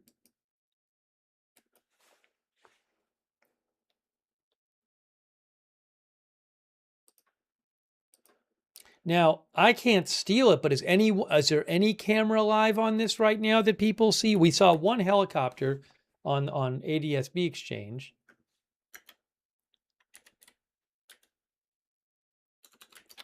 And you might be seeing something online, but you might be seeing a replay. I mean, sometimes channels, they'll show replays, and they'll say it's live, but it's a replay. So, I mean, there's hours of helicopter footage today.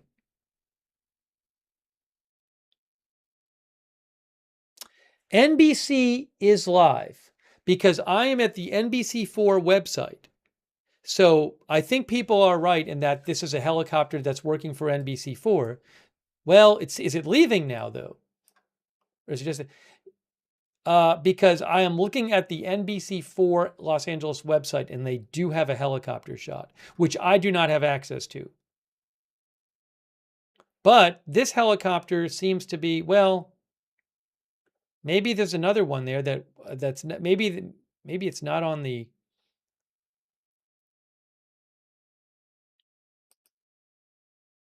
That's a plane. I only see one helicopter on the flight tracking.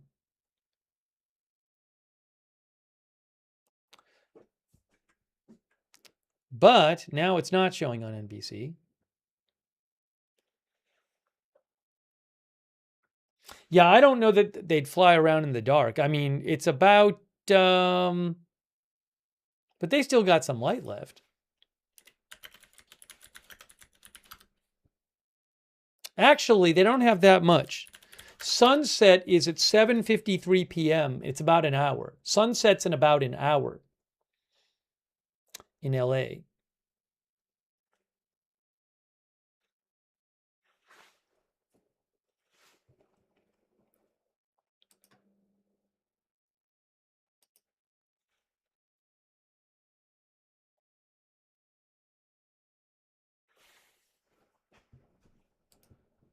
Again, I cannot steal any footage that's up there. Hold on, what's this?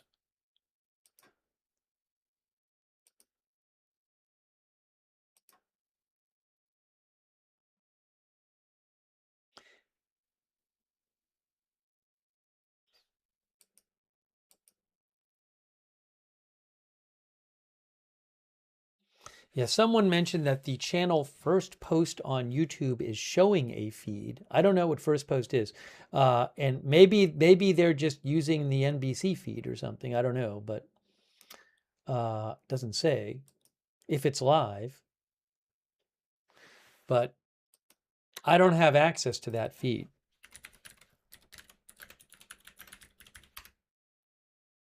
First Post is an Indian news website, by the way.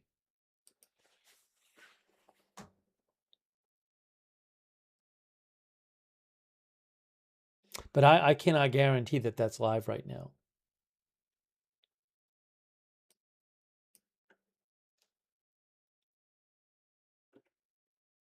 Thank you, WQND, by the way. I appreciate it.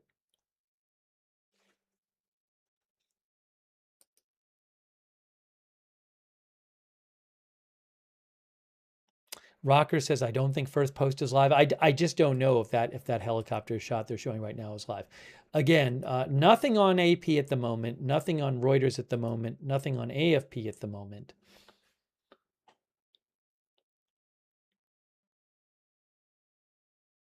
There is a helicopter there. So that could be, again, NBC was showing a shot a little while ago. That could be an NBC helicopter. I'm not sure.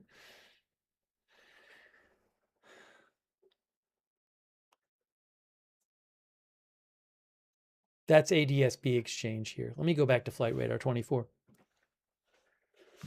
Excuse me.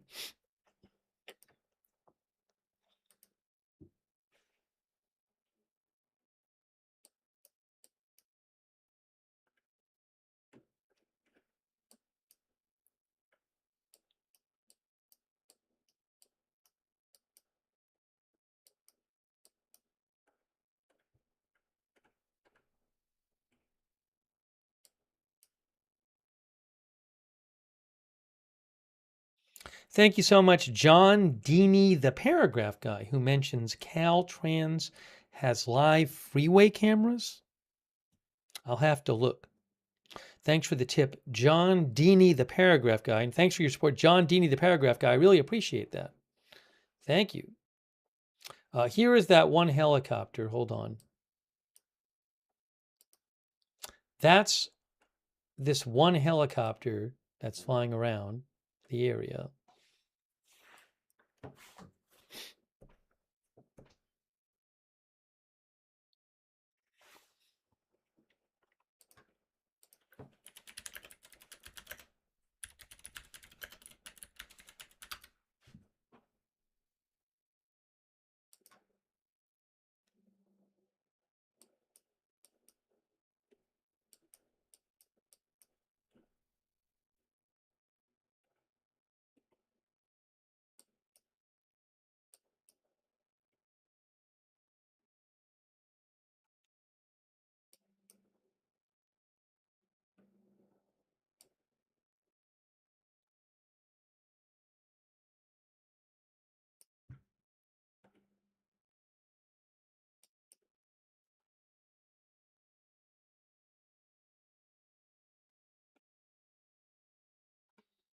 What am I looking at here?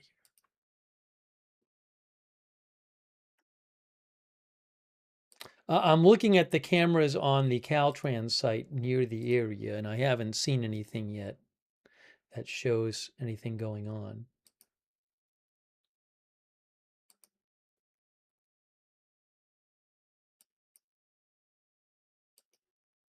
The closest camera to it is they don't seem to be playing video.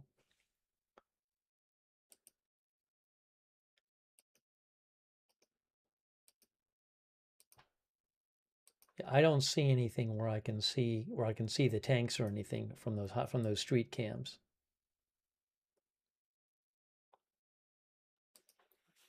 But thanks for the suggestion.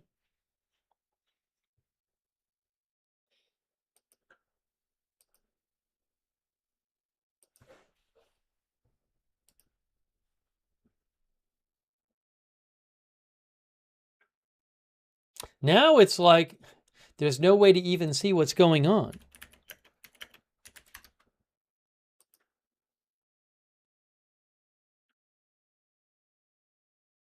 It's like NBC4 LA is not, I don't see it there.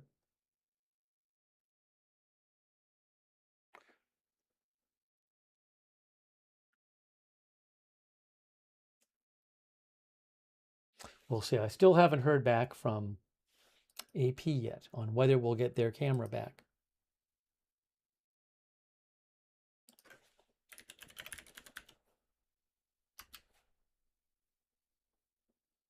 Rob Bass passed away, known for It Takes Two, at 59 years old of cancer. Sad. Condolences to his family. The rapper Rob Bass.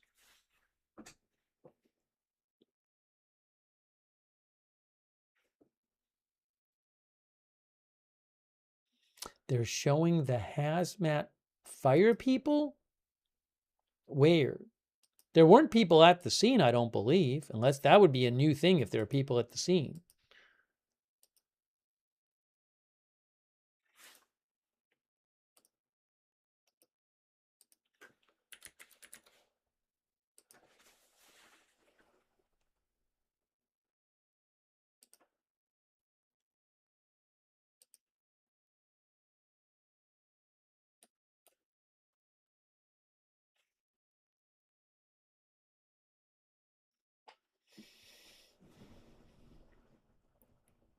There's this one helicopter up there.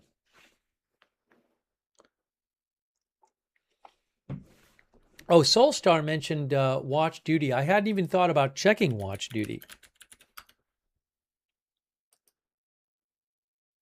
It's a good suggestion.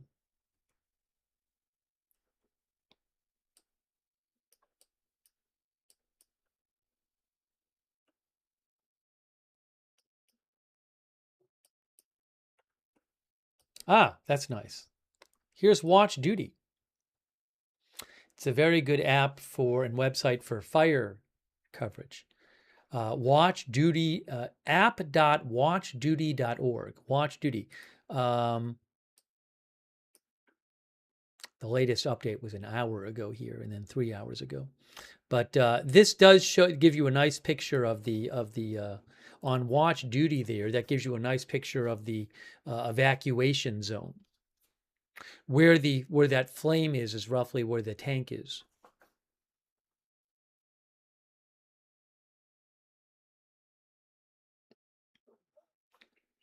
Doreen says, I live west of this incident. We are monitoring it closely.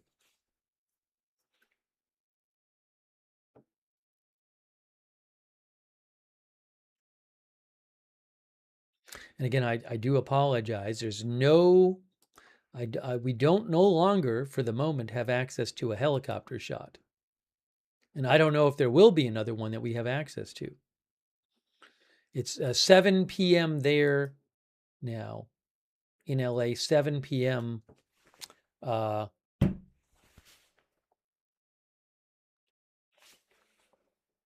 Pacific time. I do need to, oh, I should, have I not signed in? If you sign in, you can see the helicopters. No, I am signed in. Why can I not see the helicopter? Oh, maybe you don't see the fire. Maybe because it's not a fire helicopter. That's why I don't see it. Map. Layers. Yes, there is a flight tracker. I have the layers open, so anyways.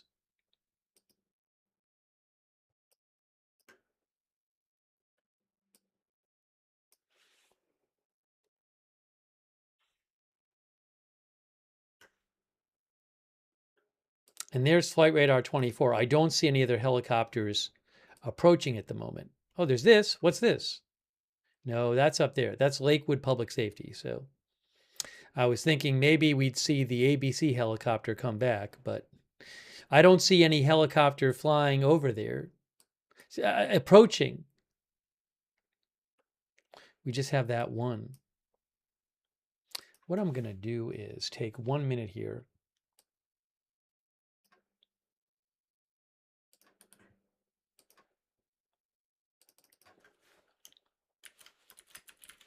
Thoughts with everybody in the area. I hope they can get this under control. 40,000 people under evacuation.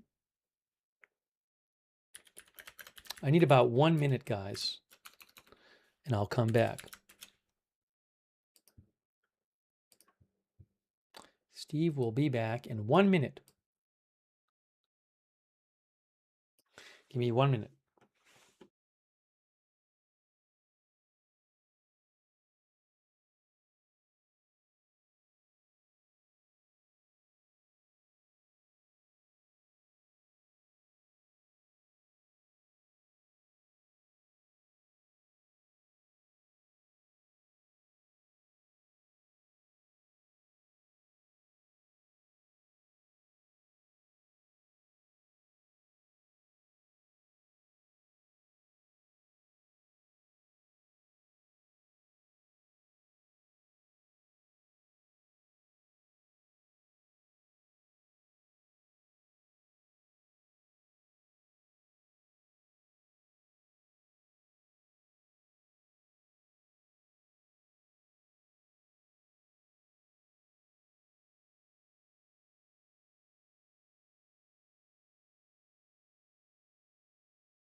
sorry for the delay.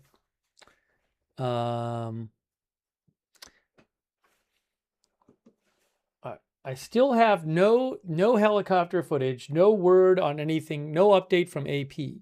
I don't know that I'll be able to get any more helicopter footage, especially because it's already 7:05 p.m. Eastern time, 7:05 p.m. Pacific time there.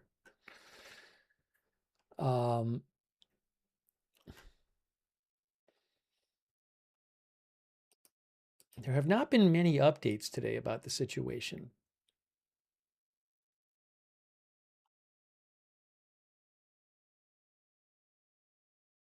The last update posted by Orange County was about 2 hours and 25 minutes ago. It was about 4 minutes update.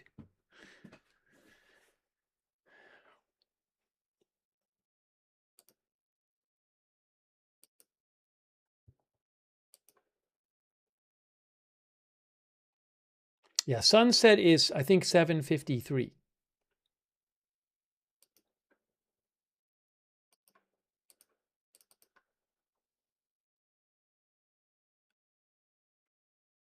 Hang on a moment here.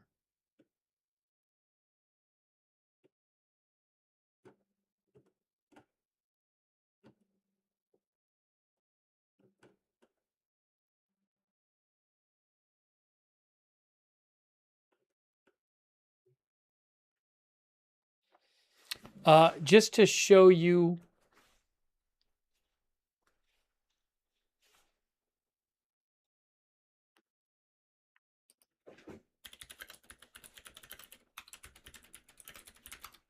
yeah, 7:53 is sunset in Los Angeles.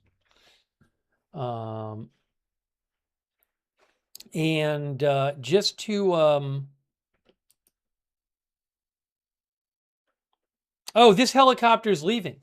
So this helicopter, I don't know if this is NBC or not, but this helicopter, which was flying around for a while, is now leaving as well.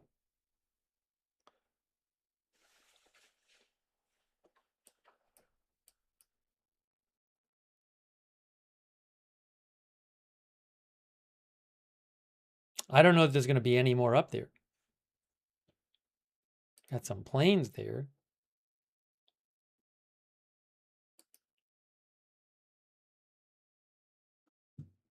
But that helicopter left.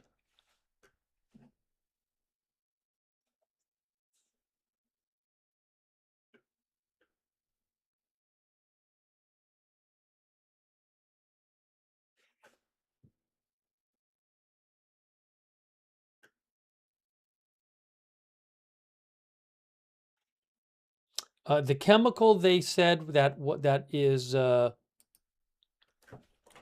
in the tank is methacrylate.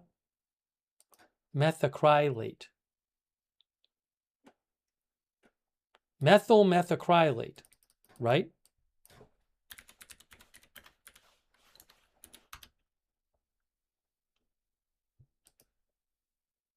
Yes, that it is. It's methyl methacrylate.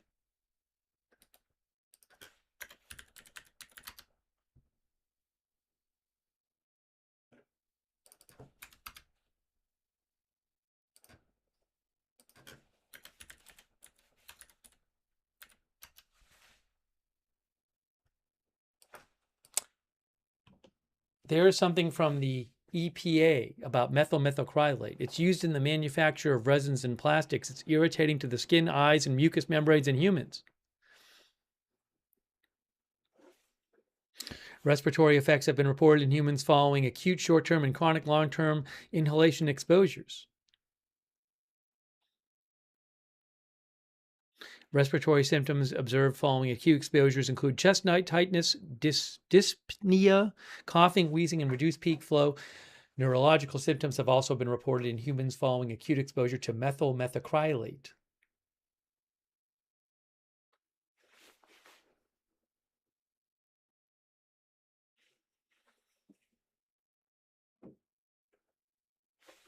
Anyway, this is from EPA.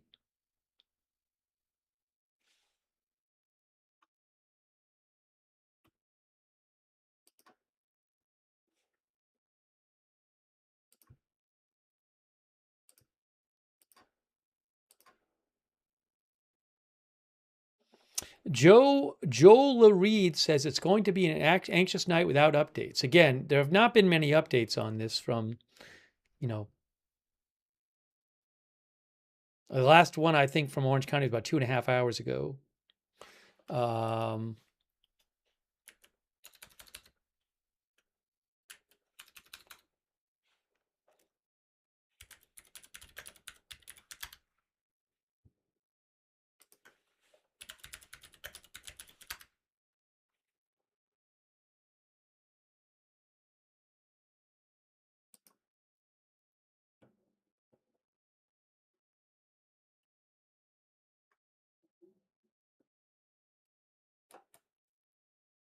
Thanks Ninu, who says this is so disappointing. Thank you to Ninu. Also thanks Spicy Tuna Rolls, who says there are some channels showing footage from earlier today and claiming it is live.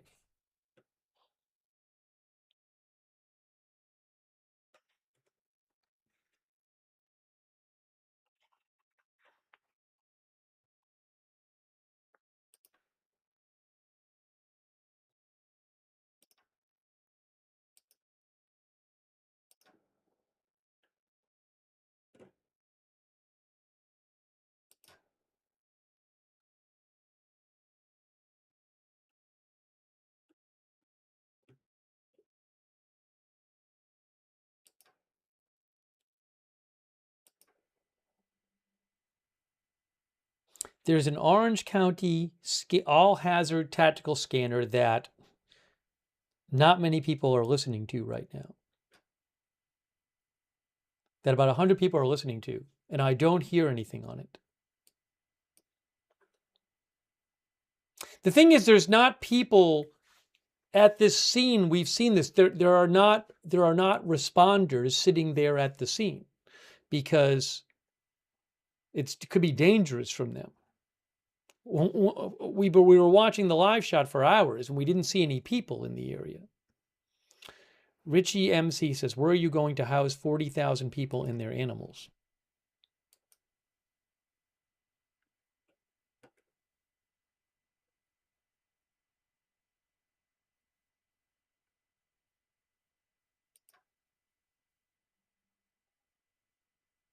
Yeah, I don't know when we'll get the next update.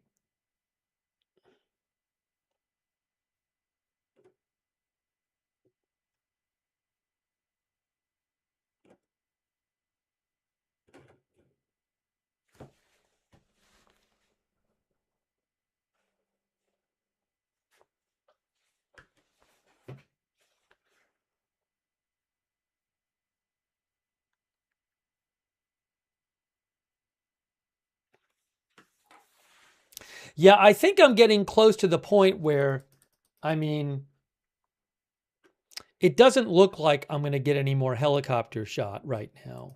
I don't see any helicopters in the area, and I don't see any approaching the area. And I mean, there could be big news, right? But I don't know when we're going to hear any more news. So I really don't have much to update you on at the moment.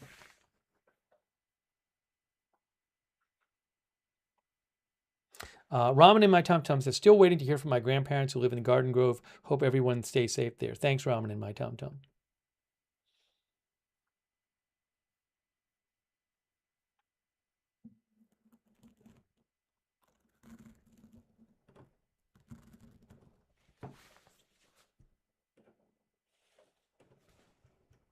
Yeah, nothing on the scanner I was just listening to, by the way.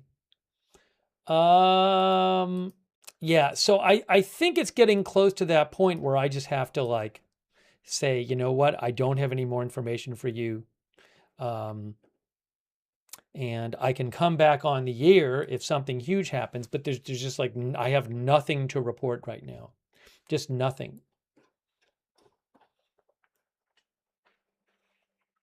So, one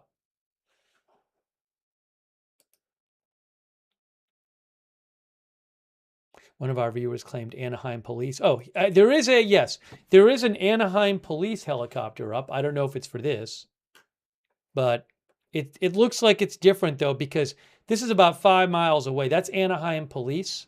The incident is over here. It's about 5 miles away. That's Anaheim police is up over Disneyland here.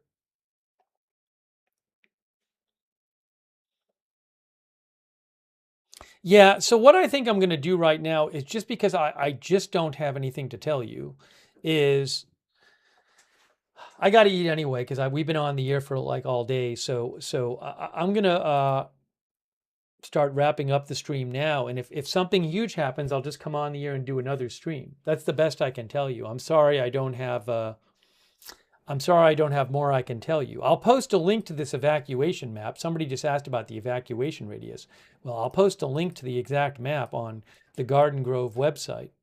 But there's just very little information about this coming out.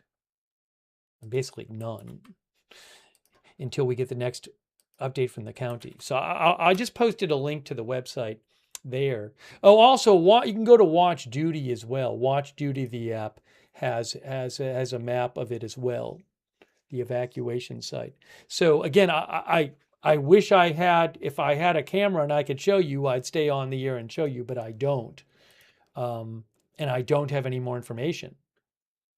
So Ashley Sanchez says, even us here aren't getting updates. So, thoughts with everybody in the area, and I feel terrible that 40,000 people under evacuation. Let's just hope that this can somehow be gotten under control soon, and that people can go back. Nobody's hurt and people can go back to their places. But yeah, right now I just have nothing else I can tell you. My guess is that in the coming hours, there'll be some sort of update from the authorities. But, if there's huge news, I'll come back on the air and do another stream. Okay. No, there's no more live cam, no helicopter cam that I'm aware of. So anyways, we've been covering a bunch of things. We were covering the Tulsi Gabbard resigning. We talked about the Iran war some. We covered the SpaceX launch as well in this. So have they posted again? No, they haven't posted. The Facebook on the Orange County Facebook update is the same one as from Twitter, and that was posted over 2.5 hours ago. On X, they posted it over 2.5 hours ago. Anyways, if you want, subscribe, follow the channel, Agenda Free TV. We cover all kinds of live breaking news without an agenda. And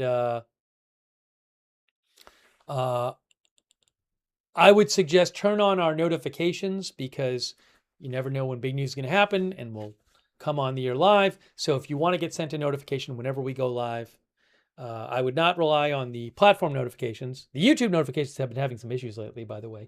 But we have our own notification system set up. It's great. And we do it through Discord. And the mods will post a link to sign up for the notifications in the chat. You can also find the notification sign up, it's free, notification sign up for free, in the description of this video on YouTube and Facebook. But sign up for those notifications. Also, I will post updates on my X account if I hear anything when I'm not on the air. And if it's big enough, I can jump on the air again. But my X account is @Lookner, @LOOKNER, and you can follow me over there for updates. And I really appreciate people tuning in and sharing what you're hearing. Thank you for that, and letting me read your comments on the air. And again, I'm sorry I don't have more for you right now, but it's just the way it is. It's just the way it is. I don't have any kind of live shot anywhere, and not hearing anything new from the authorities. We'll keep an eye on the Iran situation over the weekend as well as too. But again, thoughts with everybody on the area. One of our viewers says, I live on Dale, the Disco Panther. So thoughts with everybody in the area. Again, if there's huge developments, we can do another stream. So sorry I can't tell you more, but that's really what I have right now.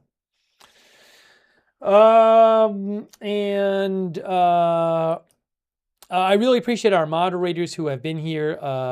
They're awesome. Our moderators, they're the reason that we can have chat rooms. We couldn't without our moderators. Haley Girl, Ruth, Beth Mythical, for example. And and Debbie BJG on YouTube, and all of our other YouTube moderators. Huge thanks. Our Twitch moderators, Idaho Star, Matthew Kohai 3, Sarah and Surly Dev, and all of our Twitch moderators. Linda Bell, Larry, Misha on X, Paul Anderson, Michael Fergal over there on Facebook. I owe some other thank yous in a second as well. Darren Charlo, thanks to all of our moderators, really appreciate it. Thanks to everybody who supported the channel today. I owe a thanks to, over there on Facebook, Isela Mendoza Reveles. Thanks, Isela, for the Facebook stars. And thanks also to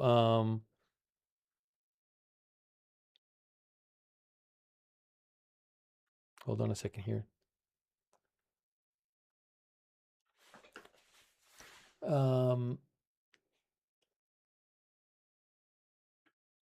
Over on Twitch, thanks so much to Miss His Pris for subscribing, and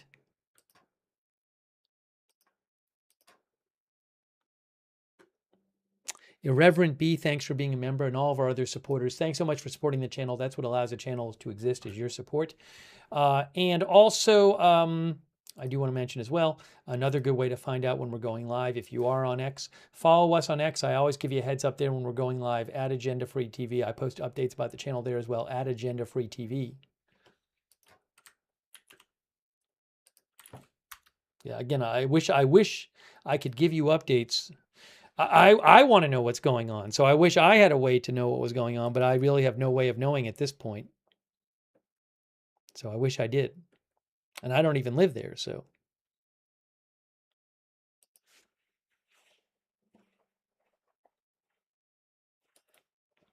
Also, we do have a chat where you can chat with other viewers when we're not on the air, the Agenda Free TV Discord chat. It's free. Check it out. It's the same link as the free notifications link.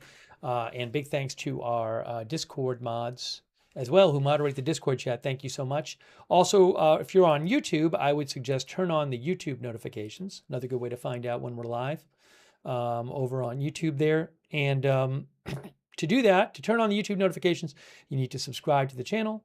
Then click the bell and choose all notifications. If you're already subscribed, well, make sure you click the bell and choose all notifications so you get the YouTube notifications. Although I got to talk to them because some of the notifications over there have not been working lately. Also, so I hope everybody in the area stays safe. And I do want to thank our Facebook subscribers, people like Brian Daviow and Diane Allworth and Sharon Klassen Goslin and all of our other subscribers over there on Facebook. Thank you for subscribing. And our Twitch subscribers, huge thanks. People like CC, Uncle Fester, Beatnik Bandit, Midtown Mike, Matthew Kohai 3, Andy and Austin, Simp Nasty Scrimp, Jax Haku, No Goal, Radioactive, Bill Huang, Saseltji, Mitch Pokey Fan, Hugh J, Judge Hat, Dankotron, Susan CHF04, all of our Twitch subscribers. Thank you so much for subscribing over there, and our YouTube members as well. I'll just check here and make sure I'm not missing any more updates. Nope, nothing new from the Orange County Fire Authority. CAC, thanks for being a member. EIM 207, Eric Johnson, Code Digital, Roger Shoemaker, Sadi CB, The Knights Palace, Evelyn VAZ, Joanne Schlicker, Roger Shoemaker, Fiona Diamond, Confidence in God, Inhalation Aerosol, Paul G, Sadi CB, Casa, Jonathan Morris, Corn Boozer, and all of our other YouTube members as well. Batman Never Dies.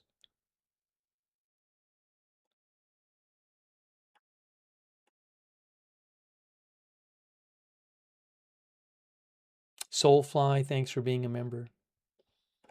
Thanks, Wiki Hans, for watching. And And Mooney DK, thanks for watching. 60 FPS, Factory Rejects MX, Myrna Wheel, Mitch Pokey fan. I think I said that all right, but I'll say it. I said it already, but I'll say it again. All right. Andrea Holder was also moderating today. Darren Charlo, Michael Fergal, Shannon Davis Hughes, Paul Anderson, thank you. Thanks, Judy Fishow, for watching. Again, so I am sorry. I do not have any more information. I am not aware of any other helicopter shot of live footage, and I don't have any other update that I'm seeing from the city or from the county. That's the best I can tell you. So if there's some huge update, I can always come back on the air. But that's all I have right now. So please stay safe. If you're in the area, stay safe. Please follow the recommendation of local authorities.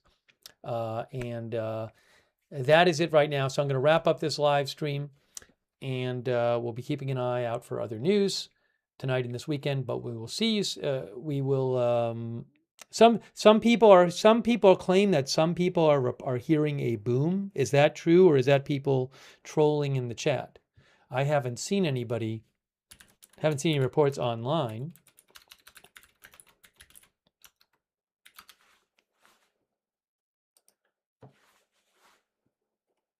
I see nothing online about it.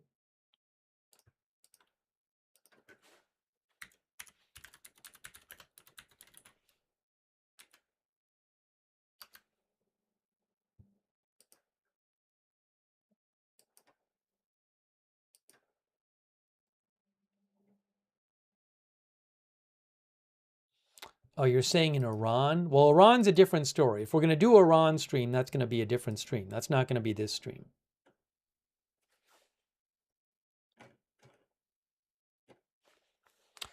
Shannon Lopez says, I'm in Anaheim. We've heard nothing.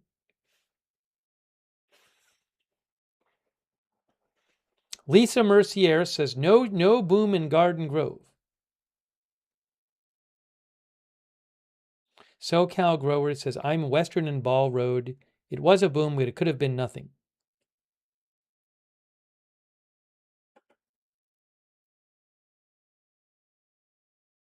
I just looked online and I'm not seeing anybody saying anything where I can look at it. So